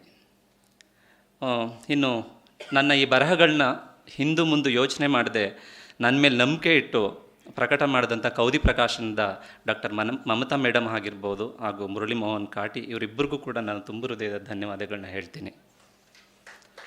ನನಗೆ ನಿಜವಾಗಿಯೂ ಕೂಡ ಇದು ನಿಜಾನೋ ಸುಳ್ಳೋ ಅಂತ ಅನಿಸುತ್ತೆ, ಆದರೂ ಕೂಡ ನಿಜಾನೇ. ಯಾಕೆಂದರೆ ನಾನು ಶಿಂಷಾಪುರದ ಕಾಡಿನ ಒಂದು ಸಣ್ಣ ಹಳ್ಳಿ, ದಬ್ಬಳ್ಳಿ ಅನ್ನುವಂಥ ಒಂದು ಜಾಗದಿಂದ ಬಂದವನು. ಇವತ್ತು ನಾನು ಇಲ್ಲಿರೋದಕ್ಕೆ ನನಗೆ ತುಂಬ ಖುಷಿ ಇದೆ. ನಾವೆಲ್ಲರೂ ಇವತ್ತು ಇಲ್ಲಿರುವ ಸ್ಥಳ ಇದೆಯಲ್ಲ, ಇದು ಸಾಮಾನ್ಯವಾದ ಸ್ಥಳ ಅಲ್ಲ. ಈ ಸ್ಥಳಕ್ಕೆ ತನ್ನದೇ ಆದಂಥ ಒಂದು ಚರಿತ್ರೆ ಮತ್ತು ಮಹತ್ವ ಇದೆ. ಈ ವೇದಿಕೆಯಲ್ಲಿ ಸಾಹಿತಿಗಳು, ವಿಜ್ಞಾನಿಗಳು, ಕಲಾವಿದರು, ಸ್ವಾತಂತ್ರ್ಯ ಹೋರಾಟಗಾರರು, ನೊಬೆಲ್ ಪುರಸ್ಕೃತರು, ಜ್ಞಾನಪೀಠ ಪ್ರಶಸ್ತಿ ಪಡೆದವರು, ಇನ್ನೂ ಬಹಳ ದೊಡ್ಡ ದೊಡ್ಡ ಮಹನೀಯರು, ಸಾಧಕರು ಬಂದು ಹೋಗಿರ್ತಕ್ಕಂಥ ಸ್ಥಳ ಇದು. ಇಂತಹ ಐತಿಹಾಸಿಕ ಸ್ಥಳದಲ್ಲಿ ನನ್ನ ಪುಸ್ತಕ ಇವತ್ತು HN ಹೆಸರಿನಲ್ಲಿ ನಿರ್ಮಾಣವಾಗಿರುವಂತಹ ಈ ವೇದಿಕೆಯಲ್ಲಿ ನಿಮ್ಮೆಲ್ಲರ ಸಮ್ಮುಖದಲ್ಲಿ ಲೋಕಾರ್ಪಣೆಗೊಂಡಿದ್ದಕ್ಕೆ ತುಂಬಾ ಖುಷಿ ಅನ್ನಿಸ್ತಾ ಇದೆ. ಇದು ನನ್ನ ಪಾಲಿಗೆ ಐತಿಹಾಸಿಕ ಕ್ಷಣ ಅಲ್ಲದೆ ಇನ್ನೇನು ಅಲ್ವಾ. ನ್ಯಾಷನಲ್ ಕಾಲೇಜ್ ಅಂತ ಒಂದು ಐತಿಹಾಸಿಕ ಸಂಸ್ಥೆಯಲ್ಲಿ ನಾನು ಅಧ್ಯಾಪಕನಾಗಿದ್ದೀನಿ ಅನ್ನೋದು ಕೂಡ ನನ್ನಂಥವನಿಗೆ ಬಹಳ ದೊಡ್ಡ ಸಂಗತಿ ಇದು. ಆದ್ದರಿಂದ ನಾನು ನ್ಯಾಷನಲ್ ಕಾಲೇಜಿಗೆ ಯಾವತ್ತೂ ಕೂಡ ಋಣಿಯಾಗಿರ್ತೀನಿ. ಇನ್ನು ಬರವಣಿಗೆ, ವಿಮರ್ಶೆ ವಿಚಾರಕ್ಕೆ ಬಂದರೆ, ವಿಮರ್ಶೆ ಬಗೆಗೆ ಹಲವಾರು ಮಾತುಗಳು ಇವತ್ತು ಚರ್ಚೆಗಳಾಗ್ತಾ ಇವೆ. ವಿಮರ್ಶೆ ಈ ಕಾಲಘಟ್ಟದಲ್ಲಿ ಇಲ್ಲವೇ ಇಲ್ಲ, ಅದು ಒರಳು ಹಾದಿಯಲ್ಲಿದೆ, ಹಾಗೆ ಹೀಗೆ ಅನ್ನುವಂಥ ಮಾತುಗಳು ಕೇಳಿ ಬರ್ತಾ ಇದೆ. ಈ ರೀತಿಯ ಮಾತು ಎಲ್ಲ ಕಾಲದಲ್ಲೂ ಕೂಡ ಇರುತ್ತೆ. ಹಾಗಂತ ಹೇಳಿ ಇವತ್ತು ವಿಮರ್ಶೆ ಇಲ್ಲವೇ ಇಲ್ಲ ಅಂಥೇಳಿ ಕಡಾಖಂಡಿತವಾಗಿ ಹೇಳೋಕ್ಕೆ ಬರೋದಿಲ್ಲ. ತುಂಬ ವಿಮರ್ಶೆಗಳು ಇವತ್ತು ಬರ್ತಾ ಇದೆ, ಆದರೆ ಪ್ರಾಮಾಣಿಕವಾಗಿ ಗುರುತಿಸುವಂಥ ದೊಡ್ಡ ಮನಸ್ಸುಗಳು ಬೇಕು ಅಷ್ಟೇ. ಹಾಗಾದರೆ ವಿಮರ್ಶೆ ಅಂದರೆ ಏನು ಅನ್ನೋ ಮಾತಿನ ಬಗ್ಗೆ ಇತ್ತೀಚೆಗೆ ನಾನು ಫೇಸ್ಬುಕ್ಕಲ್ಲಿ ನೋಡಿದೆ. ಅದೇನಪ್ಪ ಅಂದರೆ ವಿಮರ್ಶೆ ಇವತ್ತು ಇದೆಯಾ ಅನ್ನೋದು. ಹಾಗಾದರೆ ವಿಮರ್ಶೆ ಅಂದರೆ ಏನು ಅನ್ನೋ ಪ್ರಶ್ನೆಗೆ ನಾನೇ ಕೆಲವು ಪ್ರಶ್ನೆಗಳನ್ನ ಕೇಳಿಕೊಂಡಾಗ ನನಗನ್ನಿಸ್ತು, ಯುರೋಪಿಯನ್ ಮಾದರಿಯ ಮಾನದಂಡಗಳನ್ನು ಅಥವಾ ಸಿದ್ಧಾಂತಗಳನ್ನು ಅನುಸರಿಸಿಬಿಟ್ರೆ ಅದು ಭಾರಿ ಒಳ್ಳೆಯ ವಿಮರ್ಶೆ ಅನ್ನುವಂಥ ಮನಸ್ಥಿತಿ ಇದೆ. ಅದನ್ನು ಕನ್ನಡ ವಿಮರ್ಶೆಯಲ್ಲೂ ಕೂಡ ನಾವೆಲ್ಲ ಇಂದಿಗೂ ಕೂಡ ಎದುರಿಸ್ತಾ ಇದ್ದೀವಿ. ಈಗಾಗಲೇ ಹಾಕಿಕೊಟ್ಟಿರುವಂಥ ಒಂದು ಚೌಕಟ್ಟು ಇದೆ, ಅದನ್ನು ಅನುಸರಿಸ್ಬಿಟ್ರೆ ಮಾತ್ರ ಬಹಳ ಒಳ್ಳೆಯ ವಿಮರ್ಶಕನ ಆಗೋಕ್ಕೆ ಸಾಧ್ಯ ಅನ್ನೋದು. ಅದಿಲ್ಲದೆ ಇದ್ದರೆ ಅದು ವಿಮರ್ಶನೆ ಅಲ್ಲ ಅನ್ನೋದು ಎಷ್ಟು ಸರಿ? ಹಾಗಂತ ಹೇಳಿ ಆ ಮಾದರಿಗಳನ್ನು ನಾನು ಸರಿ ಅಲ್ಲ ಅಂತ ಹೇಳ್ತಾ ಇಲ್ಲ. ಅವುಗಳ ಬಗೆಗೆ ಇಂದು ಹೆಚ್ಚು ಹೆಚ್ಚು ಚರ್ಚೆ ಮಾಡಬೇಕು, ಅರ್ಥ ಮಾಡಿಕೊಳ್ಳೋ ಅಗತ್ಯ ಇದೆ ಅಂತ ನನಗೆ ಅನ್ನಿಸ್ತಾ ಇದೆ. ಇನ್ನು ಎರಡನೇ ವಿಚಾರಕ್ಕೆ ಬರೋದಾದರೆ, ಇವತ್ತು ಬಹಳ ದೊಡ್ಡ ಕಾಲದ ವ್ಯತ್ಯಾಸ ಆಗಿದೆ. ಈ ಸಂದರ್ಭದಲ್ಲಿ ಅಧ್ಯಾಪಕರು ಎದುರಿಸ್ತಾ ಇರುವಂತಹ ಸವಾಲು ಮತ್ತು ಸಮಸ್ಯೆಗಳು ಬೇರೆ ಥರನೇ ಇದೆ. ಹಿಂದೆ ಅಧ್ಯಾಪಕರಿಗೆ ಪಾಠ ಮಾಡಬೇಕಾದ್ರೆ ಪಾಠ ಮಾಡೋದೇ ಬಹಳ ಪ್ರಧಾನವಾದ ವಿಚಾರ ಆಗಿತ್ತು. ಉಳಿದ ವಿಚಾರಗಳು ಎರಡನೇದಾಗಿತ್ತು. ಹಿಂದೆ ಅಧ್ಯಾಪಕರಿಗೆ ತರಗತಿಗೆ ತಯಾರಿ ಮಾಡೋದಕ್ಕೆ, ಶೈಕ್ಷಣಿಕವಾಗಿ ಬೆಳೆಯೋಕ್ಕೆ ತುಂಬ ಕಾಲಾವಕಾಶ ಸಿಗ್ತಾ ಇತ್ತು. ಆದರೆ ಇವತ್ತು ಹಾಗಿಲ್ಲ. ಪಾಠಕ್ಕಿಂತ ಅಧ್ಯಾಪಕರಿಗೆ ಪಠ್ಯೇತರ ಕೆಲಸಗಳ ಒತ್ತಡ ಬಹಳ ಇದೆ ಅಂತ ಅನ್ನಿಸ್ತಾ ಇದೆ. ಈ ಕಾರಣದಿಂದ ಅಧ್ಯಾಪಕರು ಶೈಕ್ಷಣಿಕವಾಗಿ ಹಾಗೂ ಪಠ್ಯದ ಕಡೆ ಗಮನ ಕೊಡೋಕ್ಕೆ ಸ್ವಲ್ಪ ಕಡಿಮೆ ಆಗಿದೆ ಅಂತ ಅನ್ನಿಸುತ್ತೆ ನನಗೆ. ಇದು ನಮ್ಮಗಳ ತಪ್ಪಲ್ಲ. ಕೆಲವು ನೀತಿ ನಿರೂಪಣೆಗಳು ಮತ್ತು ನಿಯಮಗಳು ಇವುಗಳನ್ನ ಪಾಲಿಸುವ ಒತ್ತಡ ನಮ್ಮೆಲ್ಲ ಅಧ್ಯಾಪಕರ ಮೇಲಿದೆ. ಈ ಮಾತನ್ನು ನಾನೊಬ್ಬ ಅಧ್ಯಾಪಕನಾಗಿ ಹೇಳ್ತಾ ಇದ್ದೀನಿ. ಇವತ್ತು ಅಧ್ಯಾಪಕರ ಮೇಲೆ ಒಂದು ಆರೋಪ ಇದೆ. ಅದೇನಪ್ಪ ಅಂತ ಹೇಳಿದ್ರೆ, ಸರಿಯಾಗಿ ಪಾಠ ಮಾಡಲ್ಲ, ಸರಿಯಾಗಿ ರಿಸಲ್ಟ್ ಬರ್ತಿಲ್ಲ ಅಂತ ಇನ್ನೂ ಹಲವಾರು ಆರೋಪಗಳನ್ನ ಅಧ್ಯಾಪಕರು ಎದುರಿಸ್ತಾನೆ ಇದ್ದಾರೆ. ಆದರೂ ಅಧ್ಯಾಪಕರಿಗೆ ಅವ್ರದ್ದೇ ಆದಂತಹ ಒಂದು ಜವಾಬ್ದಾರಿಗಳಿವೆ. ಅವುಗಳನ್ನ ನಾವು ಯಾರೂ ಕೂಡ ಮರಿಬಾರದು. ಆ ಜವಾಬ್ದಾರಿಗಳನ್ನ ನಿಭಾಯಿಸೋಕೆ ಕಾಲದ ಮತ್ತು ವ್ಯಕ್ತಿಗಳ ಒತ್ತಡವೂ ಸಹ ಅಧ್ಯಾಪಕರ ಮೇಲೆ ಇರುತ್ತೆ ಅನ್ನೋದು ಕೂಡ ಸತ್ಯವಾದ ಮಾತು.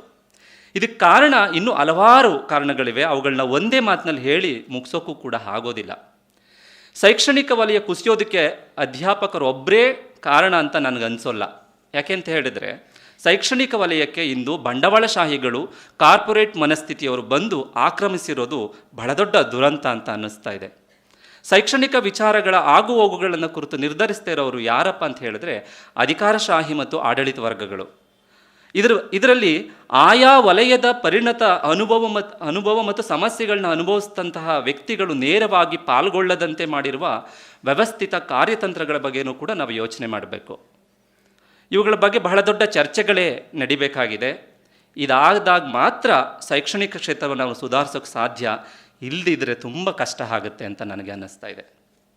ನಾನೊಬ್ಬ ಕನ್ನಡ ಅಧ್ಯಾಪಕ ಅಂತ ಹೇಳ್ಕೊಳ್ಳೋಕ್ಕೆ ಬಹಳ ಹೆಮ್ಮೆ ಇದೆ ಮತ್ತು ಖುಷಿನೂ ಕೂಡ ಇದೆ. ಅಷ್ಟೇ ಸಂಕಟನೂ ಕೂಡ ಇದೆ. ಯಾಕೆ ಅಂತ ಹೇಳಿದ್ರೆ, ಖಾಸಗಿ ವಲಯಗಳಲ್ಲಿ ಕನ್ನಡ ಭಾಷೆಯನ್ನು ಮತ್ತು ಕನ್ನಡ ಅಧ್ಯಾಪಕರನ್ನ ಬಹಳ ಕೆಟ್ಟ ರೀತಿಯಲ್ಲಿ ನಡೆಸ್ಕೊಳ್ತಾ ಇದ್ದಾರೆ ಮತ್ತು ನಿರ್ಲಕ್ಷ್ಯ ಮಾಡ್ತಾ ಇದ್ದಾರೆ. ಇದು ಬಹಳ ದೊಡ್ಡ ಅಪಾಯಕಾರಿಯಾದದ್ದು. ಇದ್ರ ಬಗೆಗೆ ಕರ್ನಾಟಕ ಸರ್ಕಾರ, ಕನ್ನಡ ಅಭಿವೃದ್ಧಿ ಪ್ರಾಧಿಕಾರ, ಕನ್ನಡ ಸಾಹಿತ್ಯ ಪರಿಷತ್ತು ಹಾಗೂ ಕನ್ನಡ ಪರ ಸಂಘಟನೆಗಳು ಗಮನ ಹರಿಸಿ ಸರಿಯಾದ ಕ್ರಮ ಕೈಗೊಳ್ಳಬೇಕು ಅಂತ ನಾನು ಕೇಳ್ಕೊಳ್ತೀನಿ. ಜೊತೆಗೆ ಎಲ್ಲ ಕನ್ನಡಿಗರು, ಕನ್ನಡ ಅಧ್ಯಾಪಕರು ಇಂದು ಒಗ್ಗಟ್ಟಾಗಿ ಇವುಗಳನ್ನ ಎದುರಿಸುವಂತಹ ಒಂದು ದೊಡ್ಡ ಜವಾಬ್ದಾರಿ ನಮ್ಮ ಮೇಲೆ ಇದೆ. ಇಲ್ಲದೇ ಇದ್ದರೆ ಅದಕ್ಕೆ ಬಹಳ ದೊಡ್ಡ ಬೆಲೆಯನ್ನು ನಾವು ತೆರಬೇಕಾಗತ್ತೆ. ತರಗತಿಯಲ್ಲಿ ಪಾಠ ಮಾಡೋದು ನನಗೆ ಬಹಳ ದೊಡ್ಡ ಖುಷಿಯ ಸಂಗತಿ. ಅದು ಯಾವತ್ತೂ ಕೂಡ ನನ್ನನ್ನು ಜಾಗೃತವಾಗಿಟ್ಟಿರುತ್ತೆ ಮತ್ತು ಜೀವಂತವಾಗಿಸುತ್ತೆ. ಆ ಕಾರಣದಿಂದ ಓದುವ ಹವ್ಯಾಸವನ್ನು ನಾವೆಲ್ಲ ಮರಿಬಾರದು, ಅದನ್ನು ಮುಂದುವರಿಸಬೇಕು. ಜೊತೆಗೆ ಕನ್ನಡ ಪುಸ್ತಕಗಳನ್ನು ಹೆಚ್ಚು ಹೆಚ್ಚು ಕೊಂಡು ಓದುವ ಹವ್ಯಾಸವನ್ನು ಕನ್ನಡಿಗರಾಗಿ ನಾವು ರೂಢಿಸ್ಕೊಳ್ಳೋದು ಒಳ್ಳೆಯದು ಅಂತ ನನ್ನ ಭಾವನೆ. ಇನ್ನು ಕೊನೆಯ ವಿಚಾರಕ್ಕೆ ಬರ್ತೀನಿ. ಸಮಯ ಬಹಳ ಅಮೂಲ್ಯವಾದದ್ದು. ನಿಮ್ಮೆಲ್ಲರ ಅಮೂಲ್ಯವಾದ ಸಮಯವನ್ನು ಈ ಪುಸ್ತಕ ಬಿಡುಗಡೆಯ ಕಾರ್ಯಕ್ರಮಕ್ಕೆ ಮೀಸಲಿಟ್ಟಿದ್ದು ನನಗೆ ಬಹಳ ಖುಷಿ ಇದೆ. ನಿಮ್ಮೆಲ್ಲರ ಪ್ರೀತಿಗೆ ನಾನು ಕೇವಲ ಧನ್ಯವಾದ ಅಂತ ಹೇಳಿಬಿಟ್ರೆ ಅದು ಸಣ್ಣ ಮಾತಾಗ್ಬಿಡುತ್ತೆ. ಅದನ್ನು ಸದಾ ನನ್ನ ಎದೆಯಲ್ಲಿ ಹಸಿರಾಗಿಸ್ಕೊಂಡು ಉಸಿರಾಡ್ತಾ ಇರ್ತೀನಿ. ಇದಿಷ್ಟು ಮಾತುಗಳನ್ನ ಹೇಳ್ತಾ ಈ ಕಾರ್ಯಕ್ರಮ ಯಶಸ್ವಿ ಆಗಲು ನೀವೆಲ್ಲರೂ ಕೂಡ ಪ್ರೀತಿಯಿಂದ ಬಂದಿದ್ದೀರಾ. ನಿಮ್ಮೆಲ್ಲರ ಪ್ರೀತಿ, ಘನ ಉಪಸ್ಥಿತಿ ನನ್ನೊಳಗೆ ಮತ್ತಷ್ಟು ಉತ್ಸಾಹ ಮತ್ತು ಭರವಸೆಗಳನ್ನ ತುಂಬಿದೆ. ಇದಕ್ಕೆ ನಾನು ಸದಾ ಋಣಿಯಾಗಿರ್ತೀನಿ. ನೀವೆಲ್ಲರೂ ನನ್ನ ಮೇಲೆ ಇಟ್ಟಿರೋ ಭರವಸೆ ಮತ್ತು ನಂಬಿಕೆಯನ್ನು ನಾನು ಯಾವತ್ತೂ ಕೂಡ ಸುಳ್ಳು ಮಾಡೋದಿಲ್ಲ. ಇಲ್ಲಿ ತುಂಬ ಜನ ಎಲ್ಲರೂ ಬಂದಿರೋ ಎಲ್ಲರೂ ನನಗೆ ಬಹಳ ಮುಖ್ಯವೇ.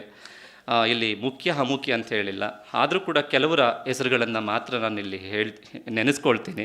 ಇನ್ನು ಉಳಿದವ್ರು ಯಾರು ಕೂಡ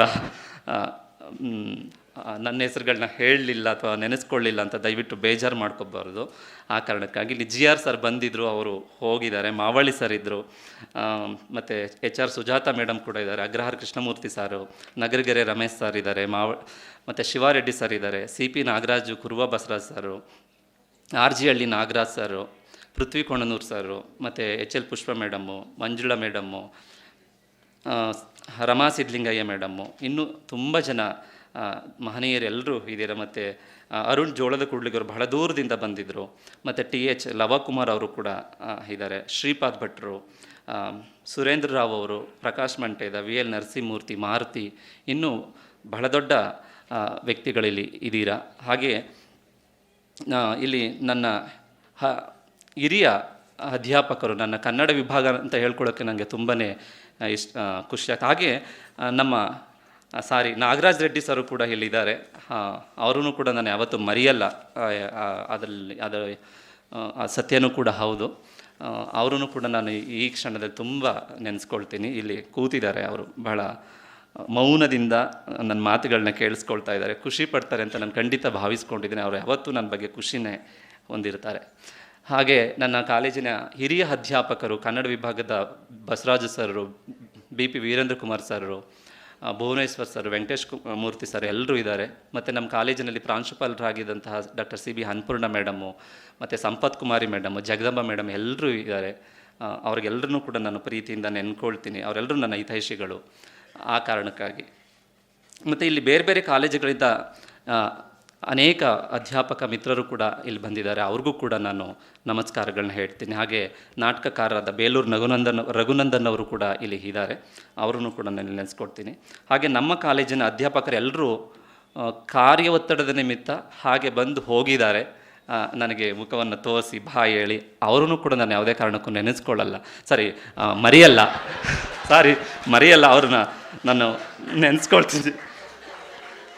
ಹಾಗೆ ನನಗೆ ಸಹಕರಿಸಿದ ನಮ್ಮ ಕನ್ನಡ ವಿಭಾಗದ ಡಾಕ್ಟರ್ ನಿಂಗರಾಜು ಸರ್ ಆಗಿರ್ಬೋದು, ಡಾಕ್ಟರ್ ರವಿಕುಮಾರ್ ಬಾಗಿ ಆಗಿರ್ಬೋದು, ಶ್ರೀನಿವಾಸ ಮೂರ್ತಿ, ಪಲ್ಲವಿಯವರು, ತನುಜಾ, ಅಖ್ತರ್ ಮೇಡಮ್ಮು, ಮತ್ತು ಪಾಪಣ್ಣ, ರಾಜಣ್ಣ, ಇವರೆಲ್ಲರೂ ಕೂಡ ನಾನು ತುಂಬು ಹೃದಯದಿಂದ ವಂದಿಸ್ತೀನಿ. ಮತ್ತು ನನ್ನ ಸ್ನೇಹಿತರಾದಂತಹ ಬಸವರಾಜು, ಮಳವಳ್ಳಿ, ಮಹೇಶ್, ನಂಜುಂಡಸ್ವಾಮಿ, ಜಗ ಮತ್ತು ಮಾದೇವ ಎಲ್ಲರೂ ಕೂಡ ಬಂದಿದ್ದಾರೆ. ನನಗೆ ತುಂಬ ಖುಷಿ ಇದೆ, ಯಾಕೆಂದರೆ ನಾವೆಲ್ಲರೂ ಕೂಡ ಒಟ್ಟಿಗೆ ಬೆಳೆದವರು. ಆ ಕಾರಣಕ್ಕಾಗಿ ನನಗೆ ತುಂಬ ಖುಷಿ ಇದೆ. ಸದಾ ನನ್ನನ್ನು ಜಾಗೃತಿಯಿಂದ ಮತ್ತು ಲವಲವಿಕೆಯಿಂದ ಜೀವಂತವಾಗಿ ಇಟ್ಟಿರುವ ನನ್ನೆಲ್ಲ ಪ್ರೀತಿಯ ವಿದ್ಯಾರ್ಥಿಗಳೆಲ್ಲರಿಗೂ ಕೂಡ ನಾನು ಧನ್ಯವಾದಗಳನ್ನ ಹೇಳ್ತೀನಿ. ಇಲ್ಲಿ ನೆರೆದಿರ್ತಕ್ಕಂತಹ ಎಲ್ಲ ಮಾಧ್ಯಮದವ್ರು ಬಂದು ಹೋಗಿದ್ದಾರೆ, ಅವ್ರಿಗೂ ಕೂಡ ನಾನು ತುಂಬ ಪ್ರೀತಿಯಿಂದ ನೆನೆಸ್ಕೊಳ್ತೀನಿ. ಈ ಕಾರ್ಯಕ್ರಮಕ್ಕೂ ಮುನ್ನ ಆರಂಭಿಕ ಹಾಡುಗಳನ್ನು ಹಾಡಿದ ಕುಮಾರಿ ಶ್ರೇಯಾ ಕುಮಾರ್ ಮತ್ತು ಚಂದ್ರಶೇಖರ್ ಅವರು ಕೂಡ ಧನ್ಯವಾದಗಳು. ಹಾಗೆ ತಾಯಿ ಲೋಕೇಶ್ ಅವರು ಕೂಡ ಇಲ್ಲಿದ್ದಾರೆ, ಅವ್ರನ್ನೂ ಕೂಡ ನಾನು ನೆನೆಸ್ಕೊಳ್ತೀನಿ. ಜೊತೆಗೆ ಬಂಡಾಯ ಸಾಹಿತಿ ಸಂಘಟನೆ, ಸಂವಿಧಾನ ಓದುವ ಅಭಿಯಾನ ತಂಡ, ಜನವಾದಿ ಮಹಿಳಾ ಸಂಘಟನೆ, ತಮಟೆ ಮೀಡಿಯಾ ಮತ್ತು ಬಯಲು ಬಳಗ ಇವರನ್ನು ಕೂಡ ನಾನು ತುಂಬು ಹೃದಯದಿಂದ ಸ್ವಾಗತಿಸ್ತಾ ಮತ್ತು ನೆನೆಸ್ಕೊಳ್ತೀನಿ ನಾನು ಯಾವತ್ತೂ ಕೂಡ. ಹಾಗೆ ಈ ಹಾಲ್ನ ತಾಂತ್ರಿಕ ವ್ಯವಸ್ಥೆಯನ್ನು ಬಹಳ ಸುಸಜ್ಜಿತವಾಗಿ ನಡೆಸ್ತಾ ಇರತಕ್ಕಂತಹ ಅಜಿತ್ ಮತ್ತು ಬೀರೇಶ್ ಇವರಿಬ್ಬರನ್ನು ಕೂಡ ನಾನು ನೆನೆಸ್ಕೊಳ್ತೀನಿ. ಹಾಗೆ ಈ ಕಾರ್ಯಕ್ರಮಕ್ಕೆ ಪ್ರತ್ಯಕ್ಷವಾಗಿ ಹಾಗೂ ಪರೋಕ್ಷವಾಗಿ ಸಹಕರಿಸಿದಂಥ ನಿಮ್ಮೆಲ್ಲರನ್ನೂ ಕೂಡ ನೆನೆಸ್ಕೊಳ್ತಾ ನನ್ನ ಮಾತನ್ನು ಮುಗಿಸ್ತೀನಿ. ನಮಸ್ಕಾರಗಳು.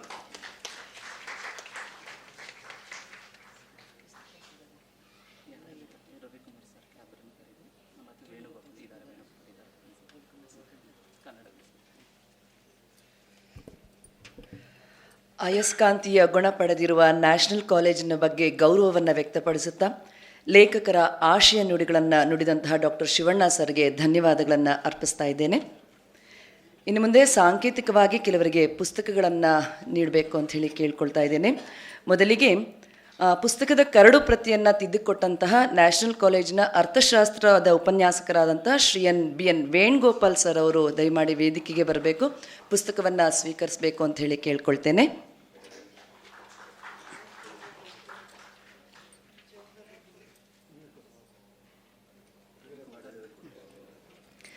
ನಂತರ ನಮ್ಮ ನ್ಯಾಷನಲ್ ಕಾಲೇಜಿನ ಕನ್ನಡ ವಿಭಾಗದ ಪರವಾಗಿ ಡಾಕ್ಟರ್ ರವಿಕುಮಾರ್ ಬಾಗಿ ಸರ್ ಅವರು ಬಂದು ಪುಸ್ತಕವನ್ನು ಸ್ವೀಕಾರ ಮಾಡಿಕೊಳ್ಬೇಕು ಅಂತ ಹೇಳಿ ಕೇಳ್ಕೊಳ್ತೇನೆ.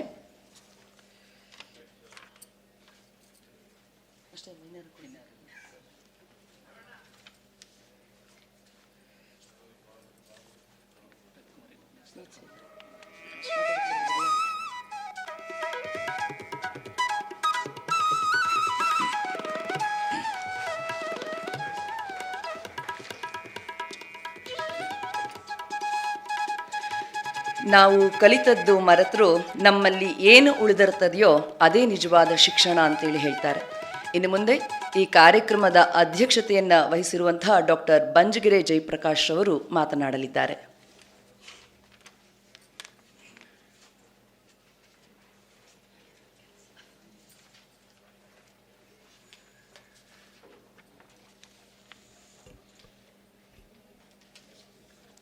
ಶಿವಣ್ಣ ಕೆಂಸಿ ಅವರ ತೆರೆದ ನೋಟ ಪುಸ್ತಕವನ್ನು ಜನಾರ್ಪಣೆಗೊಳಿಸಿ ಮಾತನಾಡಿದಂತಹ ಡಾಕ್ಟರ್ ಕೆ ಶರೀಫಾ ಮೇಡಮ್ ಅವರೇ, ಪುಸ್ತಕವನ್ನು ಕುರಿತು ಅವಲೋಕನವನ್ನು ಮಾಡಿಕೊಟ್ಟಂತಹ ವಿಮರ್ಶಕರಾದ ಚಹಾ ರಘುನಾಥ್ ಅವರೇ, ಮುಖ್ಯ ಅತಿಥಿಗಳಾಗಿ ವೇದಿಕೆಯಲ್ಲಿ ಉಪಸ್ಥಿತರಿರುವ national education society of Karnataka ಇದರ ಅಧ್ಯಕ್ಷರಾದ ಡಾಕ್ಟರ್ ಎಚ್.ಎನ್. ಸುಬ್ರಹ್ಮಣ್ಯ ಅವರೇ, ಈ ಪುಸ್ತಕವನ್ನು ಪ್ರಕಟಣೆ ಮಾಡಿರುವ ಕೌದಿ ಪ್ರಕಾಶನದ ಡಾಕ್ಟರ್ ಮಮತಾ ಕೆ.ಎನ್. ಅವರೇ, ಈ ಕೃತಿಯ ಲೇಖಕರಾದ ಡಾಕ್ಟರ್ ಶಿವಣ್ಣ ಕೆಂಸಿ ಅವರೇ ಮತ್ತು ಎಲ್ಲ ಬಂಧುಗಳೇ, ಈಗಾಗಲೇ ಬಹಳ ಆಪ್ತವಾಗಿ ಮತ್ತು ಅಚ್ಚುಕಟ್ಟಾಗಿ ಈ ಕೃತಿಯನ್ನು ಕುರಿತು ರಘುನಾಥ್ ಅವರು ಮಾತಾಡಿದ್ದಾರೆ ಮತ್ತು ಅಷ್ಟೇ ಆಪ್ತವಾಗಿ ಬಿಡುಗಡೆ ಮಾಡಿರುವಂತಹ ಶರೀಫಾ ಅವರು ಕೂಡ ಮಾತಾಡಿದ್ದಾರೆ. ಅದರಿಂದ ವಿಶೇಷವಾಗಿ ನಾನು ಹೇಳಬೇಕಾದ್ದು ಅಂತ ಏನೂ ಇಲ್ಲ. ಮುಖ್ಯವಾಗಿ ನನಗೆ ಈಗ ಕಾಣ್ತಾ ಇರುವಂಥದ್ದು, ಈ ಮಾತುಕತೆಗಳ ನಡುವೆ ನನಗೆ ಅನಿಸಿದ ಒಂದು ಅನಿಸಿಕೆ ಏನು ಅಂತ ಹೇಳಿದರೆ,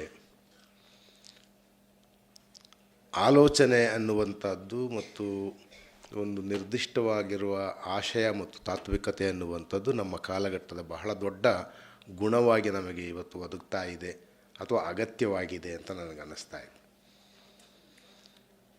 ರಘುನಾಥ್ ಅವ್ರ ಮಾತಲ್ಲಿ ಅದನ್ನು ನಾವು ಮತ್ತೆ ಗಮನಿಸ್ಬೋದಿತ್ತು. ಇದರ ಲೇಖನಗಳಲ್ಲಿದ್ದಂತಹ ಆಶಯಾತ್ಮಕವಾದ ನಿಲುವುಗಳಿಂದ ಶಿವಣ್ಣ ಯಾಕೆ ಮುಖ್ಯರಾಗ್ತಾರೆ ಅನ್ನೋದನ್ನು ಅವರು ಹೇಳಿದರು. ಇದು ಬಹುಶಃ ಸಹಜವೂ ಕೂಡ ಇರ್ಬೋದು, ಯಾಕಂದರೆ ನಮ್ಮ ಕಾಲಘಟ್ಟ ಸ್ವಲ್ಪ ಸಂದಿಗ್ಧತೆಯಲ್ಲಿ ಇದೆ. ಆ ಬಿಕ್ಕಟ್ಟುಗಳು ಆಗಾಗ ಬಂದು ಹೋಗುತ್ತೆ. ನವ್ಯ ಕಾಲಘಟ್ಟದಲ್ಲೂ ಕೂಡ ಆ ರೀತಿಯಾದ ಒಂದು ಬಿಕ್ಕಟ್ಟು ಬಂದಿತ್ತು. ತೀರಾ ಅತಿಯಾದ ಸಾಂಕೇತಿಕತೆ ಮತ್ತು ಅತಿಯಾದ ರೂಪಕಾತ್ಮಕತೆಯಲ್ಲಿ ಅವರ ಸಾಹಿತ್ಯ ಬಹಳ ವ್ಯಕ್ತಿ ಕೇಂದ್ರಿತ ಆಯಿತು. ಆ ವ್ಯಕ್ತಿ ಕೇಂದ್ರಿತವಾಗಿರುವ ಮಾತುಗಳು ಮತ್ತು ಅದು ಎಷ್ಟು ಪರಿಣಾಮ ಬೀರ್ತಿತ್ತು ಅಂತ ಹೇಳಿದರೆ, ಓದುಗರಿಗೆ ಸಂವಹನಗೊಳ್ಳೋದು ಕೂಡ ತೊಡಕಾಗೋದಕ್ಕೆ ಶುರುವಾಗೋಯಿತು. ಅಂತಹ ಸಂದರ್ಭದಲ್ಲಿ ಸಾಮಾಜಿಕ ಹೊಣೆಗಾರಿಕೆ ಮತ್ತು ಸಾಮಾಜಿಕ ವಿಷಯಗಳ ಕುರಿತು ಬರೆಯೋದಕ್ಕೆ ಶುರು ಮಾಡಿದ ಪ್ರತಿ ಲೇಖಕಿ ಕೂಡ ಮುಖ್ಯ ಅನಿಸೋದಕ್ಕೆ ಶುರುವಾಗೋಯ್ತು. ಅದೊಂದು ಕಾಲಘಟ್ಟ. ಆ ಕಾಲದಲ್ಲಿ ಮೊದಲು ನಾವು ನೋಡ್ತಿದ್ದಿದ್ದು ಅದನ್ನೇ. ನಾವೆಲ್ಲರೂ ಕೂಡ ಸಾಹಿತ್ಯವನ್ನು ಬರೆಯೋದಕ್ಕೆ ಪ್ರವೇಶ ಮಾಡಿರುವ ಸಂದರ್ಭ ಅದು. ಇವನು ಸಾಮಾಜಿಕವಾದ ಆಶಯಗಳು ಮತ್ತು ಸಾಮುದಾಯಿಕವಾದ ವಿಷಯಗಳ ಬಗ್ಗೆ ಬರಿತಾ ಇದ್ದಾನೆ, ಬರೀ ತನ್ನ ಖಾಸಗಿತನದ ವಿಷಯಗಳ ಬಗ್ಗೆ ಬರಿತಾ ಇದ್ದಾನೆ.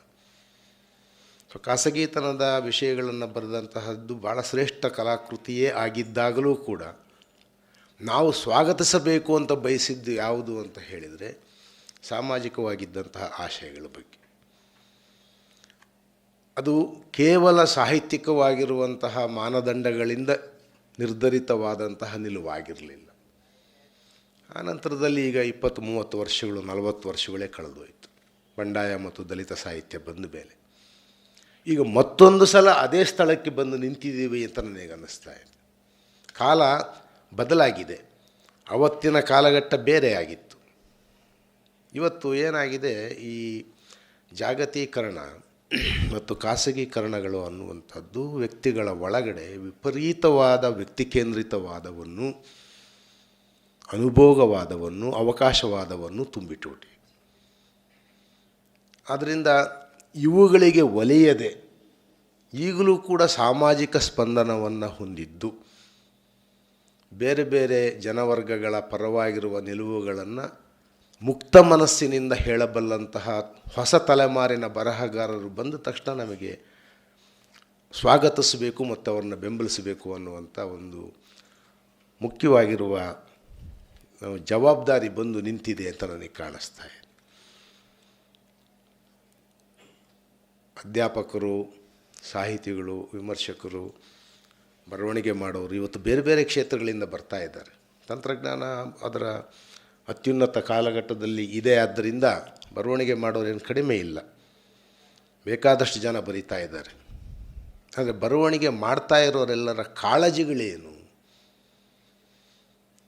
ಅದು ಬರೀ ಸೌಂದರ್ಯ ಅನುಭೂತಿಯೋ, ರಸಾನುಭೂತಿಯೋ, ಅಥವಾ ಈಗಲೂ ಕೂಡ ನಮ್ಮ ಸಮಾಜವನ್ನು ಕಾಡ್ತಾ ಇರುವಂತಹ ಹಲವು ಸಮಸ್ಯೆಗಳು, ಅಥವಾ ಇನ್ನೊಂದು ರೂಪದಲ್ಲಿ ಆಳವಾಗ್ತಾ ಇರುವಂತಹ ಹಲವು ವಿಷಮ ಸನ್ನಿವೇಶಗಳು, ಇವುಗಳ ಬಗ್ಗೆ ನಾವು ಸ್ಪಂದನಶೀಲತೆಯನ್ನು ತೋರಿಸ್ತಾ ಇದ್ದೀವ? ಇದು ಮುಖ್ಯವಾಗಿರುವಂತಹ ಕಾಲಘಟ್ಟಕ್ಕೆ ನಾವು ಬಂದು ನಿಂತಿದ್ದೀವಿ. ಅದರಲ್ಲೂ ಕೋಮುವಾದ ಮತ್ತು ಅದರ ಒಳಗಡೆಯೇ ಆ ಕೋಮುವಾದ ಪರೋಕ್ಷವಾಗಿ ಬೆಂಬಲಿಸುವ ಜಾತಿವಾದ ಇತ್ತೀಚೆಗೆ ಸ್ವಲ್ಪ ಜಾಸ್ತಿ ತೀವ್ರಗೊಂಡಿದೆ. ಆದ್ದರಿಂದ ಮುಕ್ತ ಮನಸ್ಸಿನಿಂದ ಆಲೋಚಿಸುವುದು ಅನ್ನುವುದು, ಜನರ ದೃಷ್ಟಿಕೋನದಿಂದ ಆಲೋಚಿಸುವುದು ಅನ್ನೋದಕ್ಕೇ ನಾವು ಹಾಕಬೇಕಾಗಿರುವ ಒಂದು ಒತ್ತುಗೆರೆ ಅಂತ ನನಗೆ ಕಾಣಿಸ್ತಾ ಇದೆ. ಮುಕ್ತ ಮನಸ್ಸಿನಿಂದ ಆಲೋಚನೆ ಮಾಡೋದು, ಮುಕ್ತ ಮನಸ್ಸಿನಿಂದ ಓದೋದು, ಮುಕ್ತ ಮನಸ್ಸಿನಿಂದ ಬರೆಯೋದು, ಅದನ್ನು ಶಿವಣ್ಣ ಅವರು ತಮ್ಮ ಈ ಲೇಖನಗಳಲ್ಲಿ ಎಷ್ಟು ಚೆನ್ನಾಗಿ ಮಾಡಿದ್ದಾರೆ ಅನ್ನೋದ್ರ ಬಗ್ಗೆ ರಘುನಾಥ್ ಅವರು ಒಂದು ಸೂಕ್ತವಾಗಿರುವಂತಹ ಅವಲೋಕನವನ್ನು ಮಾಡಿದ್ದಾರೆ. ಅದೇ ಆಶಯಗಳನ್ನು ಆರಂಭದಲ್ಲಿ ಶರೀಫ್ ಅವರು ಕೂಡ ಹೇಳಿದ್ದಾರೆ. ನನಗೂ ಕೂಡ ಇದ್ರ ಬಗ್ಗೆ ನಾನು ಬರೀಬೇಕು ಅನ್ನಿಸಿದಾಗ ಅದೇ ಅನಿಸಿತ್ತು ಮತ್ತು ಅದನ್ನೇ ನಾನು ಬೆನ್ನುಡಿಯ ಮಾತುಗಳಾಗಿ ಕೂಡ ಬರೆದಿದ್ದೆ. ನಾನು ಒಂದು ಅಚ್ಚುಕಟ್ಟಾದ ಭಾಷೆ, ಅದಕ್ಕೆ ಬೇಕಾಗಿರುವಂತಹ ಸಾಹಿತ್ಯದ ಓದು, ಅವಲೋಕನ, ಅವುಗಳನ್ನು ಒಂದು ಸರಳವಾಗಿ ಮಂಡಿಸುವಂತಹ ಒಂದು ಕ್ರಮ, ಇವೆಲ್ಲವೂ ಕೂಡ ಶಿವಣ್ಣ ಅವರಿಗೆ ಒದಗಿದೆ ಮತ್ತು ಅವೆಲ್ಲವೂ ಕೂಡ ಇವೆ ಅನ್ನೋದನ್ನು ಈ ತೆರೆದ ನೋಟ ಅನ್ನುವಂಥದ್ದು ನಮ್ಮ ಮುಂದೆ ನಿದರ್ಶನ ಮಾಡ್ತಾ ಇದೆ.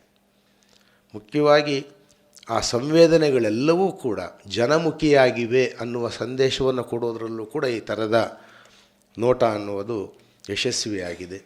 ಅದಕ್ಕೋಸ್ಕರವಾಗಿ ನಾನು ಅವರಿಗೆ ಅಭಿನಂದನೆಗಳನ್ನು ಹೇಳ್ತೀನಿ. ಅಭಿನಂದನೆಗಳನ್ನು ಹೇಳೋ ಸನ್ನಿವೇಶದಲ್ಲಿ ನಾನು ಮತ್ತೆ ಅವರಿಗೆ ಹೇಳಬೇಕಾಗಿರೋದು ಏನು ಅಂತ ಹೇಳಿದರೆ, ಈ ಅಚ್ಚುಕಟ್ಟಾಗಿರುವ ಪುಸ್ತಕ ವಿಮರ್ಶೆ, ಪುಸ್ತಕ ಪರಿಚಯ, ಇವುಗಳ ಆಚೆಗೂ ಕೂಡ ನಾವು ಮಾಡಬೇಕಾಗಿರುವ ಸಾಹಿತ್ಯಿಕ ಮತ್ತು ಸಾಂಸ್ಕೃತಿಕವಾದ ಶೋಧಗಳು, ಹುಡುಕಾಟಗಳು, ಅವು ನಮ್ಮ ಮುಂದಿನ ಗುರಿಗಳಾಗಬೇಕು.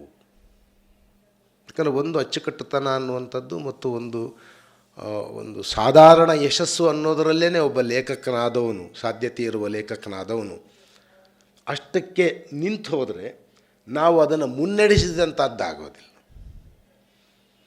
ಈಗ ಅವರು ಭಾಷೆಯ ಬಗ್ಗೆ ಬರೆದಿದ್ದಾರೆ. ಇದರೊಳಗೆ ಈ ಭಾಷೆಯ ಬಗ್ಗೆ ಅವರು ಬರೆದಿರೋದು, ಈ ಮಳವಳ್ಳಿ ಭಾಷೆಯ ಬಗ್ಗೆ ಅವರು ಬರೆದಿರುವ ಲೇಖನದಲ್ಲಿ ಎಷ್ಟು ಅಚ್ಚುಕಟ್ಟಾಗಿದೆ ಅಂತ ಹೇಳಿದರೆ, ಒಬ್ಬ ಭಾಷಾಶಾಸ್ತ್ರಜ್ಞ ಬರಿಬೋದಾಗಿರುವ ಲೇಖನದ ಅಚ್ಚುಕಟ್ಟುತನ ಎಲ್ಲವೂ ಇದೆ. ಹಳೆಗನ್ನಡದಲ್ಲಿ ಏನು ಶಬ್ದ ಇದೆ, ಮಳವಳ್ಳಿ ಕನ್ನಡದಲ್ಲಿ ಏನು ಶಬ್ದ ಇದೆ, ಅಲ್ಲಿ ಉಚ್ಚಾರಣ ಇದೇನು, ಇಲ್ಲಿ ಉಚ್ಚಾರಣ ಏನು, ಅಲ್ಲಿ ನಾವು ನಾಮು ಅಂತೀವಿ, ಇಲ್ಲಿ ನಾವು ಅಂತೀವಿ, ಇತ್ಯಾದಿಗಳೆಲ್ಲವನ್ನು ಬಹಳ ಚೆನ್ನಾಗಿ ಕಟ್ಟಿಕೊಟ್ಟಿದ್ದಾರೆ. ಈಗಲೂ ನನಗನ್ನಿಸಿದ್ದೇನೆಂದರೆ, ಅದನ್ನು ಮತ್ತೆ ಸ್ವಲ್ಪ ತಿದ್ದಿ ಬರೆದಿದ್ದೀನಿ ಅಂದರು. ಆಗಲೂ ನನಗನ್ನಿಸಿದ್ದೇನು ಅಂತ ಹೇಳಿದರೆ, ಆ ಲೇಖನ ಓದಿದ ಮೇಲೆ ನನಗೆ ನಿಲ್ಲದೆ ಹೋಗಿದೆ ಹುಡುಕಾಟ. ಇದು ಯಾಕೆ ಈ ಮಳವಳ್ಳಿ ಸೀಮೆಯಲ್ಲಿ ಮಾತ್ರವೇ ಅಜೋ ಬಜೋ ಅಂತ ಇದೆ ಅಂತ. ಒಬ್ಬ ಅಧ್ಯಯನಕಾರನಿಗೆ ಮತ್ತು ಒಬ್ಬ ವಿಶ್ಲೇಷಣಾಕಾರನಿಗೆ ಇರಬೇಕಾಗಿರೋದು ಕಳೆದು ಹೋಗಿರೋ ಲಿಂಕೇನೆ. ನಮ್ಮ ಕಣ್ಣೆದುರುಗಡೆ ಇರುವ ಸಾಮಗ್ರಿಯನ್ನು ನಾವು ಮಂಡಿಸೋದು ಯಾಕೆ ಅಂತ ಹೇಳಿದರೆ, ಈ ಕಳೆದು ಹೋದ ಲಿಂಕನ್ನು ಹುಡುಕೋದಕ್ಕೆ ಬೇಕಾಗಿರೋದು ಏನಾದರೂ ಸಿಗ್ಬೋದಾ ಬಾಲ ಅದರೊಳಗಡೆ ಅಂತ. ಅದಕ್ಕೇನೋ ಒಂದು ಕಾರಣ ಇರಬೇಕು. ಆ ಮಳವಳ್ಳಿಯನ್ನು ಬಿಟ್ಟು ಸ್ವಲ್ಪ ನಾವು ಕೊಳ್ಳೇಗಾಲದವರೆಗೂ ಹೋದರೆ ಅಲ್ಲಿವರೆಗೂ ಒಂದಿಷ್ಟು ಹಳ್ಳಿಗಳು ಆ ಭಾಗದಲ್ಲಿ ಮಾತ್ರ ಆ ಬಗೆಯ ಭಾಷಾ ಬಳಕೆ ಇದೆ. ಆನಂತರ ಈ ಕಡೆ ಹಿಂಭಾಗದಲ್ಲಿರುವಂತಹ ಮಂಡ್ಯಕ್ಕಿಲ್ಲ, ಅದು ಅವ್ರದ್ದು ಬೇರೆ ಇನ್ನೊಂದೇನೋ ಇದೆ. ಈ ಕಡೆ ಎಡಗಡೆಗಿರುವಂತಹ ರಾಮನಗರ ಕನಕಪುರಕ್ಕೂ ಆ ಭಾಷೆ ಇಲ್ಲ. ಆ ನಡುಗಡ್ಡೆಯಲ್ಲಿ ಮಾತ್ರ ಯಾಕಂಗಿದೆ, ಅದು ಯಾಕೆ ಅದು ಅಷ್ಟು ವಿಶಿಷ್ಟವಾಗಿದೆ? ಆ ಕಾರಣ ಏನಿರಬಹುದು? ಕಾರಣಗಳು ಹಲವು ಕಾರಣಗಳಿರಬಹುದು. ಅದಕ್ಕೆ ನಾನು ಓದಿರುವ ಒಂದೋ ಎರಡೋ ಪುಸ್ತಕಗಳಲ್ಲಿ ಇದ್ದಾವೆ, ಅದನ್ನು ಅವ್ರು ಒಪ್ಪಬೇಕು ಅಂತ ಇಲ್ಲ. ನಂಜುಂಡಸ್ವಾಮಿ ಮನಮ್ ಅಂತ ಬರೀತಾರಲ್ಲ, ಅವರು ಬರೆದಿರೋ ಪ್ರಕಾರ ಅದಕ್ಕೆ ಅಕ್ಕಾಡಿಯನ್ ಮತ್ತು ಸುಮೇರಿಯನ್ ಲ್ಯಾಂಗ್ವೇಜ್ಗಳ ಇನ್ಫ್ಲೂಯೆನ್ಸ್ ಇದೆ. ಮಾಳವದಿಂದ ಮಳವಳ್ಳಿ, ಮಾಳವರ ಹಳ್ಳಿ ಅದು ಇತ್ಯಾದಿ ಏನೋ ಬರೆದಿದ್ದಾರೆ. ಡೇವಿಡ್ ಫ್ರೆಂಚ್ದು ಆ ಪುಸ್ತಕ ಓದ್ತಿರ್ಬೇಕಾದ್ರೆ eastern India and great cultures of ಆ ಥರದ್ದು ಏನೋ ಒಂದಿದೆ, ಒಂದು ಪ್ರಾಚೀನವಾದ ಪುಸ್ತಕ, ಅದರಲ್ಲೂ ಕೂಡ ಅವರು ಅದನ್ನು ಬರೆದಿದ್ದಾರೆ. ಮಳವಳ್ಳಿನ ನೇರವಾಗಿ ಉಲ್ಲೇಖ ಬರೆದಿಲ್ಲ, ಆದರೆ ಈ ಭಾರತೀಯ ದ್ರಾವಿಡ ಭಾಷೆಗಳ ಮೂಲ ರಚನೆಯಲ್ಲಿ ಮತ್ತು ಪ್ರಭಾವ ಬೀರಿರುವ ಈ ಅಕ್ಕಾಡಿಯನ್ ಮತ್ತು ಸುಮೇರಿಯನ್ ಭಾಷಿಕ ಪ್ರಭಾವ ಹೆಂಗಿದೆ? ಆಶ್ಚರ್ಯ ಅಂತ ಹೇಳಿದ್ರೆ ಬ್ರಾಹ್ಮಿ ಲಿಪಿ ಅಂತ ನಾವೇನು ಬಳಸ್ತಾ ಇದ್ದೀವಿ ಇವತ್ತು ಕನ್ನಡ ಬರೆಯೋದಕ್ಕೆ, ದ್ರಾವಿಡ ಲಿಪಿಗಳನ್ನು ಬರೆಯೋದಕ್ಕೆ, ಅದರ ಮೂಲ ಕೂಡ ಅಲ್ಲೆಲ್ಲೂ ಇದೆ, ಸುಮೇರಿಯಾದಲ್ಲೂ ಅಕ್ಕಾಡಿಯನ್ನಲ್ಲೂ ಇದೆ. ಬ್ರಾಹ್ಮಿ ಇಲ್ಲೇ ಹುಟ್ಟಿದ್ದಲ್ಲ, ದೇವನಾಗರಿ ಹೆಂಗೆ ಬೇರೆ ಇನ್ನೊಂದು ಕಡೆ ಹುಟ್ಟುತ್ತೋ ಆ ರೀತಿಯಾಗಿ ಬಂದಿರುವಂಥದ್ದು. ನನಗೆ ಅನಿಸೋದು ಆ ರೀತಿಯಾದ ಸಾಂಸ್ಕೃತಿಕ ಶೋಧಗಳು ಕೂಡ ನಮ್ಮ ಶಿವಣ್ಣನವರ ಕೈಯಲ್ಲಿ ಸಾಧ್ಯ ಆಗುತ್ತೆ ಮತ್ತು ಆಗಬೇಕು ಅಂತ ನನ್ನ ಆಸೆ. ಒಂದು ಭಾಷೆ ಅಷ್ಟೊಂದು ವಿಶಿಷ್ಟವಾಗಿದೆ. ಹ್ರಾಂಜ್ ಅಂತ ಇದೆ ಸುಮೇರಿಯನ್ ಭಾಷೆಯಲ್ಲಿ, ಅದೇ ಅಜೋ ಆಗಿದೆ ಅಂತ ಆ ಭಾಷಾಶಾಸ್ತ್ರಜ್ಞ ವಾದ ಮಾಡ್ತಾರೆ. ಹೌದೋ ಅಲ್ವೋ ಕೂಡ ನಮಗೆ ಗೊತ್ತಿಲ್ಲ. ನಾವು ಅಧ್ಯಯನವನ್ನು ಮುಂದುವರಿಸುವವರು ಅಥವಾ ಅಧ್ಯಯನ ಮಾಡೋರು, ಅದೇ ವಿಶೇಷ ಏರಿಯಾದಿಂದ ಬಂದವರು, ಅದನ್ನು ಯಾಕೆ ಶಿವಣ್ಣನೇ ಮಾಡಬೇಕು ಅಂತ ನಾನು ಹೇಳ್ತೀನಿ. ಆ ಶಿವಣ್ಣನೇ ಯಾಕೆ ಮಾಡಬೇಕು ಅಂತ ಹೇಳಿದರೆ, ಆತನನ್ನೇ ಎಲ್ಲರೂ ಅಜೋ ಅಂತ ಅಣಕಿಸ್ತಿದ್ದು, ನನ್ನನ್ನು ಅಣಗಿಸಿದ್ದಿದ್ರೆ ನಾನು ಅಜೋ ಅನ್ನೋದನ್ನು ಹುಡುಕಿರ್ತಿದ್ದೆ, ಯಾಕೆ ನಾನು ಅಜೋ ಆದೆ ಅಂತ. ಅದು ಈಗ ಆತನಿಗೆ ಆಗಿದ್ದಂಥ ಒಂದು ತಳಮಳ ಆದ್ದರಿಂದ ಆತ ಪರಕೀಯನಾಗಿ ಇಡೀ ಕನ್ನಡ ಭಾಷಾ ಬಳಕೆಯ ಪ್ರಭೇದಗಳಲ್ಲಿ ಪರಕೀಯನಾಗಿ ನಿಂತ್ಕೊಂಡಿದ್ದ ನಂಗೆ ಅಂದಿದ್ದರಿಂದ, ಜೋ ಅಂದಿದ್ದರಿಂದ. ಈಗ ಆತನ ಜವಾಬ್ದಾರಿ ಅಂತ ನಾನು ಭಾವಿಸ್ತೀನಿ. ಯಾಕಂದರೆ ಪ್ರತಿ ಲೇಖಕನಿಗೂ ಕೂಡ ಅವನ ಕಾಲಘಟ್ಟದಲ್ಲಿ ತಾನೇ ಮಾಡಬೇಕಾಗಿರುವ ಕೆಲವು ಹೊಣೆಗಾರಿಕೆಗಳಿದೆ.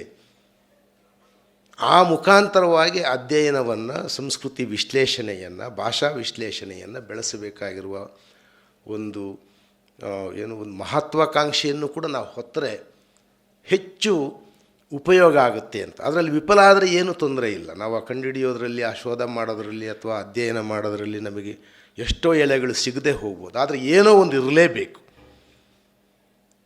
ಎಲ್ಲ ಬಿಟ್ಟು ಈಗ ಸುಮೇರಿಯಾ ಮತ್ತು ಅಕ್ಕಾಡಿಯ ಆ ಭಾಷೆಯ ಇನ್ಫ್ಲುಯೆನ್ಸ್ ಎಲ್ಲ ದ್ರಾವಿಡ ಭಾಷೆಗಳ ಮೇಲೂ ಇದ್ದಾಗಲೂ ಕೂಡ ಅದು ಅಲ್ಲಿ ಮಾತ್ರ ಯಾಕೆ ಉಳ್ಕೊಳ್ತು, ಬೇರೆ ಕಡೆ ಯಾಕೆ ಲಯ ಆಗೋಯಿತು? ಆ ಕಾವೇರಿ ಸೀಮೆಯ ಆ ತಟದಲ್ಲಿ ಮಾತ್ರ ಯಾಕೆ ಉಳ್ಕೊಳ್ತು? ಅದೇ ರೀತಿಯ ಕಾಡು ಮತ್ತು ಇತ್ಯಾದಿ ಪರಿಸರ ಹೊಂದಿರುವ ಮುಂದಿನ ಕನಕಪುರದಲ್ಲಿ ಯಾಕಿಲ್ಲ, ಹುಣಸನಹಳ್ಳಿಯಲ್ಲಿ ಯಾಕಿಲ್ಲ? ಇದು ನನ್ನನ್ನು ಕಾಡುವ ಪ್ರಶ್ನೆಗಳಾಗಿಸಿಕೊಳ್ಳದಿದ್ದರೆ ನಾವು ಭಾಷಾ ವಿಶ್ಲೇಷಣೆಯನ್ನು ಮಾಡಲಿ, ಸಾಂಸ್ಕೃತಿಕ ವಿಶ್ಲೇಷಣೆಯನ್ನಾಗಲಿ ಮಾಡಲಿ, ಅದು ಹೆಚ್ಚು ನಮ್ಮನ್ನು ತೊಡಗಿಸಿಕೊಳ್ಳುವಂತಾಗಬೇಕು. ಯಾಕೆ ಅದನ್ನು ನಾನು ಶಿವಣ್ಣವ್ರಿಗೆ ಹೇಳ್ತಿದ್ದೀನಿ ಅಂತ ಹೇಳಿದರೆ, ಈಗ ಅವರು ಉಪನ್ಯಾಸಕರಾಗಿದ್ದಾರೆ, ಅಚ್ಚುಕಟ್ಟಾದ ಭಾಷೆಯಲ್ಲಿ ಸಾಹಿತ್ಯದ ಲೇಖನಗಳನ್ನು ಬರೆಯೋದು ಕಲ್ತಿದ್ದಾರೆ. ಇದು ಯಾವ ಕಾರಣಕ್ಕೂ ಅವರಿಗೆ ಒಂದು ಸುಖಾನುಭವದ ಮತ್ತು ಆರಾಮ ಅನುಭವದ ನಿಲುಗಡೆಗೆ ಕಾರಣ ಆಗಬಾರ್ದು ಅಂತ ನಾನು ಹೇಳ್ತಿದ್ದೀನಿ. ಆತ 60 ವರ್ಷದವನಾಗುವ ಹೊತ್ತಿಗೋ 70 ವರ್ಷದವನಾಗುವ ಹೊತ್ತಿಗೋ ಕೆಲವಾದರೂ ಈ ರೀತಿಯ ಸಾಂಸ್ಕೃತಿಕ ಸಮಸ್ಯೆಗಳನ್ನು ಆನ್ಸರ್ ಮಾಡಿದರೆ, ಇದರಲ್ಲಿ ಆಶಯಾತ್ಮಕವಾಗಿ ಮಳವಳ್ಳಿ ಭಾಷೆಯನ್ನು ವಿಚಿತ್ರ ಅನ್ನಬೇಕಾದ್ದಿಲ್ಲ. ಯಾಕಂದರೆ ಆಡು ಭಾಷೆಗಳಲ್ಲಿ ವಿಚಿತ್ರ ಇರಲ್ಲ, ಎಲ್ಲೂ ಇಲ್ಲ, ಎಲ್ಲವೂ ಕೂಡ ಒಳ್ಳೆಯ ವಿಶಿಷ್ಟ ಭಾಷೆಗಳೇ. ವಿಚಿತ್ರ ಭಾಷೆಗಳು ಯಾವುದೂ ಇರೋಕ್ಕೆ ಸಾಧ್ಯ ಇಲ್ಲ. ನಮಗೆ ಅದು ಅಭ್ಯಾಸ ಇಲ್ಲದಿರ್ಬೋದು ಅಷ್ಟೇ. ಸೋಲಿಗರೆಲ್ಲ ಮಕ್ಕ ಅಂತಾರೆ ಮಕ್ಕಳನ್ನ, ಯಮಕ ಅಂತಾರೆ ಇನ್ನು ಕೆಲವು ಕಡೆ. ಇದ್ರಲ್ಲಿ ವಿಚಿತ್ರವಾದ್ದೇನೂ ಇಲ್ಲ, ನಿನಗೆ ಅರ್ಥ ಆಗಿಲ್ದಿರಬೇಕು ಅಷ್ಟೇ. ಅದು ಯಮಕ ಅಂತ ಹೇಳಿದ್ರೆ ಮಕ್ಕಳು ಅಂತಾನೆ. ಅದು ನಂಜನಗೂಡಲ್ಲೇ ಬೇರೆ ಥರ ಬಳಸ್ತಾರೆ, ಚಾಮರಾಜನಗರದಲ್ಲೇ ಬೇರೆ ನಾವು ಇವುಗಳೆಲ್ಲವೂ ಸಮಾನ ಅಂತ ಹೇಳೋದು ಮಾತ್ರ ಅಲ್ಲ, ಇವು ಯಾಕೆ ಹೀಗಾದವು ಅನ್ನುವ ಅಧ್ಯಯನವನ್ನು ಸಾಂಸ್ಕೃತಿಕವಾಗಿ ಮಂಡಿಸೋದಕ್ಕೆ ಶುರುವಾದರೆ ಸಗೌರವವಾಗಿ ಜನ ಸ್ವೀಕರಿಸೋಕ್ಕೆ ಶುರು ಮಾಡ್ತಾರೆ. ಅದು ನನ್ನ ಏನು ಒಂದು ಶಿವಣ್ಣನವರಿಗೆ ಇವತ್ತು ಮೊದಲ ಪುಸ್ತಕದೊಂದಿಗೆ ನಮ್ಮ ಸಾಹಿತ್ಯ ಕ್ಷೇತ್ರಕ್ಕೆ ಪ್ರವೇಶಿಸ್ತಿದ್ದಾರೆ ಲೇಖಕರಾಗಿ. ಇಲ್ಲಿವರೆಗೂ ಬಿಡಿ ಲೇಖನಗಳ ಲೇಖಕರಾಗಿದ್ದರು, ಈಗ ಕೃತಿಕಾರರು ಆಗಿದ್ದಾರೆ ನಮ್ಮ ನಡುವೆ. ಆದ್ದರಿಂದ ಅವರು ಆ ರೀತಿಯಾಗಿರುವ ಇನ್ನೊಂದು ಮುನ್ನೆಗೆತಕ್ಕೆ ಅವರು ಸಿದ್ಧರಾಗಬೇಕು ಅನ್ನುವ ಒಂದು ವಿನಂತಿಯೊಂದಿಗೆ ಇದನ್ನು ಏನು ಅವರು ಅಚ್ಚುಕಟ್ಟಾಗಿರುವ ಪುಸ್ತಕವನ್ನು ಮಾಡಿದ್ದಾರೆ, ತಪ್ಪುಗಳಿಲ್ಲದೆ ಹೊರತಂದಿದ್ದಾರೆ, ಒಳ್ಳೆಯ ಲೇಖನಗಳನ್ನು ಮಂಡಿಸಿದ್ದಾರೆ. ಅವರ ಸಾಹಿತ್ಯದ ವೈವಿಧ್ಯತೆಯನ್ನು ನೋಡಿದರೆ ನಮಗೆ ಗೊತ್ತಾಗುತ್ತೆ. ಅದನ್ನು ರಘುನಾಥ್ ಅವರು ಹೇಳಿದರು, ಎಷ್ಟು ಥರದ ವಿಷಯಗಳ ಬಗ್ಗೆ ಅವ್ರು ಬರೆಯೋದಕ್ಕೆ ಇಲ್ಲಿ ಸಾಧ್ಯ ಆಗಿದೆ. ಹಲವು ವಿಷಯಗಳು, ಹಲವು ಅಂಶಗಳು, ಇವುಗಳ ನಡುವೆ ಕೂಡ ಒಂದು ಕೇಂದ್ರ ಸೂತ್ರ ಇಟ್ಕೊಳ್ಬೇಕು. ನಾವು ಎಷ್ಟು ಕಡೆ ಹೊರಚಾಚುಗಳನ್ನು ಚಾಚಿದಾಗಲೂ ಕೂಡ ನಾನು ಒಂದು ಬಿಂದುವಿನಿಂದ ನಿಂತು ಅಲ್ಲಿಂದನೇ ವಿಸ್ತರಿಸ್ತಿರಬೇಕು. ಅದು ಕೆಲವು ಮಹತ್ವದ ವಿಮರ್ಶಕರಿಗೆ ಸಾಧ್ಯ ಆಗಿದೆ. ಅವ್ರದ್ದೊಂದು ಕೇಂದ್ರ ಪ್ರಶ್ನೆ ಇರುತ್ತೆ. ಆ ಕೇಂದ್ರ ಪ್ರಶ್ನೆಯ ಮುಖಾಂತರವಾಗಿ ಬಹುಶಃ ಅಂಬೇಡ್ಕರಿಗೆ ಜಾತಿಯೇ ಕೇಂದ್ರ ಪ್ರಶ್ನೆ. ಅವರು ಏನನ್ನು ಅಡ್ರೆಸ್ ಮಾಡಿದರು, ದೇವತಾ ಪುರಾಣಗಳನ್ನು ಮಾಡಲಿ, ಸಾಮಾಜಿಕವಾಗಿರುವಂತಹ ಇನ್ನೊಂದು ವಿಷಯವನ್ನು ಮಾಡಲಿ, ಭಾಷಾ ವಿಷಯವನ್ನು ಮಾಡಲಿ, ಆಡಳಿತ ವಿಷಯವನ್ನಾಗಲಿ ಮಾಡಲಿ, ಒಂದು ಕೇಂದ್ರ ಪ್ರಜ್ಞೆ ಇದೆ, ಅದು ಜಾತಿ. ಈ ದೇಶದಲ್ಲಿ ಜಾತಿ ಅಸಮಾನತೆ ಇದೆ ಅನ್ನುವ ಕೇಂದ್ರ ಪ್ರಜ್ಞೆಯಿಂದಲೇ ವಿಸ್ತರಿಸ್ತಾ ಎಲ್ಲವನ್ನು ಅವರು ಅಲ್ಲಿಗೆ ತರಬಲ್ಲರು, ಅವರು ವಿಶ್ಲೇಷಣಾ ಪರಿಧಿಗೆ ತರಬಲ್ಲರು. ಹಾಗೆ ನಮ್ಮ ಶಿವಣ್ಣ ಕೂಡ ತನ್ನ ಕೇಂದ್ರ ಪ್ರಜ್ಞೆಯಾಗಿ ಯಾವುದೋ ಒಂದು ಸಾಂಸ್ಕೃತಿಕ ವಿಷಯವನ್ನು, ಆಶಯವನ್ನು ಹೊಂದಿದ್ದಾರೆ, ನಿಲುವನ್ನು ಹೊಂದಿದ್ದಾರೆ, ಅದು ಜನಮುಖಿಯಾಗಿದೆ. ಅದರ ಬಗ್ಗೆ ಎರಡನೇ ಮಾತೇ ಇಲ್ಲ. ನಮ್ಮ ಬಳಗ ಅವರು ಇನ್ನು ಮುಂದಿನದು ಅವರ ವೈಶಿಷ್ಟ್ಯವನ್ನು ಕೂಡ ಅವರು ಸೃಷ್ಟಿ ಮಾಡ್ಕೊಳ್ಬೇಕು ಅಂತ ಹೇಳಿದರೆ ಅವರದೇ ಆದ ಅಧ್ಯಯನಾತ್ಮಕ ಕೇಂದ್ರ ಪ್ರಶ್ನೆಯನ್ನು ಇಟ್ಕೊಳ್ಳೋದ್ರ ಮುಖಾಂತರವಾಗಿ, ಆ ಪರದೆಯ ಮುಖಾಂತರವಾಗಿ ಬೇರೆ ಬೇರೆ ಎಲ್ಲ ಅಂಶಗಳನ್ನು ಮುಟ್ಟೋದಕ್ಕೆ ಅವರು ಪ್ರಯತ್ನ ಪಡಬೇಕು. ಮತ್ತು ಅವರದೇ ತಲೆಮಾರಿನ ಇನ್ನಷ್ಟು ಬಹಳ ಪೊಟೆನ್ಷಿಯಲ್ ಆಗಿರುವಂತಹ ಒಂದು ಹೊಸ ತಲೆಮಾರೇ ಬರ್ತಾ ಇದೆ. ಬೆಂಗಳೂರಲ್ಲಿದೆ, ನ್ಯಾಷನಲ್ ಕಾಲೇಜಲ್ಲಿದೆ, ಬೆಂಗಳೂರು ಯೂನಿವರ್ಸಿಟಿನಲ್ಲೂ ಬರ್ತಾ ಇದೆ, ಬೇರೆ ಬೇರೆ ಕಡೆ ಕಾಣಿಸುತ್ತೆ ನಮಗೆ ಜಿಲ್ಲೆಗಳಲ್ಲಿ ಅಲ್ಲಿ ಇಲ್ಲಿ. ಅವರೆಲ್ಲರೂ ಕೂಡ ಆ ರೀತಿಯಾಗಿರುವಂತಹ ಒಂದು ಹುಡುಕಾಟದ ಸಮೇತ ನಮ್ಮ ವಿಶ್ಲೇಷಣೆಗಳನ್ನು ಮಂಡಿಸೋದಕ್ಕೆ ಮುನ್ನಡೆಯಬೇಕು. ಅದರಿಂದಾಗಿ ಮತ್ತೊಂದು ಸಲ ನಾವು 90-80ರ ದಶಕದಲ್ಲಿ ಏನು ಆ ಸಮೃದ್ಧಿಯನ್ನು ಕಂಡ್ವಿ, ಆ ವಿಶ್ಲೇಷಣಾತ್ಮಕ ಸೌಂದರ್ಯ, ಅದು ಒಂದು ರೀತಿ ಮುರಿದು ಕಟ್ಟುವ ಕ್ರಮ, ಅದು ಆಯಾ ಕಾಲದಲ್ಲಿ ಮತ್ತೆ ಮುರಿಯೋದು ಮತ್ತು ಕಟ್ಟದೆ. ಆ ಹೊಸ ಕಟ್ಟುವ ಕ್ರಮದಲ್ಲಿ ಅವರು ಕೂಡ ಒಬ್ಬರಾಗಿ ಮುನ್ನಡೆಯಲಿ, ಅವರಿಗೆ ಎಲ್ಲ ಯಶಸ್ಸು ಸಿಗಲಿ ಅಂತ ಆಶಿಸಿ ನನ್ನ ಮಾತನ್ನು ಮುಗಿಸ್ತಾ ಇದ್ದೀನಿ. ನಮಸ್ಕಾರ.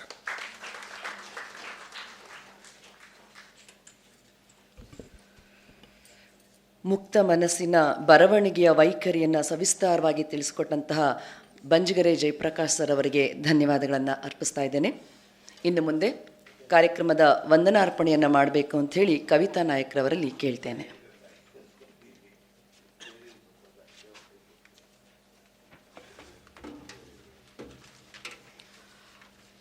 ಈಗ ನಾವು ಕಾರ್ಯಕ್ರಮದ ಕೊನೆಯ ಹಂತಕ್ಕೆ ತಲುಪಿದ್ದೇವೆ. ಆತ್ಮೀಯ ಆಹ್ವಾನಕ್ಕೆ ಓಗೊಟ್ಟು ಈ ಕಾರ್ಯಕ್ರಮಕ್ಕೆ ಬಂದು ತೆರೆದ ನೋಟ ಪುಸ್ತಕವನ್ನು ಲೋಕಾರ್ಪಣೆ ಮಾಡಿದಂತಹ ಡಾಕ್ಟರ್ ಕೆ ಶರೀಫಾ ಮೇಡಮ್ ಅವರಿಗೆ ವಂದನೆಗಳು. ಹಾಗೂ ಕಾರ್ಯಕ್ರಮದ ಅಧ್ಯಕ್ಷತೆಯನ್ನು ವಹಿಸಿದಂಥ ನಾಡಿನ ಚಿಂತಕರಾದಂತಹ ಡಾಕ್ಟರ್ ಬಂಜಗೆರೆ ಜಯಪ್ರಕಾಶ್ ಅವರಿಗೂ ಕೂಡ ನಿಮ್ಮ ಪರವಾಗಿ ವಂದನೆಗಳು. ಹಾಗೂ ಇಂದಿನ ಬಹುಮುಖ್ಯ ಅತಿಥಿಗಳಾದ ಚಾಹಾ ರಘುನಾಥ್ ರವರಿಗೂ ಕೂಡ ಕೌದಿ ಪ್ರಕಾಶನದ ಪರವಾಗಿ ವಂದನೆಗಳು. ಅತಿಥಿಗಳಾದ ಡಾಕ್ಟರ್ ಎಚ್ ಎನ್ ಸುಬ್ರಹ್ಮಣ್ಯರವರಿಗೂ ಕೂಡ ಒಂದು ಚಿಕ್ಕ ಕಿರುಕಾಣಿಕೆ ಮುಖಾಂತರ ವಂದನೆಗಳು.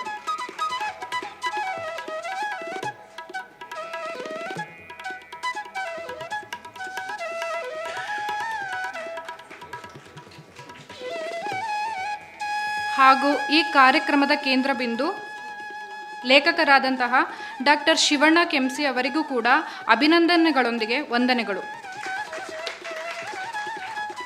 ಕೊನೆಯದಾಗಿ ಕೌದಿ ಪ್ರಕಾಶನದ ಪ್ರಕಾಶಕಿಯಾದ ಡಾಕ್ಟರ್ ಮಮತಾ ಅವರಿಗೂ ಕೂಡ ಒಂದು ಚಿಕ್ಕ ಕಿರುಕಾಣಿಕೆ ಮುಖಾಂತರ ವಂದನೆಗಳು.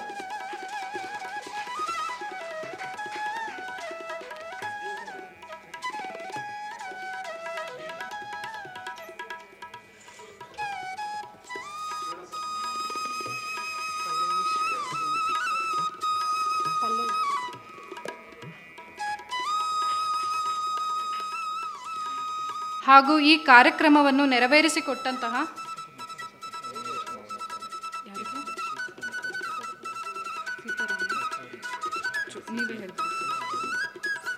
ಹಾಗೂ ಈ ಕಾರ್ಯಕ್ರಮವನ್ನು ಸರಳವಾಗಿ ನೆರವೇರಿಸಿಕೊಟ್ಟಂತಹ ಪಲ್ಲವಿ ಮೇಡಮ್ ರವರಿಗೂ ಕೂಡ ವಂದನೆಗಳು. ಕೊನೆಯದಾಗಿ ಕಾರ್ಯಕ್ರಮಕ್ಕೆ ಬಂದು ಕಾರ್ಯಕ್ರಮವನ್ನು ಯಶಸ್ವಿಗೊಳಿಸಿದ್ದಕ್ಕಾಗಿ ಎಲ್ಲ ಸಹೃದಯಿಗಳಿಗೂ ವಂದನೆಗಳು.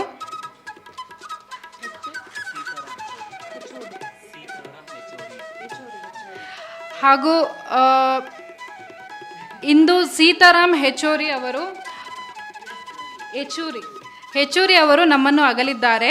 ಕೊನೆಯದಾಗಿ ಅವರಿಗಾಗಿ ಒಂದು 5 ನಿಮಿಷ ಮೌನಾಚರಣೆ. ಓಕೆ, ಒಂದು ನಿಮಿಷ ಮೌನಾಚರಣೆ. Thank you.